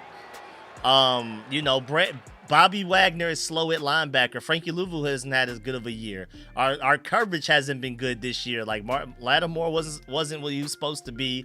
Mike Sanders still took a step back for whatever reason. But injuries did more to the season than anything else. The reason we are in this situation right now purely because of injuries, more than anything else. And I know it's the NFL, everybody gets hurt, but I literally found some stats earlier this week during the bye week that I forgot. We're literally the most hurt team in the NFL by far. Like, it's like us. I think it was like calculated by the most games missed by projected starters as of week 1. Like, whoever your week 1 starters are, how many games those starters have missed, we have the most in the NFL this season. It's not even just Jaden. It's the whole team is hurt. Literally everybody but the offensive line. All right, let's see how this overtime goes, though, man. We were strong. We are still a good enough roster, I think, going into next year. If you're healthy, if you do the right things, strong playoff contenders. We won the toss. We won the coin toss. We'll kick off. Let's go. Thank you, mommy.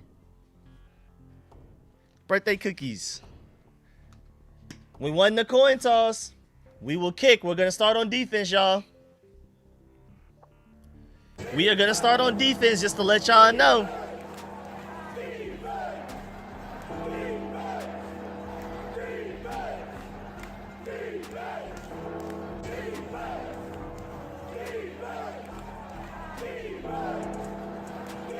How did I have this? I had this to where this wasn't in the way. There it goes. Now it's not in the way. There you go. We will start on defense, y'all.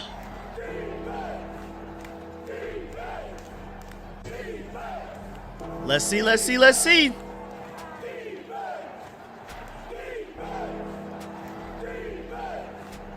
how this goes. See what this defense can do. He said open the Tankathon site. I already showed y'all earlier. You probably weren't here, but I showed y'all. You lose, you have the 7th pick. You win, you have the 12th pick at best. Just to warn y'all. 15th pick at worst, though. You could probably move from 8th to 15th. I don't exactly how I know this goes. Opponent, strength of schedule and stuff like that. We'll probably end up with the 14th pick, I think, actually. You win, you end up with the 14th pick because I'm looking at strength of schedule. You win, you end up with the 14th pick. You lose, you end up with the 7th pick. That's basically how it goes. Just to let y'all know. Just for the person asking in the chat. Shouts out to my boy Disabled Park Hopper. Appreciate that. He said, need this win for you, Rico. It's your birthday. Yesterday, man. Appreciate the donation again. You have donated multiple times to my birthday, so I really appreciate that, man. Thank all of y'all, but especially my boy Disabled Park Hopper, man. Appreciate that. Appreciate everybody, man. Make sure y'all leave likes in the stream if you haven't already as well. Donations. Let's see how this game goes, man. Let's see where this game goes. Let's get it. Appreciate all of the birthday wishes in the chat, man. Appreciate y'all. Appreciate all of the donations, but even if you can't donate, if you could just leave a like, I'd really appreciate that. I'm really thankful for everything. Thank y'all for being here during this stream. Thank y'all for leaving likes, all of that, man. Appreciate y'all. And I'm about to appreciate these cookies.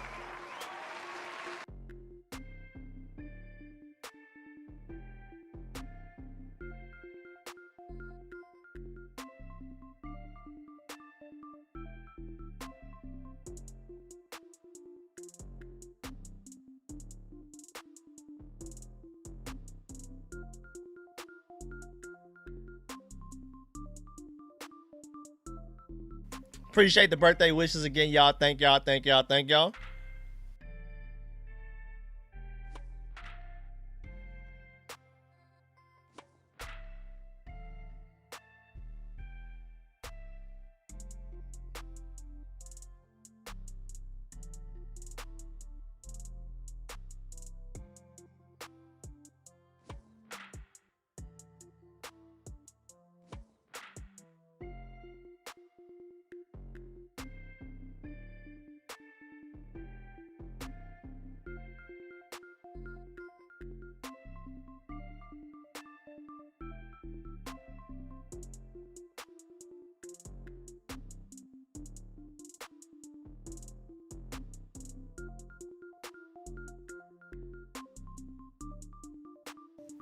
All right, underneath throw. We're allowing guys to get open underneath again. And now we're just literally escorting them to the first down. We just picked them up and said, here's a first down. Jordan McGee, I didn't like that play at all. You allowed him to make the catch, and then you just literally pick him up and say, here, I will gingerly walk you to the first down myself. Free of charge. Here goes the first down, RJ Harvey.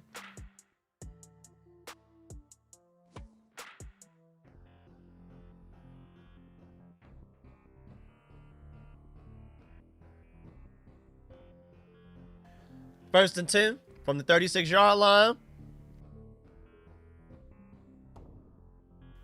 Here goes Bo Nix scrambling. Tight end wide open in the middle. Bobby Wagner and Deron Payne is the closest players, but I highly doubt that was what Dan Quinn wanted, so I don't know what happened now. Well, Lord have mercy, they moving right now, boy. They are moving. First and 10 to Denver's 48. Let's see if the defense can get a stop.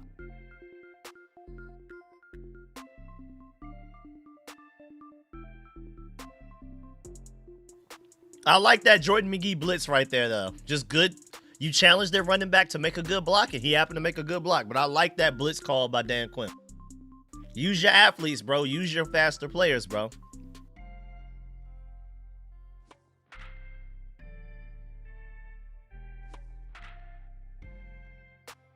Oh, my Lord. Bobby Wagner in coverage. That's what happens. They're targeting Bobby Wagner. That's 2 straight plays at Bobby Wagner in coverage. 2 straight plays to Bobby Wagner.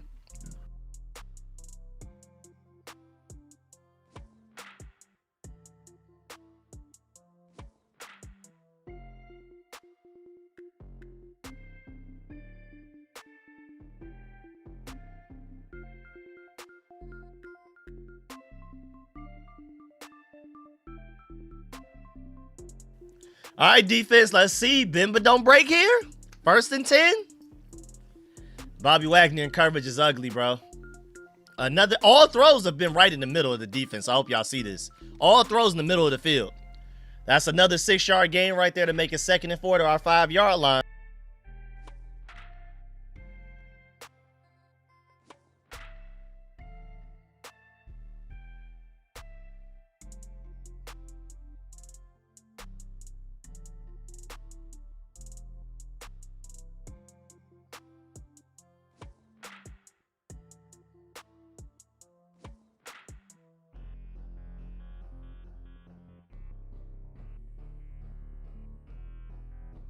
Well, there that go. What was that? I mean, they made that look so easy. I'm confused. I'm like shell shocked of how fast that was.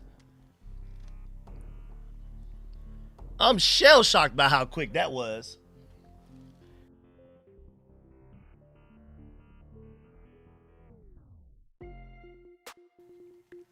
I'm shell shocked by how quick that went by. I feel like the Commanders' defense is shell shocked too.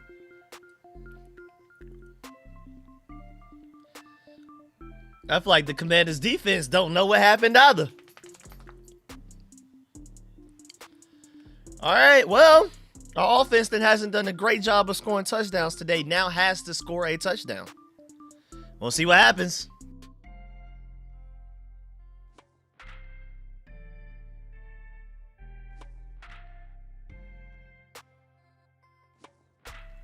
Dan Quinn, I know Bobby Wagner's your boy and all, right? And I know it's going to be tough to put that hand on his shoulder and tell him, hey, you're old. You're cooked. We need you to take a backseat to Jordan McGee right now. I know it's gonna be a hard conversation to have, but golly, man. Whoo! I mean, what was that, 4 plays? And 2 of them went to Bobby Wagner? In coverage? Let alone the run play that was a touchdown. You could argue maybe that was towards Bobby Wagner as well.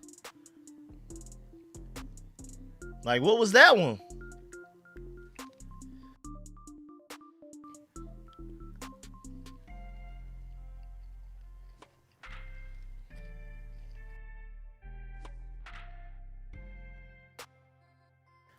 And my bad, y'all. Almost forgot, man. I gotta shout out my boys at Sleeper real quick before we get on offense, because, hey, you never know. First of all, thank y'all. I'm seeing more happy birthday wishes in the chat. I really appreciate y'all for that again. But before we even move on, before we see if this offense can somehow tie it up again, this could be really exciting football right here. With Sleeper, you have a chance to 1,000 times your cash with daily fantasy football, man. Washington football is as exciting as it is right now because we have guys playing with heart. We have a lot of injuries. We're the most hurt team in the NFL. Again, I have the stats to prove it. But we still have guys like Terry McLaurin, Deebo Samuel, Traylon Burks out, and Jeremy McNichols trying their hearts out right now, playing their hearts out. Let's see if this offense can make a comeback right here to tie the game up in overtime. But you can pick on stats for these stars like touchdowns, passing yards, receiving yards, fantasy points, and more for up to 1,000 times your payout on Sleeper. And right now, even new users, like you can see on the screen right now, can get a free $20 without a deposit on top of the already 100% match. You get up to $100 immediately if you just use promo code SCORE, that's SCORE, or you can just click the link at the top description of this live stream and every live stream and video I'm doing all season long, man. Again, shouts out to Sleeper, 1,000 times your cash through them. Let's see what this offense can put together right here, man. Okay, Terry. Okay, Terry. Okay, Terry. That boy Terry hooping today, man. I mean, Terry healthy, Terry hooping. You know, it's that simple, right? Terry healthy, Terry hooping.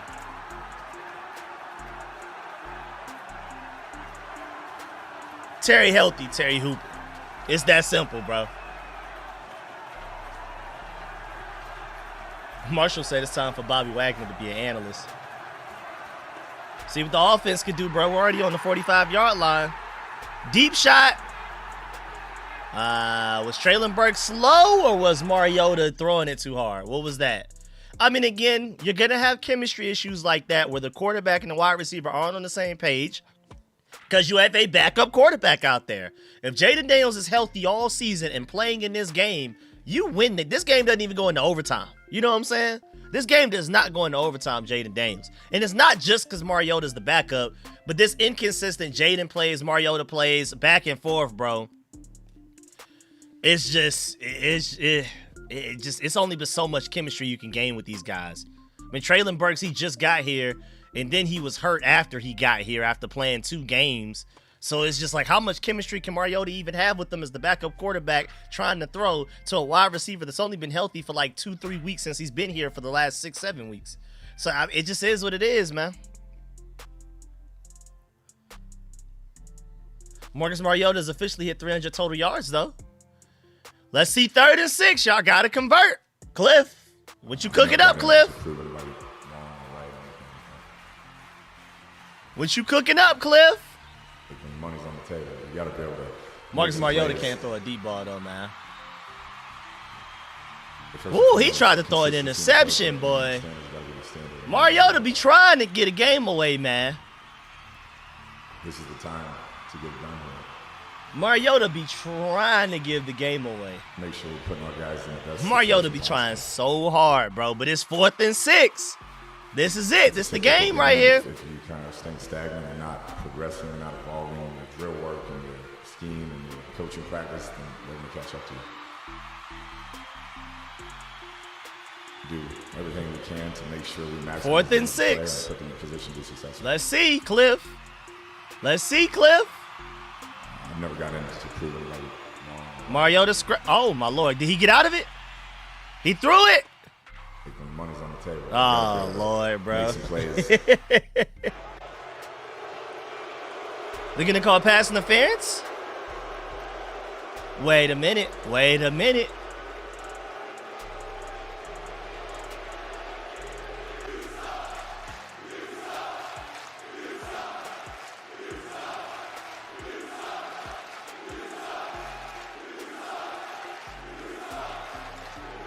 Refs. What we talk about?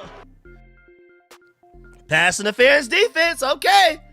That's a first down for Mariota just throwing a hospital ball. Mariota just throwing whatever. That was a bad throw too, but it worked out into a pass interference. Yeah, Hufanga was definitely there extra early. Extra early, like obvious pass interference too. Hey, first down, right? Shouts out to Talanoa. So the Commanders actually got a ref call to go in our favor? Wow. And it was the right call, but I'm still surprised. I'm actually surprised they called that.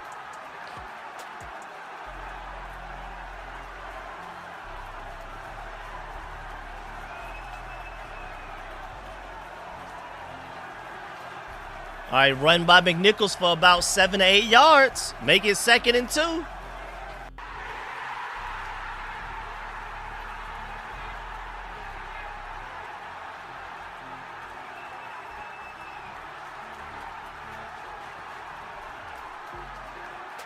And shouts out to Mariota for doing all that scrambling and stuff. That was an ugly ball to throw, though. But, I mean, hey, he kept the play alive and ended up throwing it for a pass interference.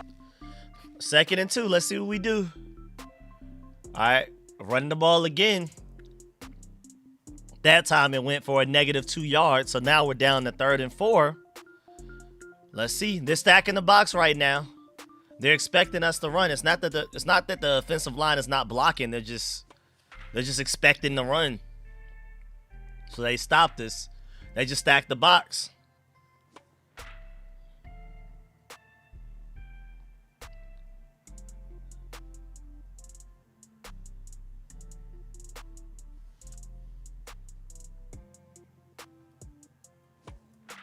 Let's see, 3rd and 4. Oh, wow, Terry. Okay, Terry. Okay, Terry. Okay, Terry.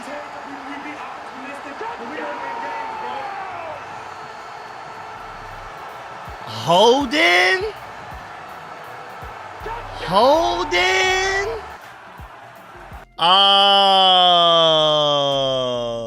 Come on, son.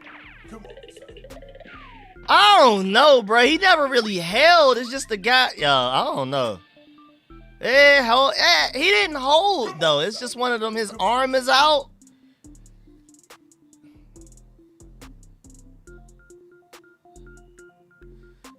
Oh, no, bruh. I hate that call on Connolly. I ain't gonna lie, bro. I hate that call. I do not like that call. Come on, son. Come on, son.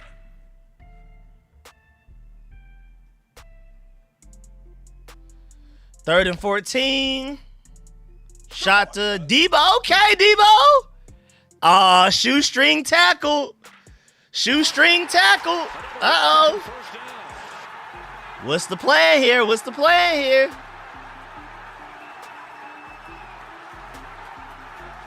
What's the plan here? Are we going for it? Are we going for 2? Y'all think we going for 2?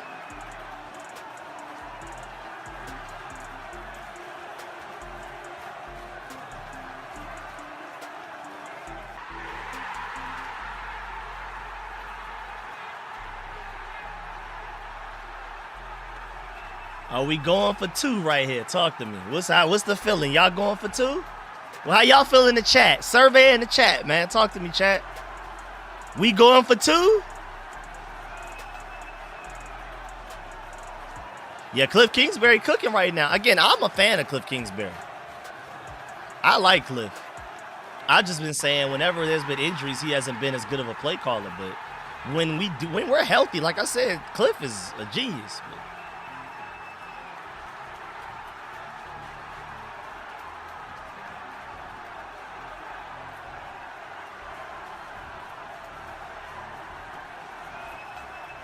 First and go. You get it. I don't know. You go for 2? How y'all feeling? I'm seeing a lot of 2s in the chat.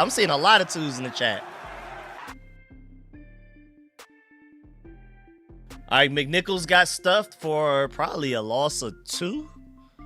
That'll make it 2nd and goal from the 3-4 yard line, just about 3-ish yard line.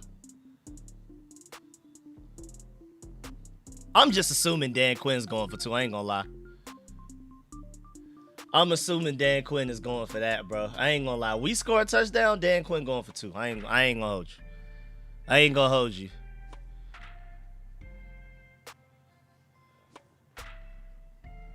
I think they're running the ball to prevent them from getting enough time to kick a field goal. But that time we tried to throw it and it didn't work. That'll be 3rd and goal. Hey, Cliff, what you got cooking up in that lab, man?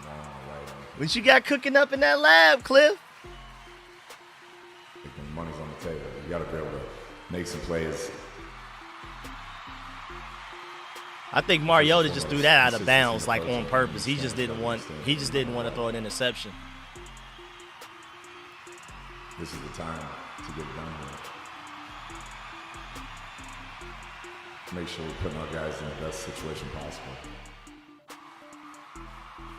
3rd and goal. It's a game, and if you kind of stay stagnant. Oh, Zach Ertz. 4th and 3. Zach, I mean, overall a great game, but that's bad, bro. That's bad, bro. That's 2 big drops today, man. A drop and a half, I would say. That was a definitive drop, though. All right, 4th and goal. 4th and goal, 1 play. Oh, we calling a timeout. Uh-oh. Build the anxiety. Build the anxiety. Build the anxiety. How we feeling in the chat, man? Y'all still feeling like going for 2? Y'all still feel like going for 2? This is the time to get it done here. Make sure we're putting our guys in the best situation possible. It's a cyclical game, and if you kind of stay stagnant and not progressing and not evolving in your drill work and your scheme and your coaching practice, then they're going to catch up to you. Do everything we can to make sure we maximize them as a player and put them in a position to be successful. I've never got into to prove it like wrong or right. Let's see 4th and goal. 4th and goal. Make some plays. But first and foremost, consistency in approach. 4th and goal. Let's see. Terry Slant. There you go. You can't call that back. You can't call that back. You can't call that back. We're going for 2. We're going for 2. We going for 2, y'all. We about to get what y'all wanted.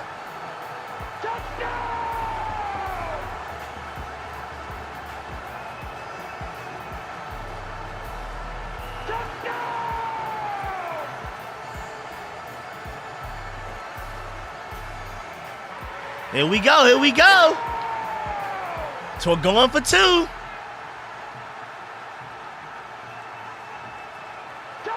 Shouts out my boy Dwayne Lee for sending the big time Cash App for the touchdown. Big time Cash App donation for the touchdown. Appreciate that. He said 2 for the win. He wants to go for 2. Shouts out my boy Dwayne Lee for the big time Cash App donation. Shouts out to Carol. Appreciate you always pulling up and supporting. Thank you for the big time donation to the super chat, man. Appreciate that donation. Touchdown. Happy birthday. Appreciate the happy birthday wishes as well. Thank you, Jack Miller, for the donation to the super chat as well. He said, when was the last time Washington had 2 100-yard receiving yard players in one game? That is a great point. That is a great point. That is a great point. Let's see. Going for it. Hey, I'm going to let y'all know now, though, win or loss, this team showed you it can be good. All we got to do is get healthy, bro. Dude, we would have smoked these boys if we had at least Jaden back, let alone the rest of the team. 2-point conversion. Let's see if we can get it. Batted. Oh, the running back was open. Ah, man, I'm not even going to boo that. I'm not booing that. The running back was open. Great play made right there. Great play. They had the running back in the flat. Good play call by Cliff, bro. Nah, that's a good play call, bro. Dang, man. They had the running back, bro. He was open. The running back was open, bro. Shouts out to Nick Benito, man. He just made a great play. Great players make great plays. We don't have a lot of great players out there because we're hurt. That's the difference. We would have smoked these boys if we were even average NFL healthy. Bro, McNichols is open. That's the exact play call I did in my NCAA championship game, and I won because of it.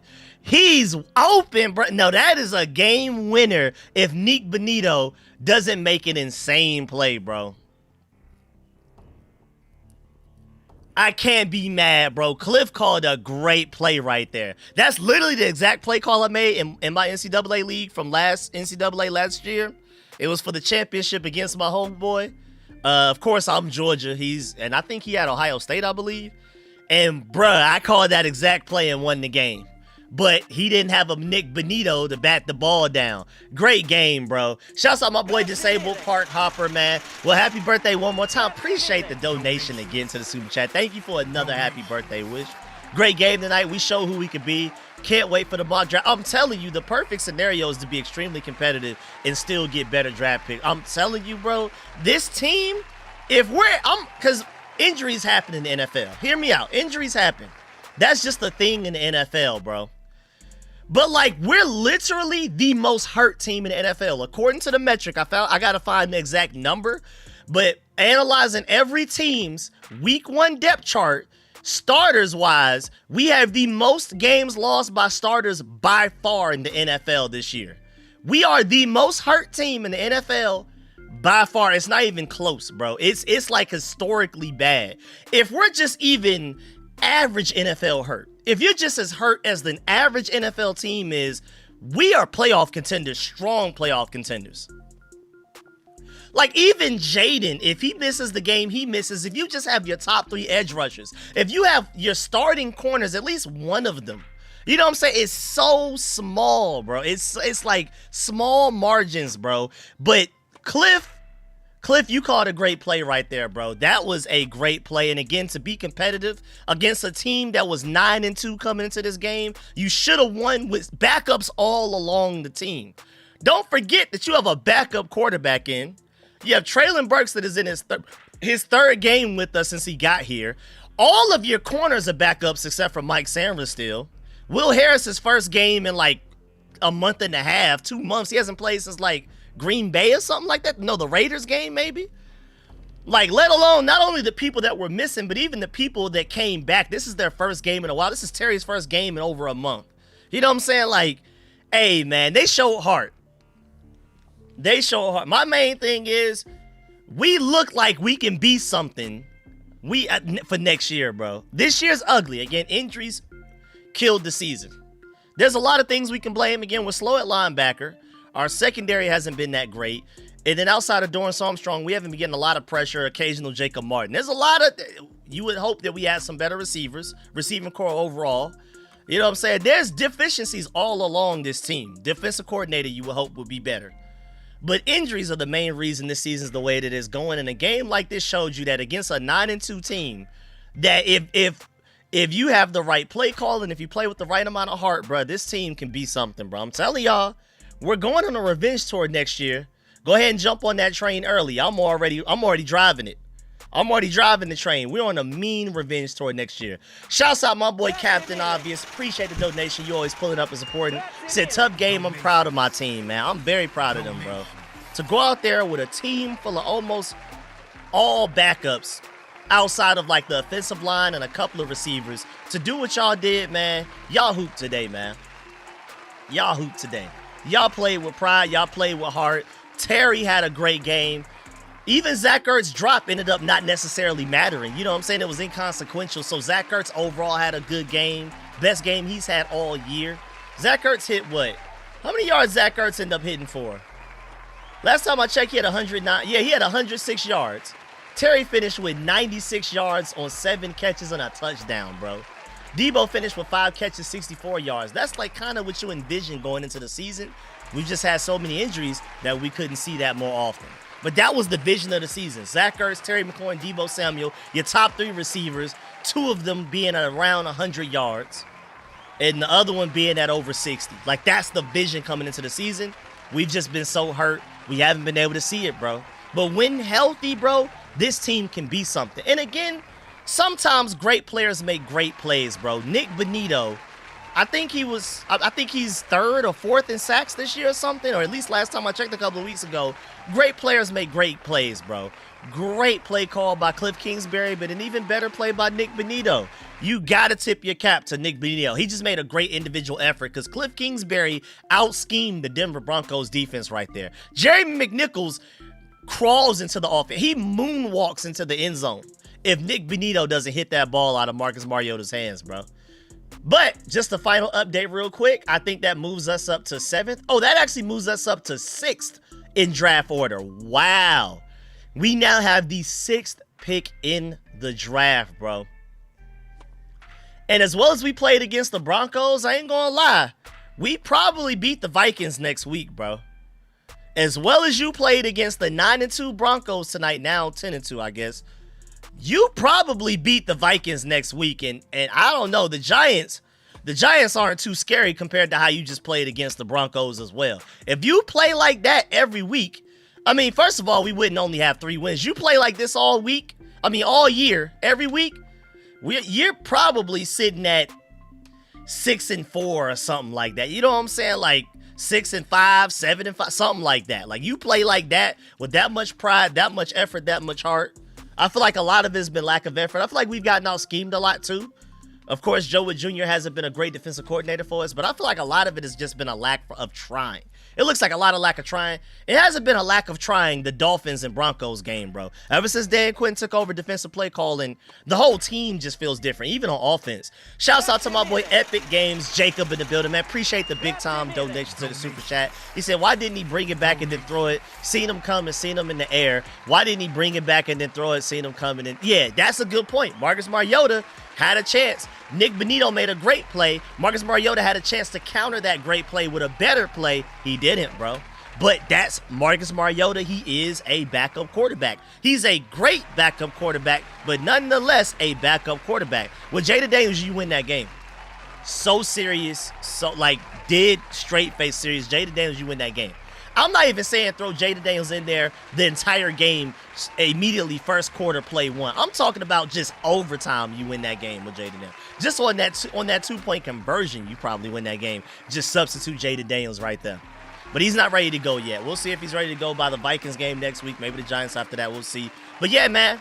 Appreciate all of y'all, man. Thank y'all for all of the birthday wishes, man. Y'all went crazy. Thank you for all of the birthday donations, man. Especially with the season going the way that it is. I mean, we're 3-9 now. 3-8 coming into this game. And the fact that y'all donated as much as y'all did shows that y'all just really rock with me even more than y'all rock with the Commanders. And I really appreciate that. So shouts out to all of y'all. Thank you for all of the donations. Thank you for all of the likes. Make sure you leave a like on the way out. Really appreciate that. 6th overall pick, just to let y'all know, man. Thank you for all the happy birthdays. Hey, again, the main purpose for these games for the rest of the season is to see what great talent we have going into next year. Traylon Burks looks like a guy you need to bring back. Jordan McGee looks like he's learning and getting better. He's not perfect, but he's getting better. Colson Yonkov has been a bigger factor in the passing game than even Ben Sinnott. So maybe you have something there. Chris Rodriguez ran his tail off tonight. Bill in limited action ran pretty well as well. I think he had more yards per carry than even Chris Rodriguez, even though Chris Rodriguez had more overall yards and had the better game. I'm just trying to think of like 2026 wise in future, like where are we at, you know, how good can this team be next year once we get back healthy and have another off season? I think we go back to the NFC Championship game, but that's just me. Shouts out to my mom, been a Pro Bowl sponsor for 63 months. Appreciate that, mommy. I love seeing the team being competitive with a 9-2 team, so happy to see Terry back. Oh, that was beautiful, too. Having Terry back, and Terry not only back, but looking good. The best corner in the NFL. The guy that won Defensive Player of the Year as a cornerback, not an edge rusher, as a cornerback, couldn't contain Terry. And the refs honestly missed a couple of pass interferences on him. Terry should have had even more yards. That guy supposedly the best corner in the NFL couldn't cover Terry one-on-one tonight. So I'm just happy to see Terry look like Terry again, bro. And so very happy you still like spending your birthday with family. Thank you, Mom. Yeah, I agree. I'm proud of the fight as well.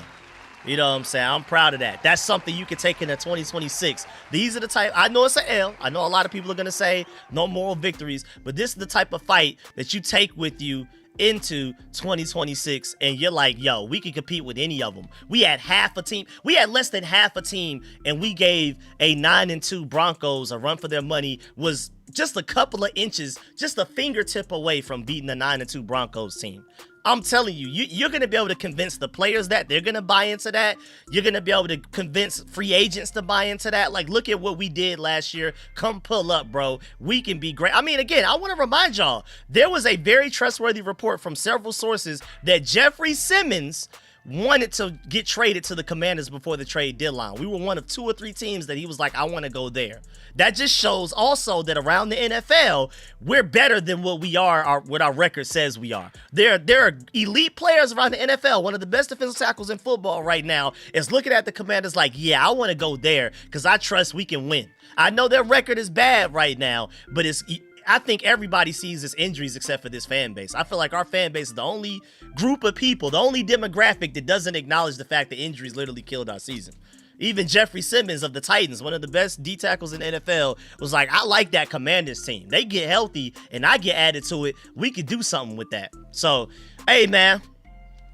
I'm going to go ahead and dip up out of here. Of course, I'm going to hit y'all with a game review probably tomorrow. Maybe a mock draft on Tuesday. Maybe Monday night. We'll see. Appreciate y'all. Shouts out my boy Jim Sleazy with the BuzzardBeater donation right before I got up out of here. How does Mariota get sacked being clipped? Oh, yeah, the refs hate it too. Let's not forget the refs also played a large role into how this game went too. So thank you for bringing that back up, Jim Sleazy. Appreciate that donation as well. Again, thank all of y'all for the birthday donations and birthday wishes.